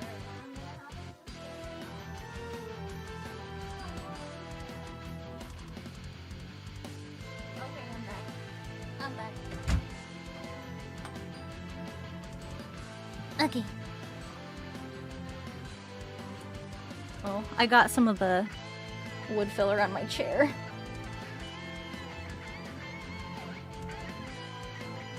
I don't remember how old I was. I might have been younger. I don't know. Listen, they were smaller than they are now, but they were still prominent enough to be like, girl, what are you doing? What are you doing? What's going on here? Okay. Let's finish these. Filling in the cracks. Actually, just because I'm curious, let me check the first one. I just got home to find that you're still streaming as my first Cinder Sunday stream I get to catch, Welcome and so long back. Cinder 6 Pyro, let's go. Hell yeah. So happy to see you, Cinder 6 Heart. You too. Thank you, Scorn. Thank you for the biddies. I mean, it hasn't been... I should wait the 2 to 6 hours before I sand this. Just because I fear that I'll just sand everything off. And not just the parts I want filled, you know? That's okay.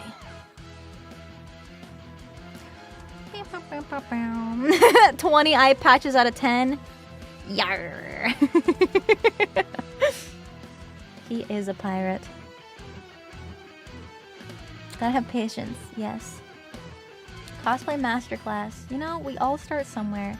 And I think that is an important thing to also recognize. Although, to be fair, I kept the most well-crafted piece. Like, even the hat was like a cowboy hat from a, like, costume Halloween party store? I don't remember. But it was black, and I painted it with acrylic paint. Like, I painted it orange. Ugh. And then the paint started cracking because that's what happens when you use acrylic paint on fake leather and then it bends. Thank you for the hugs, but I can't read chat when there's so many messages from each of you guys. Thank you. Thank you. Oh yeah, it'll gunk up the sandpaper. Wait, that's a good point. That's a good point. A masterclass series on YouTube? I don't know. This is kind of like my series. Favorite animated emote? Me personally, it's hard to top the Munch. Here, let me show you. I actually have it. Where is it? Where is it? It's somewhere in here. Somewhere in here. Oh, I think it's over here. Right here. Oh.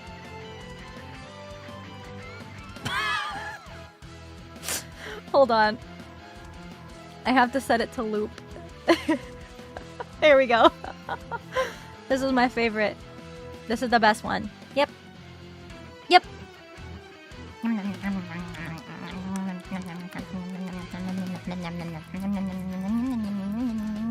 Yep.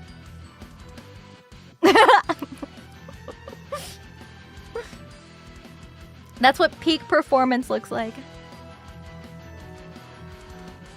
Sorry, I don't make the rules. This is gonna be a tough one to fill. Just because of the angle that it's at. Oh yeah, I actually saw that, Conla. You got a wheeze out of me. Yep. Lil Wheezy showed up. I can't believe that's a thing now. Maybe I think I just have to put a ton in here so that way I can just sand it all down later. Yeah, I think this is gonna need a lot of wood filler. At least for the first pass. Just because this is kind of, it's a little concave, so then when it connects to this piece, the gap between the two is a little more noticeable. Give me some of that. Come here. I know you're still good, I just dropped you. Come here, there we go. Nice. Okay, then we'll sand that down. It's gonna take longer to dry, but it's okay. Epoxy foam? Epoxy foam? Is that a thing? Some people use foam clay. Some people use like epoxy sculpt. Epoxy sculpt is insanely heavy, so I would not recommend using that for any significant pieces. Like if you had a little piece, and that's one thing. But I'm just gonna scoop it out again. But there's foam clay, which is essentially foam with clay-like properties that you can use to sculpt and smooth out with water, just like clay. But then when it dries, when it air dries and cures, it becomes squishy and rigid like foam. It's a crazy invention. But some people use it to fill in really big seams. But these are small enough where it's just more convenient to just use the wood filler. PP for me is a historic moment. If you were there for that, you would know. Truly legendary. Because of a dog? No, the Monch is Doro. It's a NIKKE meme. I think it has a defective applicator too. I don't know, like I cut so much off of it, and it's just not... It's not squeezing out. I don't know why. What the fuck? I know, same. Should I don't know, should I cut more off? I could try that. Snip, snip. Alright, come here. In the garbage you go. Come here. There we go. Okay, what about now? It's still not behaving. Why is it so... I'm using so much force. It's fine. We're almost done with this anyway. I don't think it's going bad. It said it would be dry and clumpy if it was bad. But this is still like a putty. So I think it's fine. Gotta get going. Take care! Good luck today. Thanks for hanging out.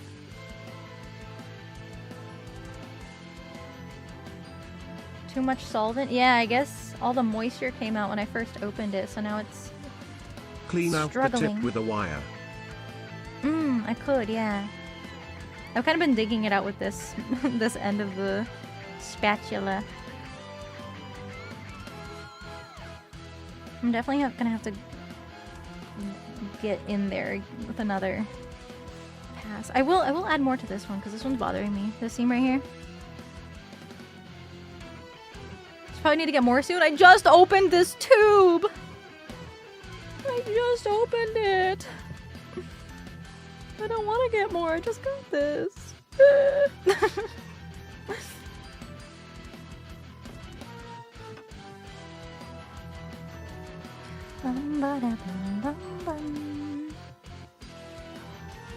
Oh, no. Stay down. Stay stuck. There. That's better.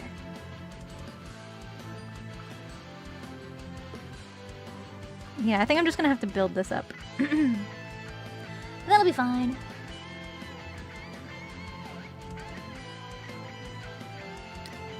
See you next stream. Take care. Thank you very much.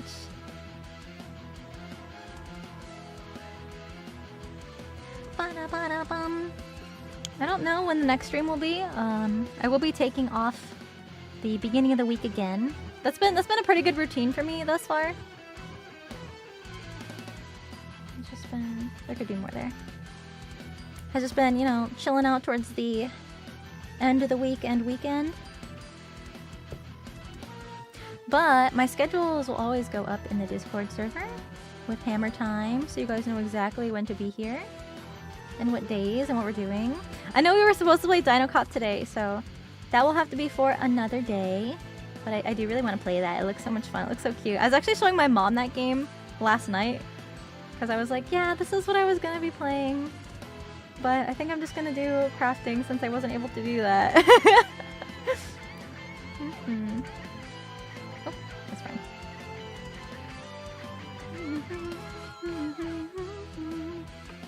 Leaving the cap open? Really? I've never had an issue with that.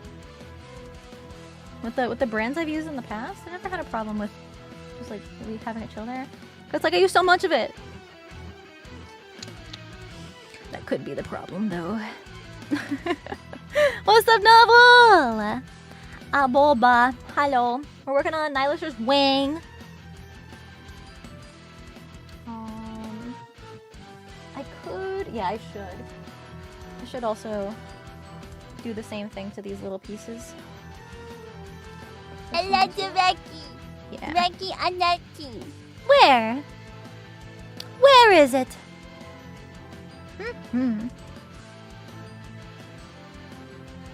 Pee-pee, hi. How's it going?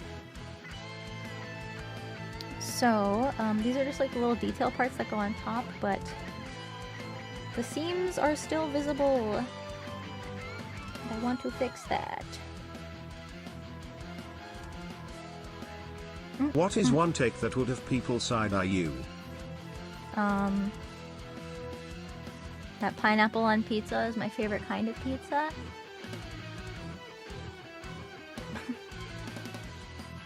that pineapple on pizza, like, in its design is inherently, like, it makes sense why it is so yummy for a lot of people.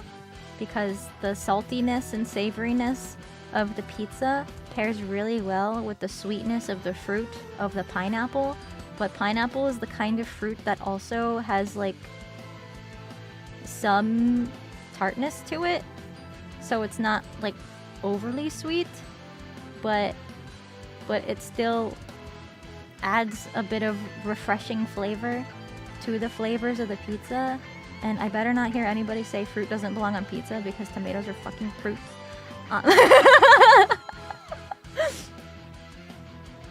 You were a doubter, but then you tried it, and now you're a believer!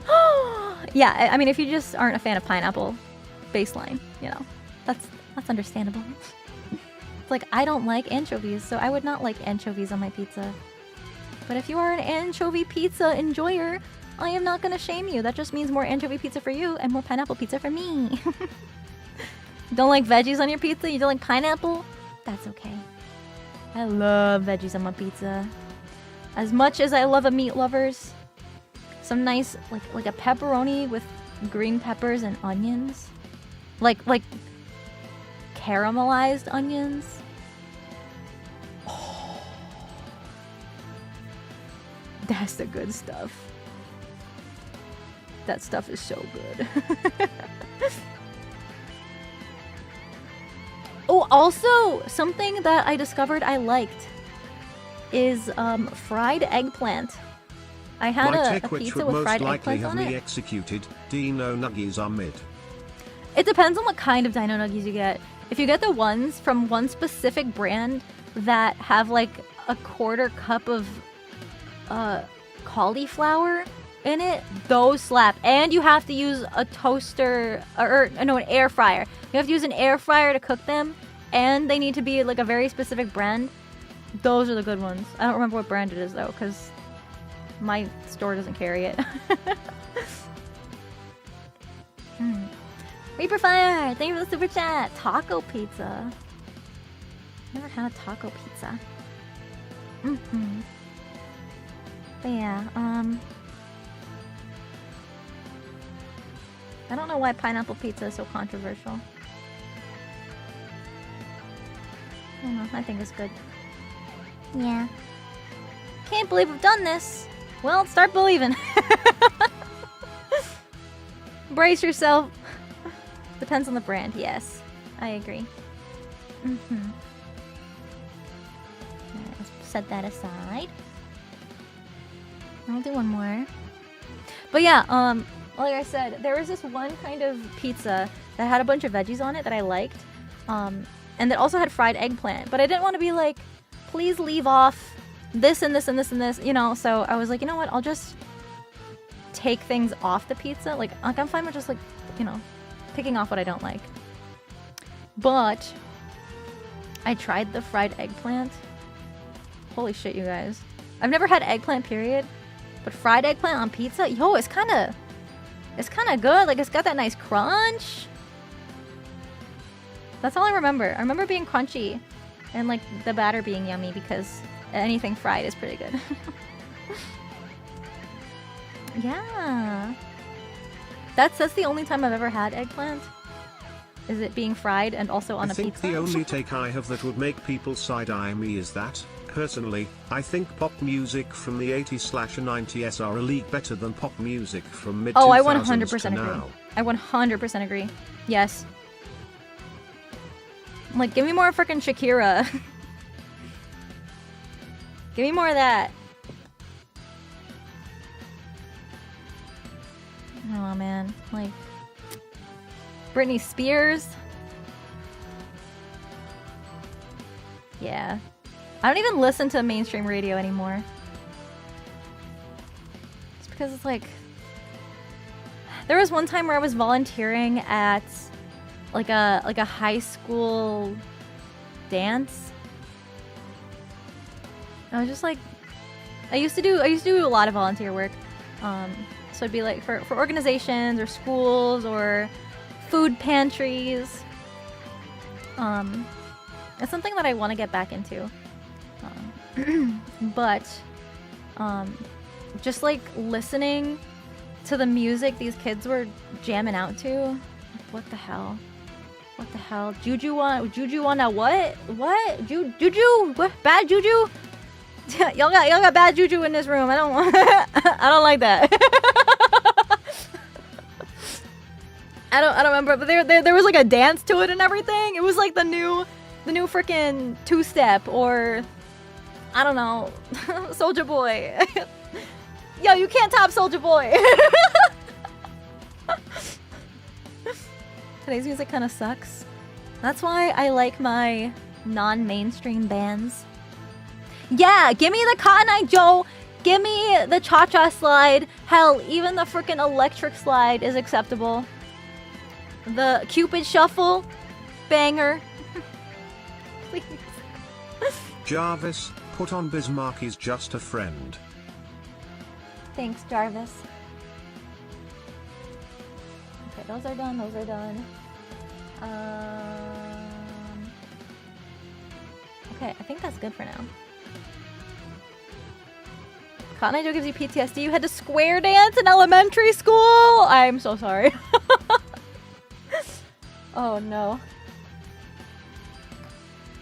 My bad.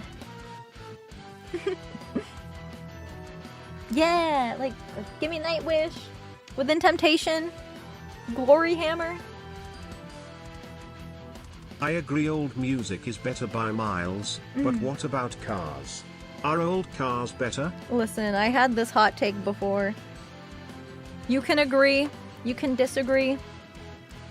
Old cars are built like kazoos. I've got this clip that kind of popped off on my YouTube channel about me talking about that.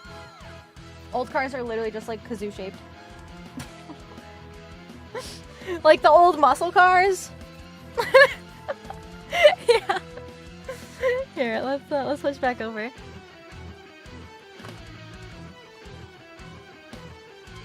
Wait for my wood filler to cure. What does that even mean? Here, let me show you what I mean.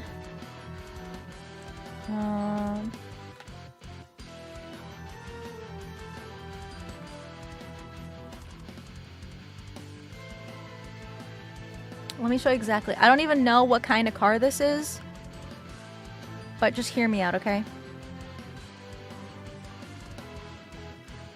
This is just like the first result on Google, okay?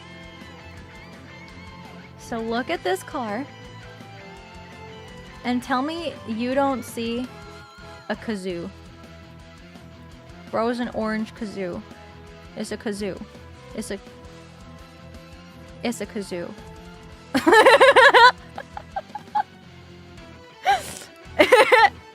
Wait, is this a Chevelle?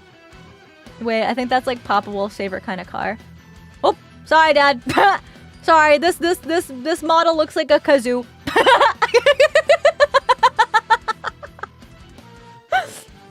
Oops. You don't see it? Hold on.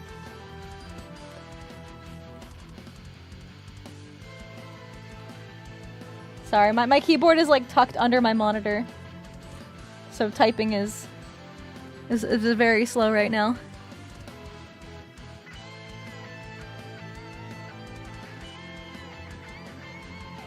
Okay. Here. I'm trying to give you the most accurate vibe right now. This is so stupid. Cinder, I so still love stupid. you, but I'm going to be honest with you, I was tilted when you called some of my favorite classic muscle cars a kazoo. Guys, look at this. Look at this, look at this, look at this. I'm sorry for tilting you, but like... This is all I can see. This... It's like...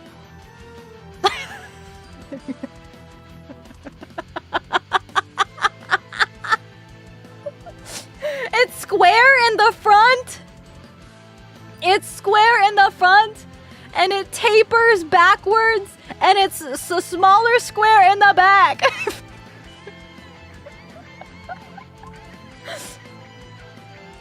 I'm sorry. I'm sorry. That's just how my brain thinks. And all brains are not the same because that's what makes us beautiful and different. My dad's gonna hate me. I didn't know that was a Chevelle. What? Tara! Thank you for all the great tips today. It was really nice to have another crafting stream. Dude, thank you for the huge tip! What the hecky? Just I'm to glad make you it enjoyed worse, the stream just today. add a bunch of kazoos to the tailpipe. That would be so annoying. Yeah. I love the crafting streams because 1, it's productive. 2, it's chill. 3, we can craft together. 4, I can answer crafty questions and it's on theme. Even though I do that anyway. It don't matter what stream. Shatsy, happy 11 months. Dragon Lizard, thank you for the tier 3 resub. Happy 17 months. Thank you, thank you. Crafting streams are your favorite? That's so sweet. Thank you. I definitely want to do more. Not just like cosplay, but just arts and crafts in general. I'd love to do another pixel beater. Wait, actually, I saw a Pyro Pup that made this really cute pixel art of the sleeping Pyro Pup from my reference sheet from the Pyro Pup reference sheet, and they made the sleepy pixel Pyro Pup art, and I was like, oh, I kind of wanna do beat arts again. You know, just looking at pixel art. It's like I feel inspired. I want to make more cute pixel art again. Maybe it'll be Pokemon, maybe it'll be a Pyro Pup, maybe it'll be something like that. The I think that would 1970 be Nissan 240Z cannot be built like a kazoo, nor the 1986 Mr. 2. Well, some models aren't as boxy. I fear Papa Wolf may want to have a word over your take on cars, but I agree. Those old cars do look like kazoos. Listen, Cinder it's just lol. like, it's shaped like a rectangular, like a flat rectangular prism. This stream is Anything else awakening shaped my like an artistic orange side I flat lost a while rectangular ago, prism lol. can also be related to a kazoo. Oh wait, Any I haven't tips heard on that making meta. wolf ears and tail? Yes. There are so many lovely tutorials on the YouTube specifically for those things. But typically the easiest way is wire and headband, and then belt and tail. You know. But some people like attach things with magnets if you want to get really advanced, but for the first time, If it's I may best to ask, keep it what do simple. you think of tuner cars, you know, like your Toyotas, Nissans, Mitsubishis, Subarus and others? You know, before I read the message, I thought you were asking about my opinion on tuna. And I was about to have lots to say, but I know nothing about tuner cars. I don't know what that means. I'm not a car girly. I don't know much about the locomotives and such. And those are trains. Wait. Vehicles, I think is the word I'm looking. Vehicles. Motor vehicles. Yeah, no, not train. Motor vehicles. I don't even know English. I can't. No. I've only had 2 cars in my life, and they are both no longer in my life because they've been so old, and I'm at the point where I don't really need to drive anywhere if I don't have to. But I probably should, you know, pick up another used car at some point just to have just in case. But my last car would just like sit, and it would never. I shall ask then, cause I'm be curious used, now and then the too. battery would What's keep your dying. opinion on tuner? And then I'd have to charge the battery like every time I'd want to drive because the battery just like so garbage. I don't like tuna. I think it is stinky and gross, and I also don't like mayonnaise, which is often mixed with tuna. I'm just not a big seafood enjoyer, but tuna specifically typically is in cans, And then when I think of tuna, I think of canned tuna, and then it's like smelly because Mama and Papa Wolf both love eating tuna sandwiches, and I don't know why, because my dad doesn't like fish, but he likes tuna for some reason. And then it's like every once in a while, I'm like canned tuna sandwiches, and then the whole house stinks, and my mom has to like defumigate so I don't pass out because I hate the smell. Yeah. Thank you. Mayo's so gross.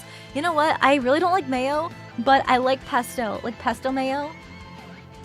It's just built different. I don't know what it is. It's like I don't like tomatoes, but like ketchup is okay, you know? Like I like ketchup, but not tomatoes. I don't know. It's like weird. It's weird. Yeah. Can't stand tuna sandwiches, but you like it from the can with mayo. It's so weird how the taste changed just by one little thing. You know? Sherry, thank you for the super chat. Wait, you made the Pixlr? I was a little sleeping pyro pup? A little sleeping one? No way. Thank you. Yeah, I saw it in Discord. No, thank you for using your creative talents and sharing them with us. I really appreciate it. You don't like peanut butter, but you love Reese's? It's so silly how the way things just work sometimes. It's the texture. Yeah.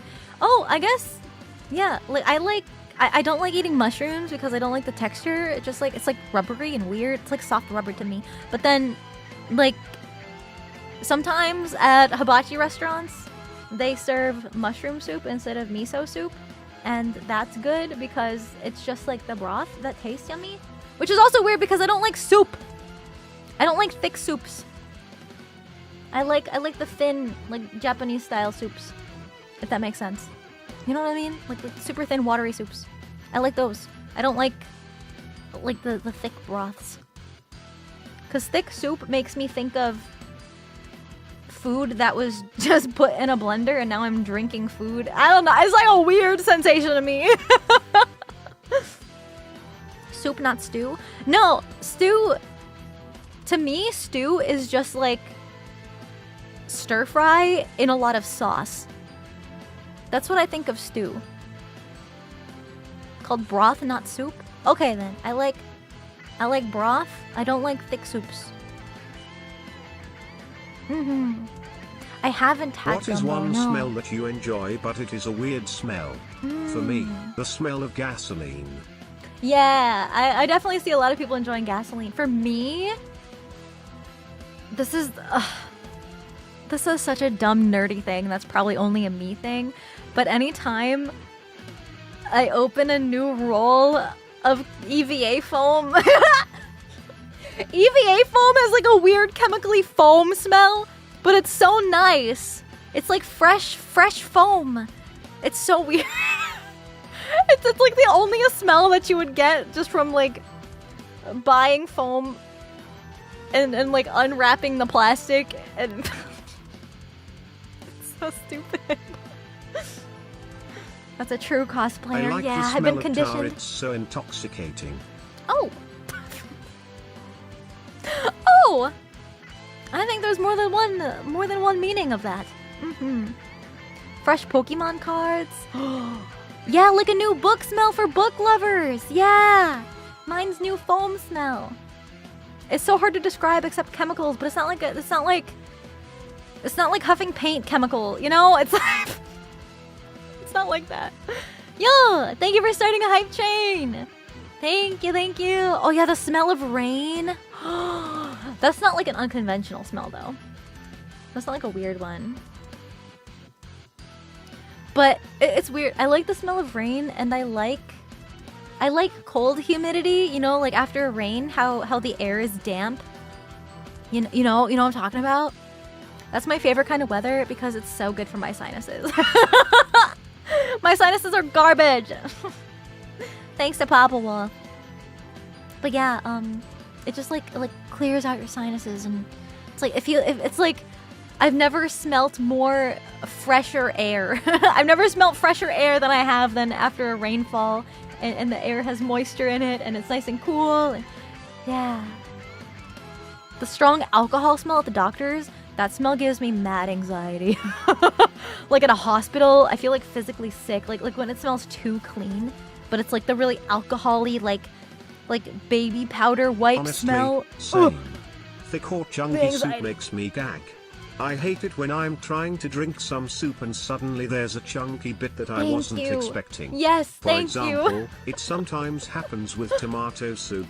Hate Man. it every time. Relating so hard. Cyrus, thank you for the 5 gift subs. Thank you. Smasher, thank you for the 5 gifties. Thank you, thank you. Viper, thank you so much for the 5 gifted. Thank you. Oh, it's called petrichor. That's the smell of soil after rain. Oh. Yeah, that smell gives me anxiety because, for the longest time, I've only had negative experiences at the doctors and at hospitals.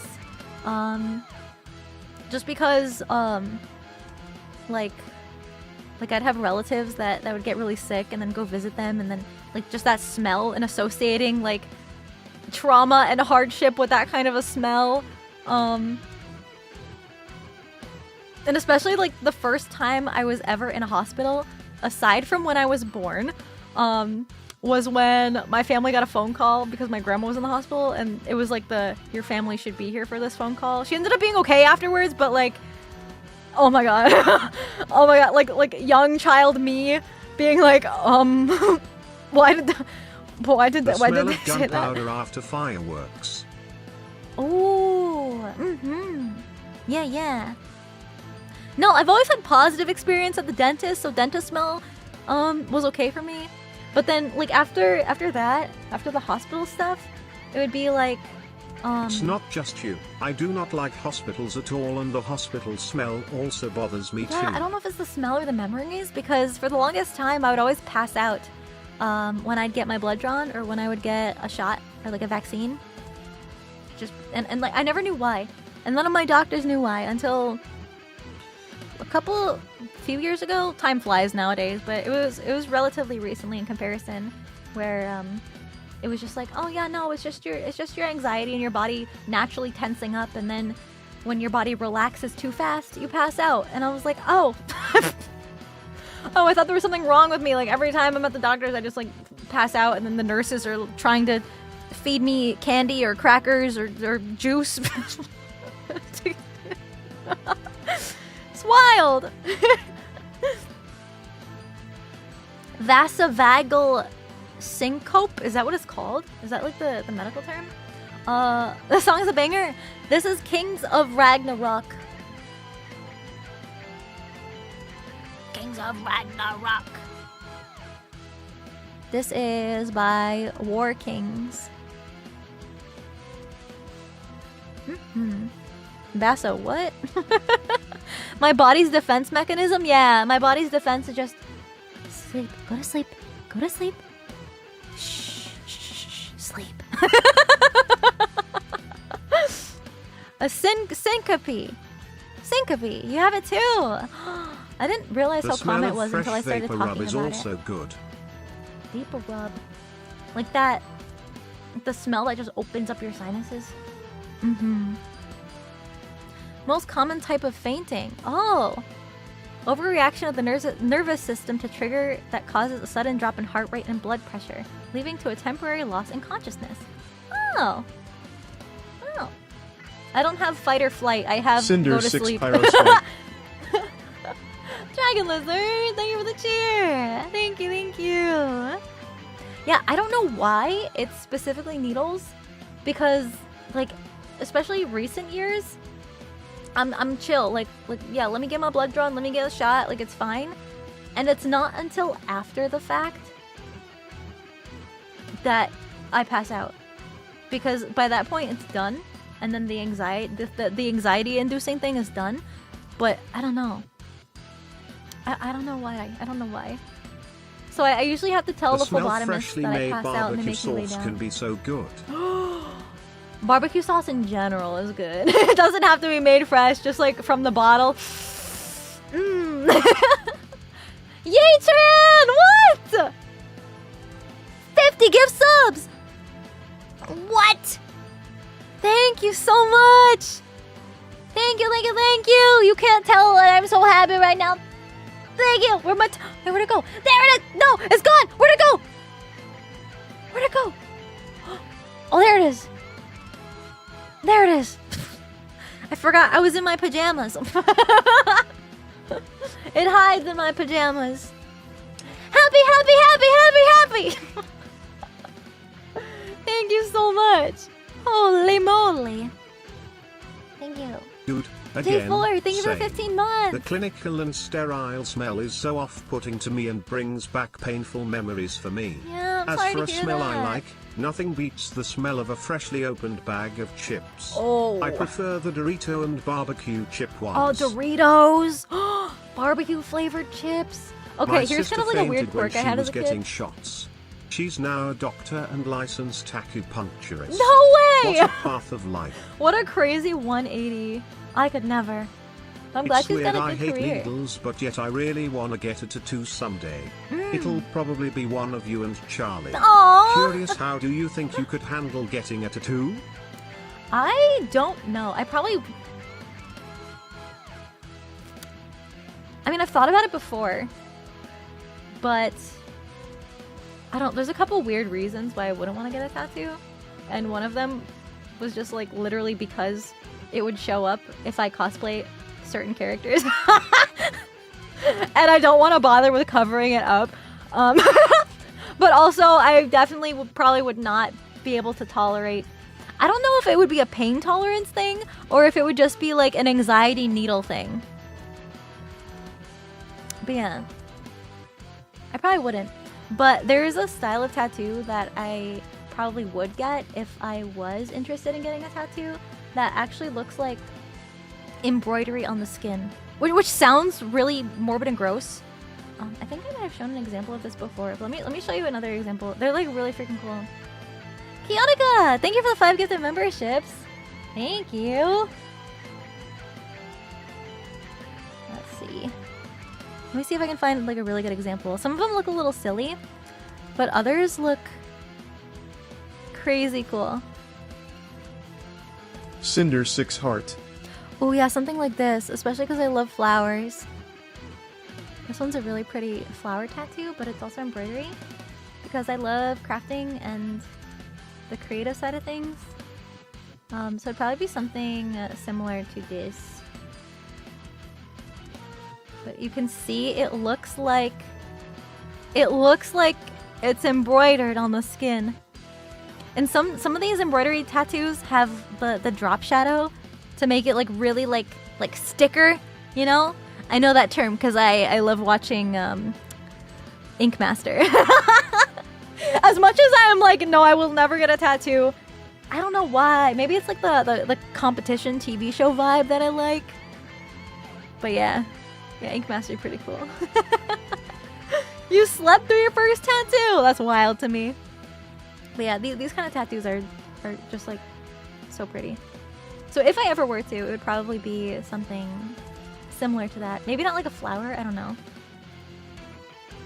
I don't know, maybe. What? Jabloom! Thank you so much! 10,000 biddies? What the heck, Charlie? You ate that? You're My goodness. welcome, Cinder and chat, and good luck to the rest of y'all's day. Thank you. I really appreciate it. I appreciate everything. Thank you so much. Where would I get it? I don't know. See, I never thought that far. Ripkid! Thank you for the tier 3. Happy 15 months. Thank you, thank you. Henna tattoo? I have had a henna tattoo before. Those are so pretty. And they don't hurt.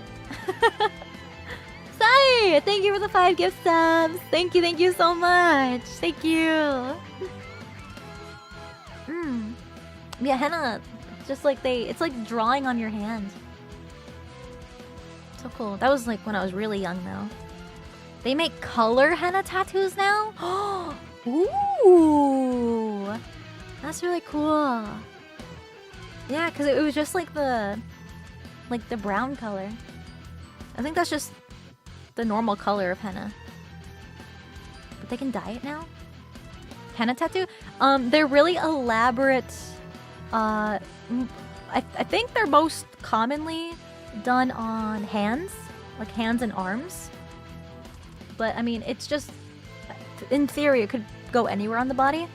But it's this, I think it's like a natural, it might even be like a plant-based, I think, is henna. Oh, it's an ink. Oh, it is an ink. But yeah, so it's like almost like icing.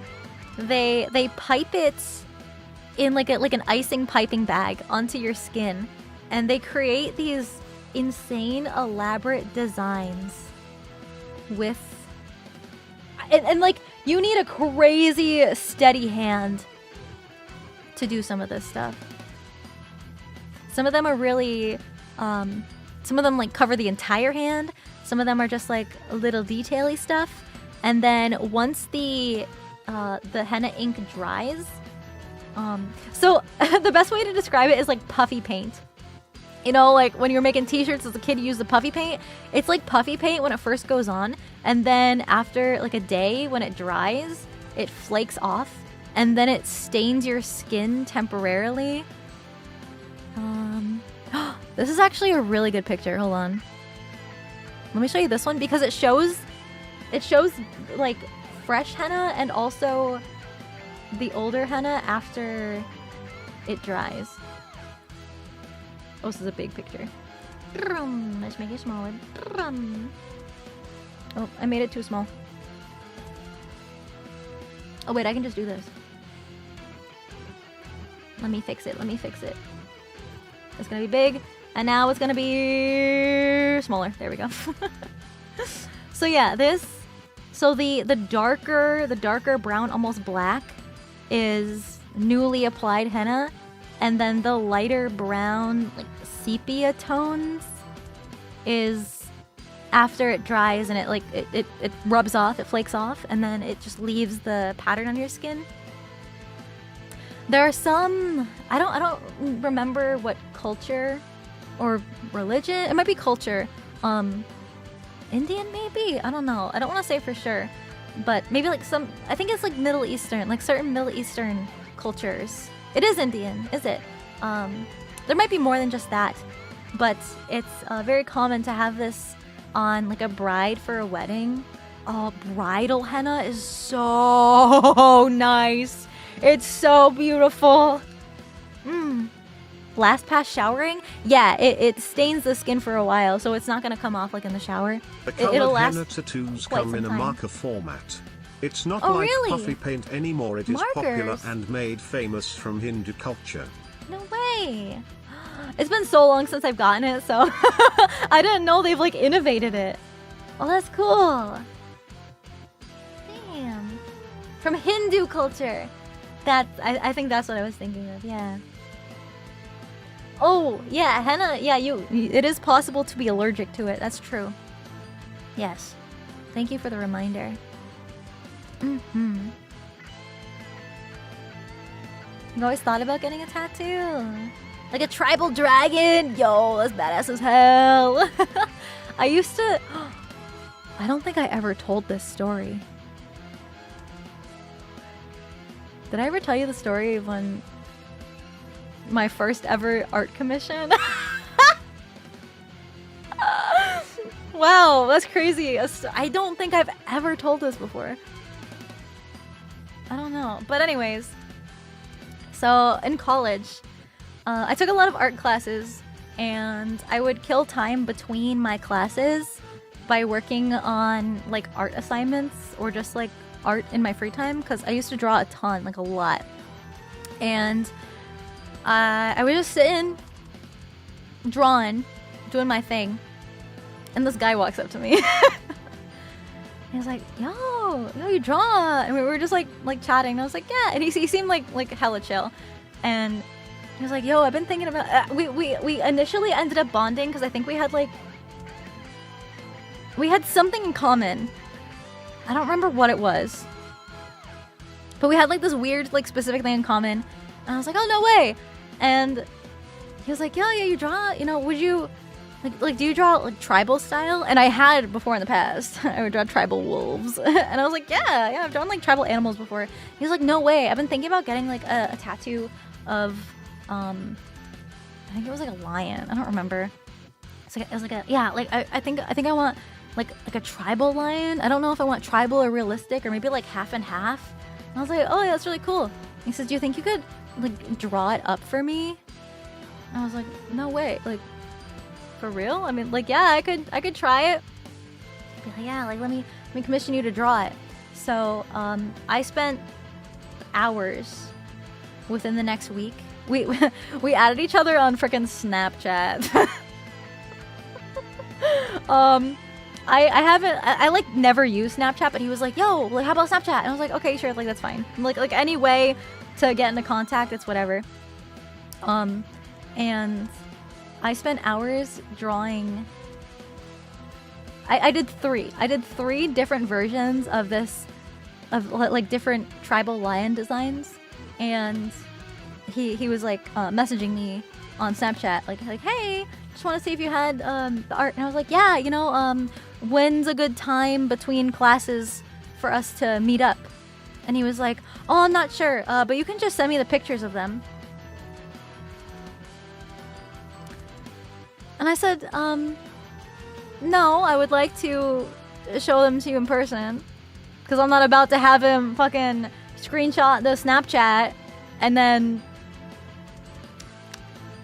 him to go and not fucking pay me for my work. And then I never heard from him ever again. Yeah. It was the first and last time I ever agreed or have been asked for a commission. Like people have asked me to draw stuff for them, but it'd usually be friends, and I do it for like a birthday or something anyway. So like it's whatever, it's fine. But yeah. He kind of gave off frat boy energy, but I was like, no, we had like a really good conversation. Like I had a really good first impression of this guy. No. Hell no. Hella rude. And so that's another thing that I learned. If you are a creative who take commissioned work, you should always get at least half up front, so that way you are actually compensated for the time you spend on it. If they're like, oh, never mind, just send me a pic through Snapchat, bro. Trying to riz me for free work. It wasn't even like that. I was just like, no, this dude seems chill. Like he seems like a homeboy, you know? Nah, bro was a fuckboy. Trying to get my free art. I don't think so. He's a scammer. But yeah, that's okay. I wasn't bothered by it. I was just like, I could have spent this time working on like my art projects, like my actual assignments. And I was so proud of one of these designs. Like I was so proud of it. It was so elaborate, and oh, it is all lost to time, but yeah, it's okay. A dingus? Funny if he's watching now. I don't know. Actually,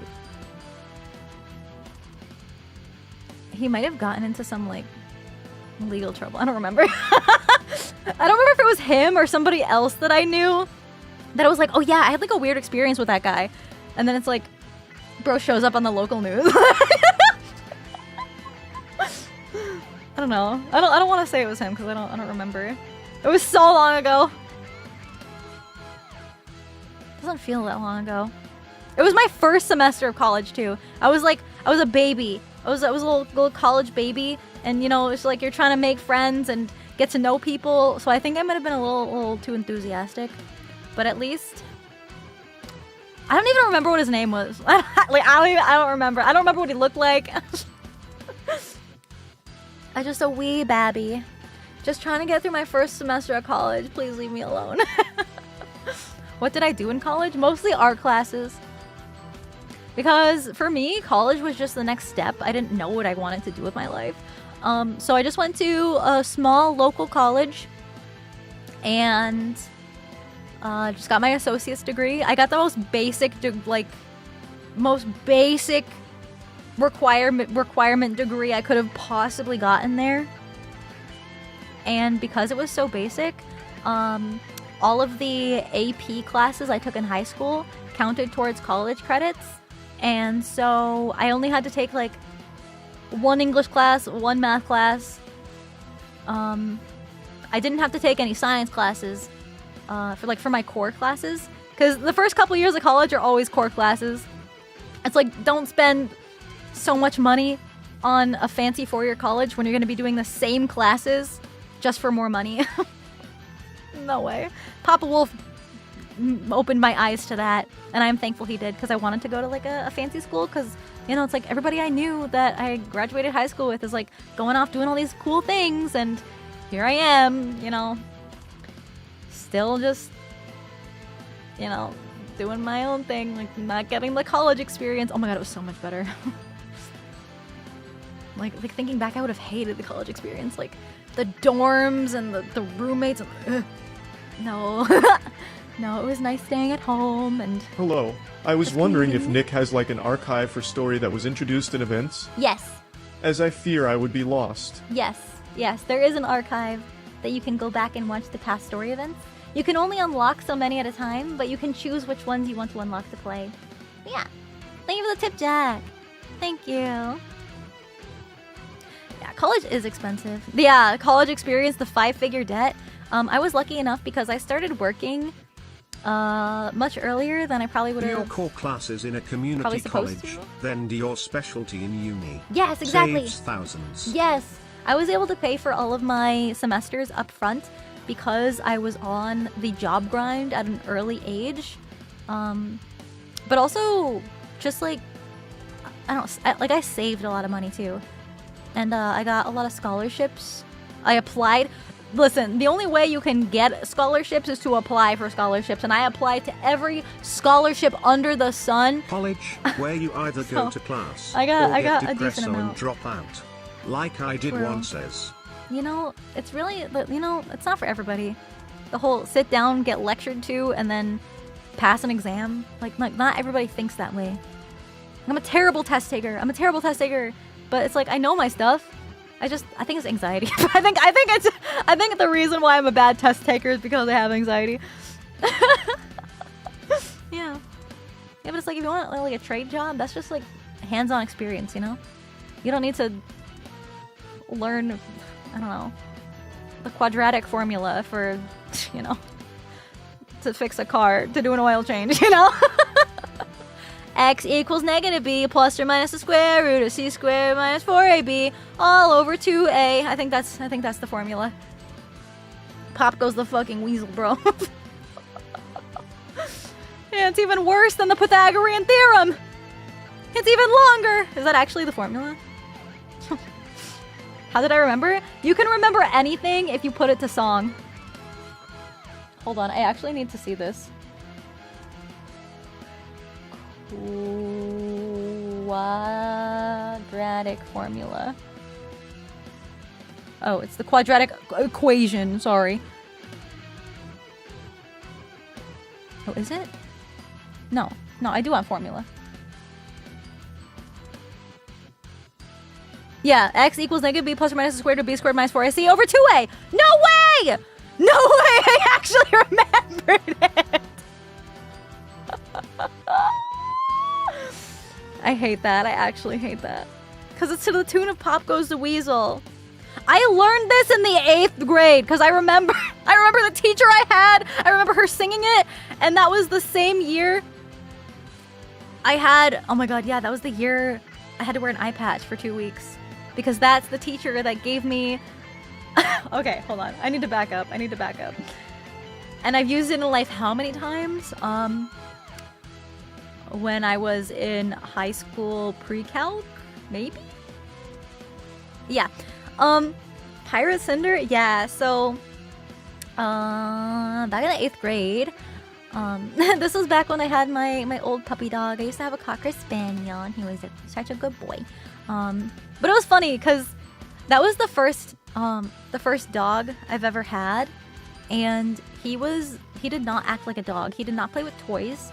He did not like want to go for long walks. He just wanted to like cuddle and sleep and chill out and just vibe. And it was just like, okay, cool. So having Freddy is so different because Freddy always wants to go and be a puppy and run around and play with toys. It was just like a complete 180 from what I was used to. But this other dog still would love to wake me up in the morning and would jump up on my bed and you know, wag his tail and lick my face. And one of these mornings, he was a little too excited, and his claw came in contact with my eye as I was just waking up, and like it was kind of stinging and watering a bit, but I was like it's fine. And it's like I gotta go to school. My parents were like, you'll be fine, it's okay. I go to homeroom, and this was actually the same homeroom teacher that was in the like theater club with the handlebar mustache, like that one, like the really chill one. And he was like, Cinder, are you okay? Like like before class really started, he was just like are you okay? Like it looks like you're in pain. And I was like, oh, like my dog just scratched my eye this morning. Like it's okay, you know, it's just like it's fine. It's not bothering me that much. But it's like my eye was watering. And he's like, no, you need to go to the nurse's office. So he sends me down there, and the nurse looks at me and says, no, you need to go to the eye doctor. She's like, I can't help you. You need to go to the eye doctor. Yeah, it was watering. So okay, so she calls my mom. My mom leaves work to come pick me up, take me to the eye doctor. I had never been to an eye doctor because I've never had any vision problems my whole life. So it was my first time. And she put those eye drops in my eye. You know, like the yellow ones. They make your tears yellow. Yeah, it's weird. So I was crying yellow after she put those drops in. But I think it's like UV reactive, so you can see like where there's any trauma to the eye with like those colored eye drops. It's weird how it works, but you're able to see. Yeah, like dilation. Yeah, it's like something weird about that. I don't know. I'm not an eye doctor. All I remember is crying yellow, and I thought it was funny because I was like, my tears are yellow. I was like, look, mom, look, mom, my tears are yellow. But then she was like, yeah, so you do have a corneal abrasion, which means a scratch on your eyeball, and yeah, iodine. I think it was iodine eye drops. I think it was. But yeah, I had a scratch on my eye. Corneal abrasion sounds cooler though. So I had to wear an eye patch for 2 weeks to let it to properly heal. But it wasn't like a cool pirate eye patch. It was like one of those Band-Aid eye patches that was like tan and would just stick to my face. But I had to wear it. Luckily enough, I've got like the side bang, and I was able to you know, just grow out my hair long enough to the point where my hair was mostly covering the eye patch, but it was still so obvious. And it like, you know, it's like in school, you know, it's like we're almost going to high school at this point. And it's like I don't want to be perceived. I don't want attention. Like, please, it's just I just want to hang out and do my assignments and pass my classes and be a good student. I don't want to be called on or have any attention drawn to me. I don't want to be bullied. But everybody was like really chill about it. Luckily, they were like, "Oh, like that's cool." And I was like, "Yeah, I guess." But this one math teacher, she would put stickers on our exams when we get good grades, and the teacher that taught us the quadratic formula had these spooky Halloween stickers because this happened around October, and so she had a spooky Halloween eyeball sticker, and someone in the class was like, oh, give Cinder the eyeball sticker so she could put the eyeball on her eye patch and that would be funny. And I was like, okay, so I put it on my eye patch. It didn't stick very well because it's like Band-Aid texture, but it was funny, and yeah. That's the story of how I had to wear an eye patch at school for 2 weeks. But also, it was also, because it was towards the beginning of the year, you know, like September, October, we had picture day. Also, during the time I had to wear an eye patch. It wasn't like the yearbook photos that they put in like. Okay, so okay, the photos still ended up in the yearbook. How do I describe this? So you have picture day where your portrait goes in the yearbook, right? Or like I don't even know if we had a yearbook at the time. I don't even remember. Or like for family, yeah, like for family photos. So we had those, but on this specific week, we had like club photo day, where it's like the band class, the choir, drama theater club, you know, the math club, you know, like whatever weird club activities they had, they would take big group photos of all the members of the club. In those photos, I'm like very obviously trying to use my bangs to cover up that one eye so you can't tell I had an eye patch. But it was so obvious. Oh, that's alright. It's okay. It happens, you know. Just a series of unfortunate events and unfortunate timing. The odd one out. It is a sitcom episode. That's crazy. It really was. Well, that's okay. Luckily, I have not had any... Well, I was gonna say I have not had any puppy paws close to my face, but that is a lie because now Freddy's a thing. Oops. But he has not given me a corneal abrasion, and I've been very careful because I have past experience dealing with that now. But lesson learned, and now I am more careful. That's for sure. Matter of time. But speaking of matter of time, it was only a matter of time before I was ready for dinner! Or at least coordinating with my parents to see if they want to get dinner. Face tracking with an eye patch? Hold on. Oh, okay. So one of my eyes is covered and it's still... Oh. You can actually sync in VTube Studio. You can choose same eye blinking. Like you can choose whether to have your eyes blink at the same time or have them be separate. But you know, if I didn't want to be able to wink, I could set it so that way no matter which eye is blinking, both of them will blink at the same time. Yeah. Had to wear an eye patch. Oh yeah, to correct a lazy eye. Yeah, I've seen that. Or I've heard of that. Definitely, yeah. I heard that's a common way to correct it. Which seems like such a cool thing. Like, yeah, I get to wear an eye patch. You want to set a model that only tracked your right eye so you could wink and nobody would know? That's so funny.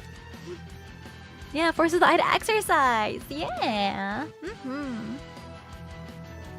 But... Oh, wait, my mom actually messaged me. Oh! This is a very late message. My mom was like, yep, that is his favorite kind of car, but different year. That reminds me that I had a piece of weld slag hit my eye and had to have my eye cord out to get all the rest.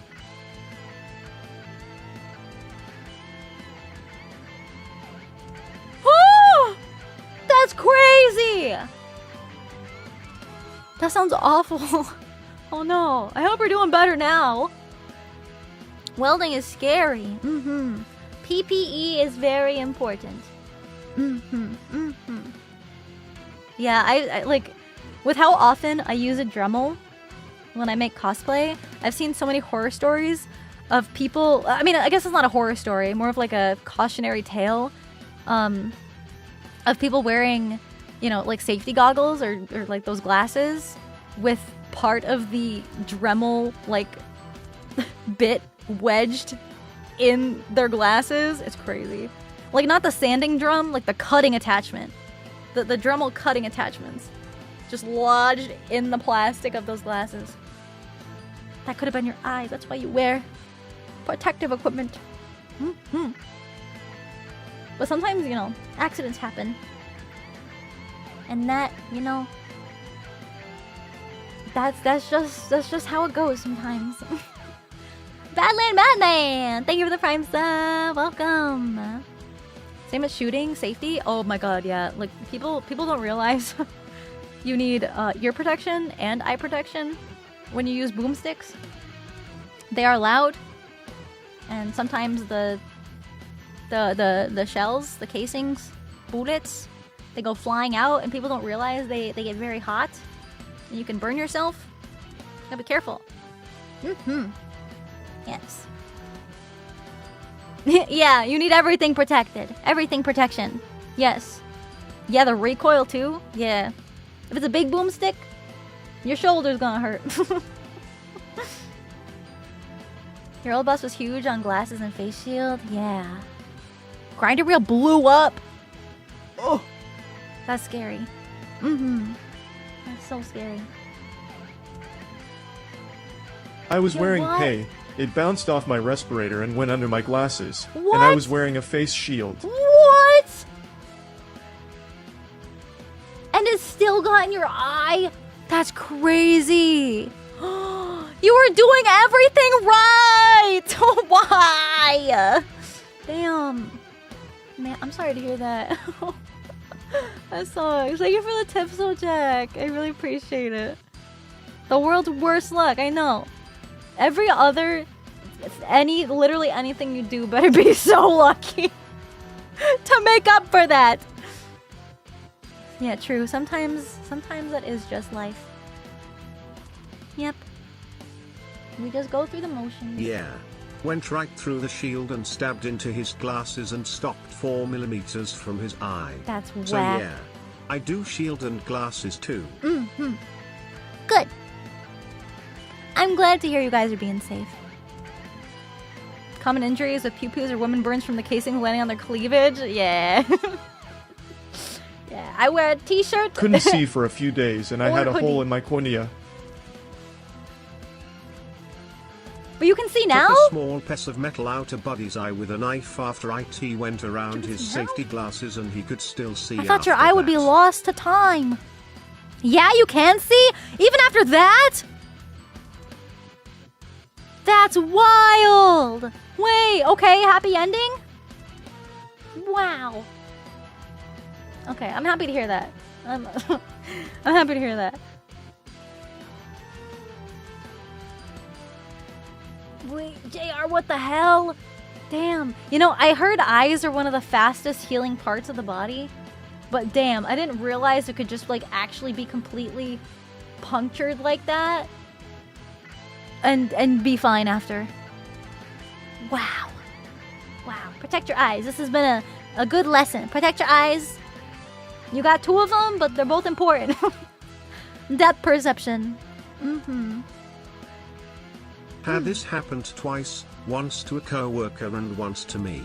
Back at my electronics job had some splashback on the select solder machine. Ooh. Little bit of the liquid metal got in our eyes on 2 different occasions. What the heck? Get a new solder machine. I've used the soldering iron before. It was a little one though. I don't know how crazy some industrial type solder machinery is. I've been thinking about getting a new soldering iron though because the only one I have access to is my dad's and it's butane. It's like maybe I'll just get an electric one, it just seems easier. Safety by Sinder. Yes. This has been your TED Talk. Electric is so easy. Yeah, every time I need to use a soldering iron, I'm like, Dad, can you help me like light it? I need help lighting the butane soldering iron because like I always forget how to do it. TED Talk is crazy. Last stream we were learning about finances. This stream we're learning about PPE, safety. I was in my agricultural class in high school and I was picking something up and hit my head on the tractor standing up. Oh. Had 3 stitches. Ow! Dang! You stood up fast! Oh no! What? Your favorite educational VTuber? We learn from experience. Experience is the best way to learn. And if we mess it up, then that's an even bigger learning experience. We try not to do it again next time. But yeah, I am getting peckish.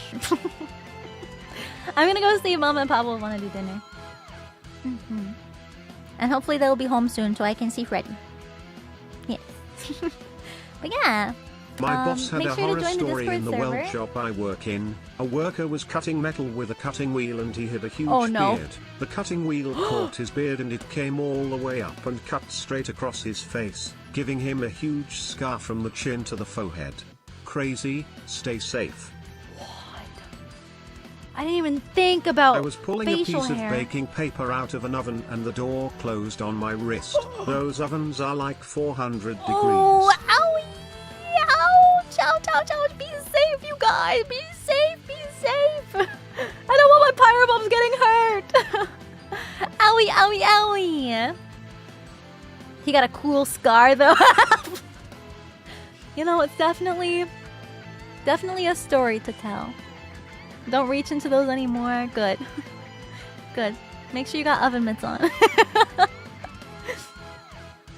Am I a man? My job requires You got PPE, me. so for me I have to wear Sorry. steel toe shoes and earplugs. Also, each year, I have to do a hearing Let me test, just turn the voice and changer I on. remember how I messed up the first 2 times. To be fair, I never did a hearing test before, so I kept asking how to properly do it. Man. Yeah, I don't know. It's like if you're not used to doing something, I'd be the same way. Like, what? What am I supposed to listen for? Yeah, I'm just a bro. We're just chilling. Yes, we did actually make some progress, some cosplay progress today.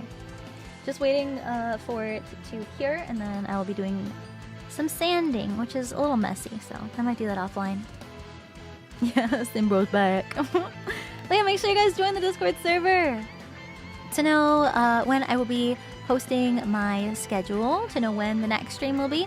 I've also been trying my best to put them on the YouTube channel under the community I post. laid down a moped at 20 miles per hour.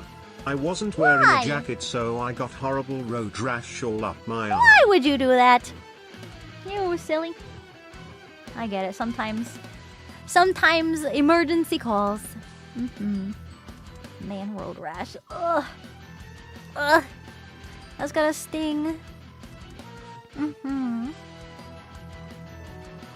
I've been well. I hope you take care. Thank you.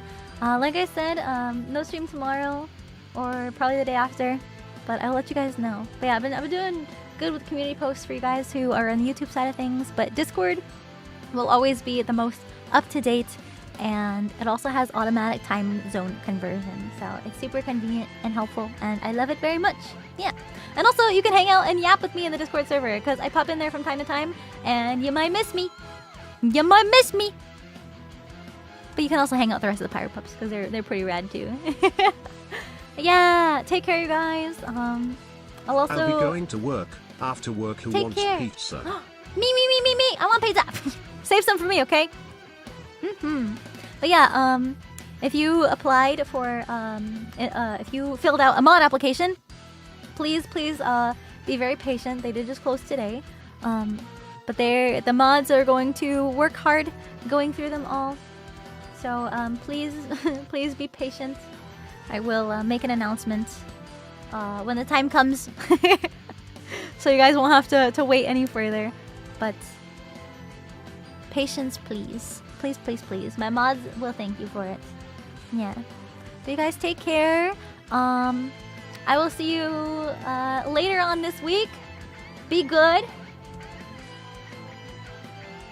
I think that's it. Yeah. It feels like I'm forgetting something, but I really don't think so. Yeah. I'm gonna go give head pats to Freddy and get some food. And I hope you guys do the same. Make sure to head pat Freddy. I will pat him lots for you guys. I promise. Bye, everybody. I'll see you next time. Yeah!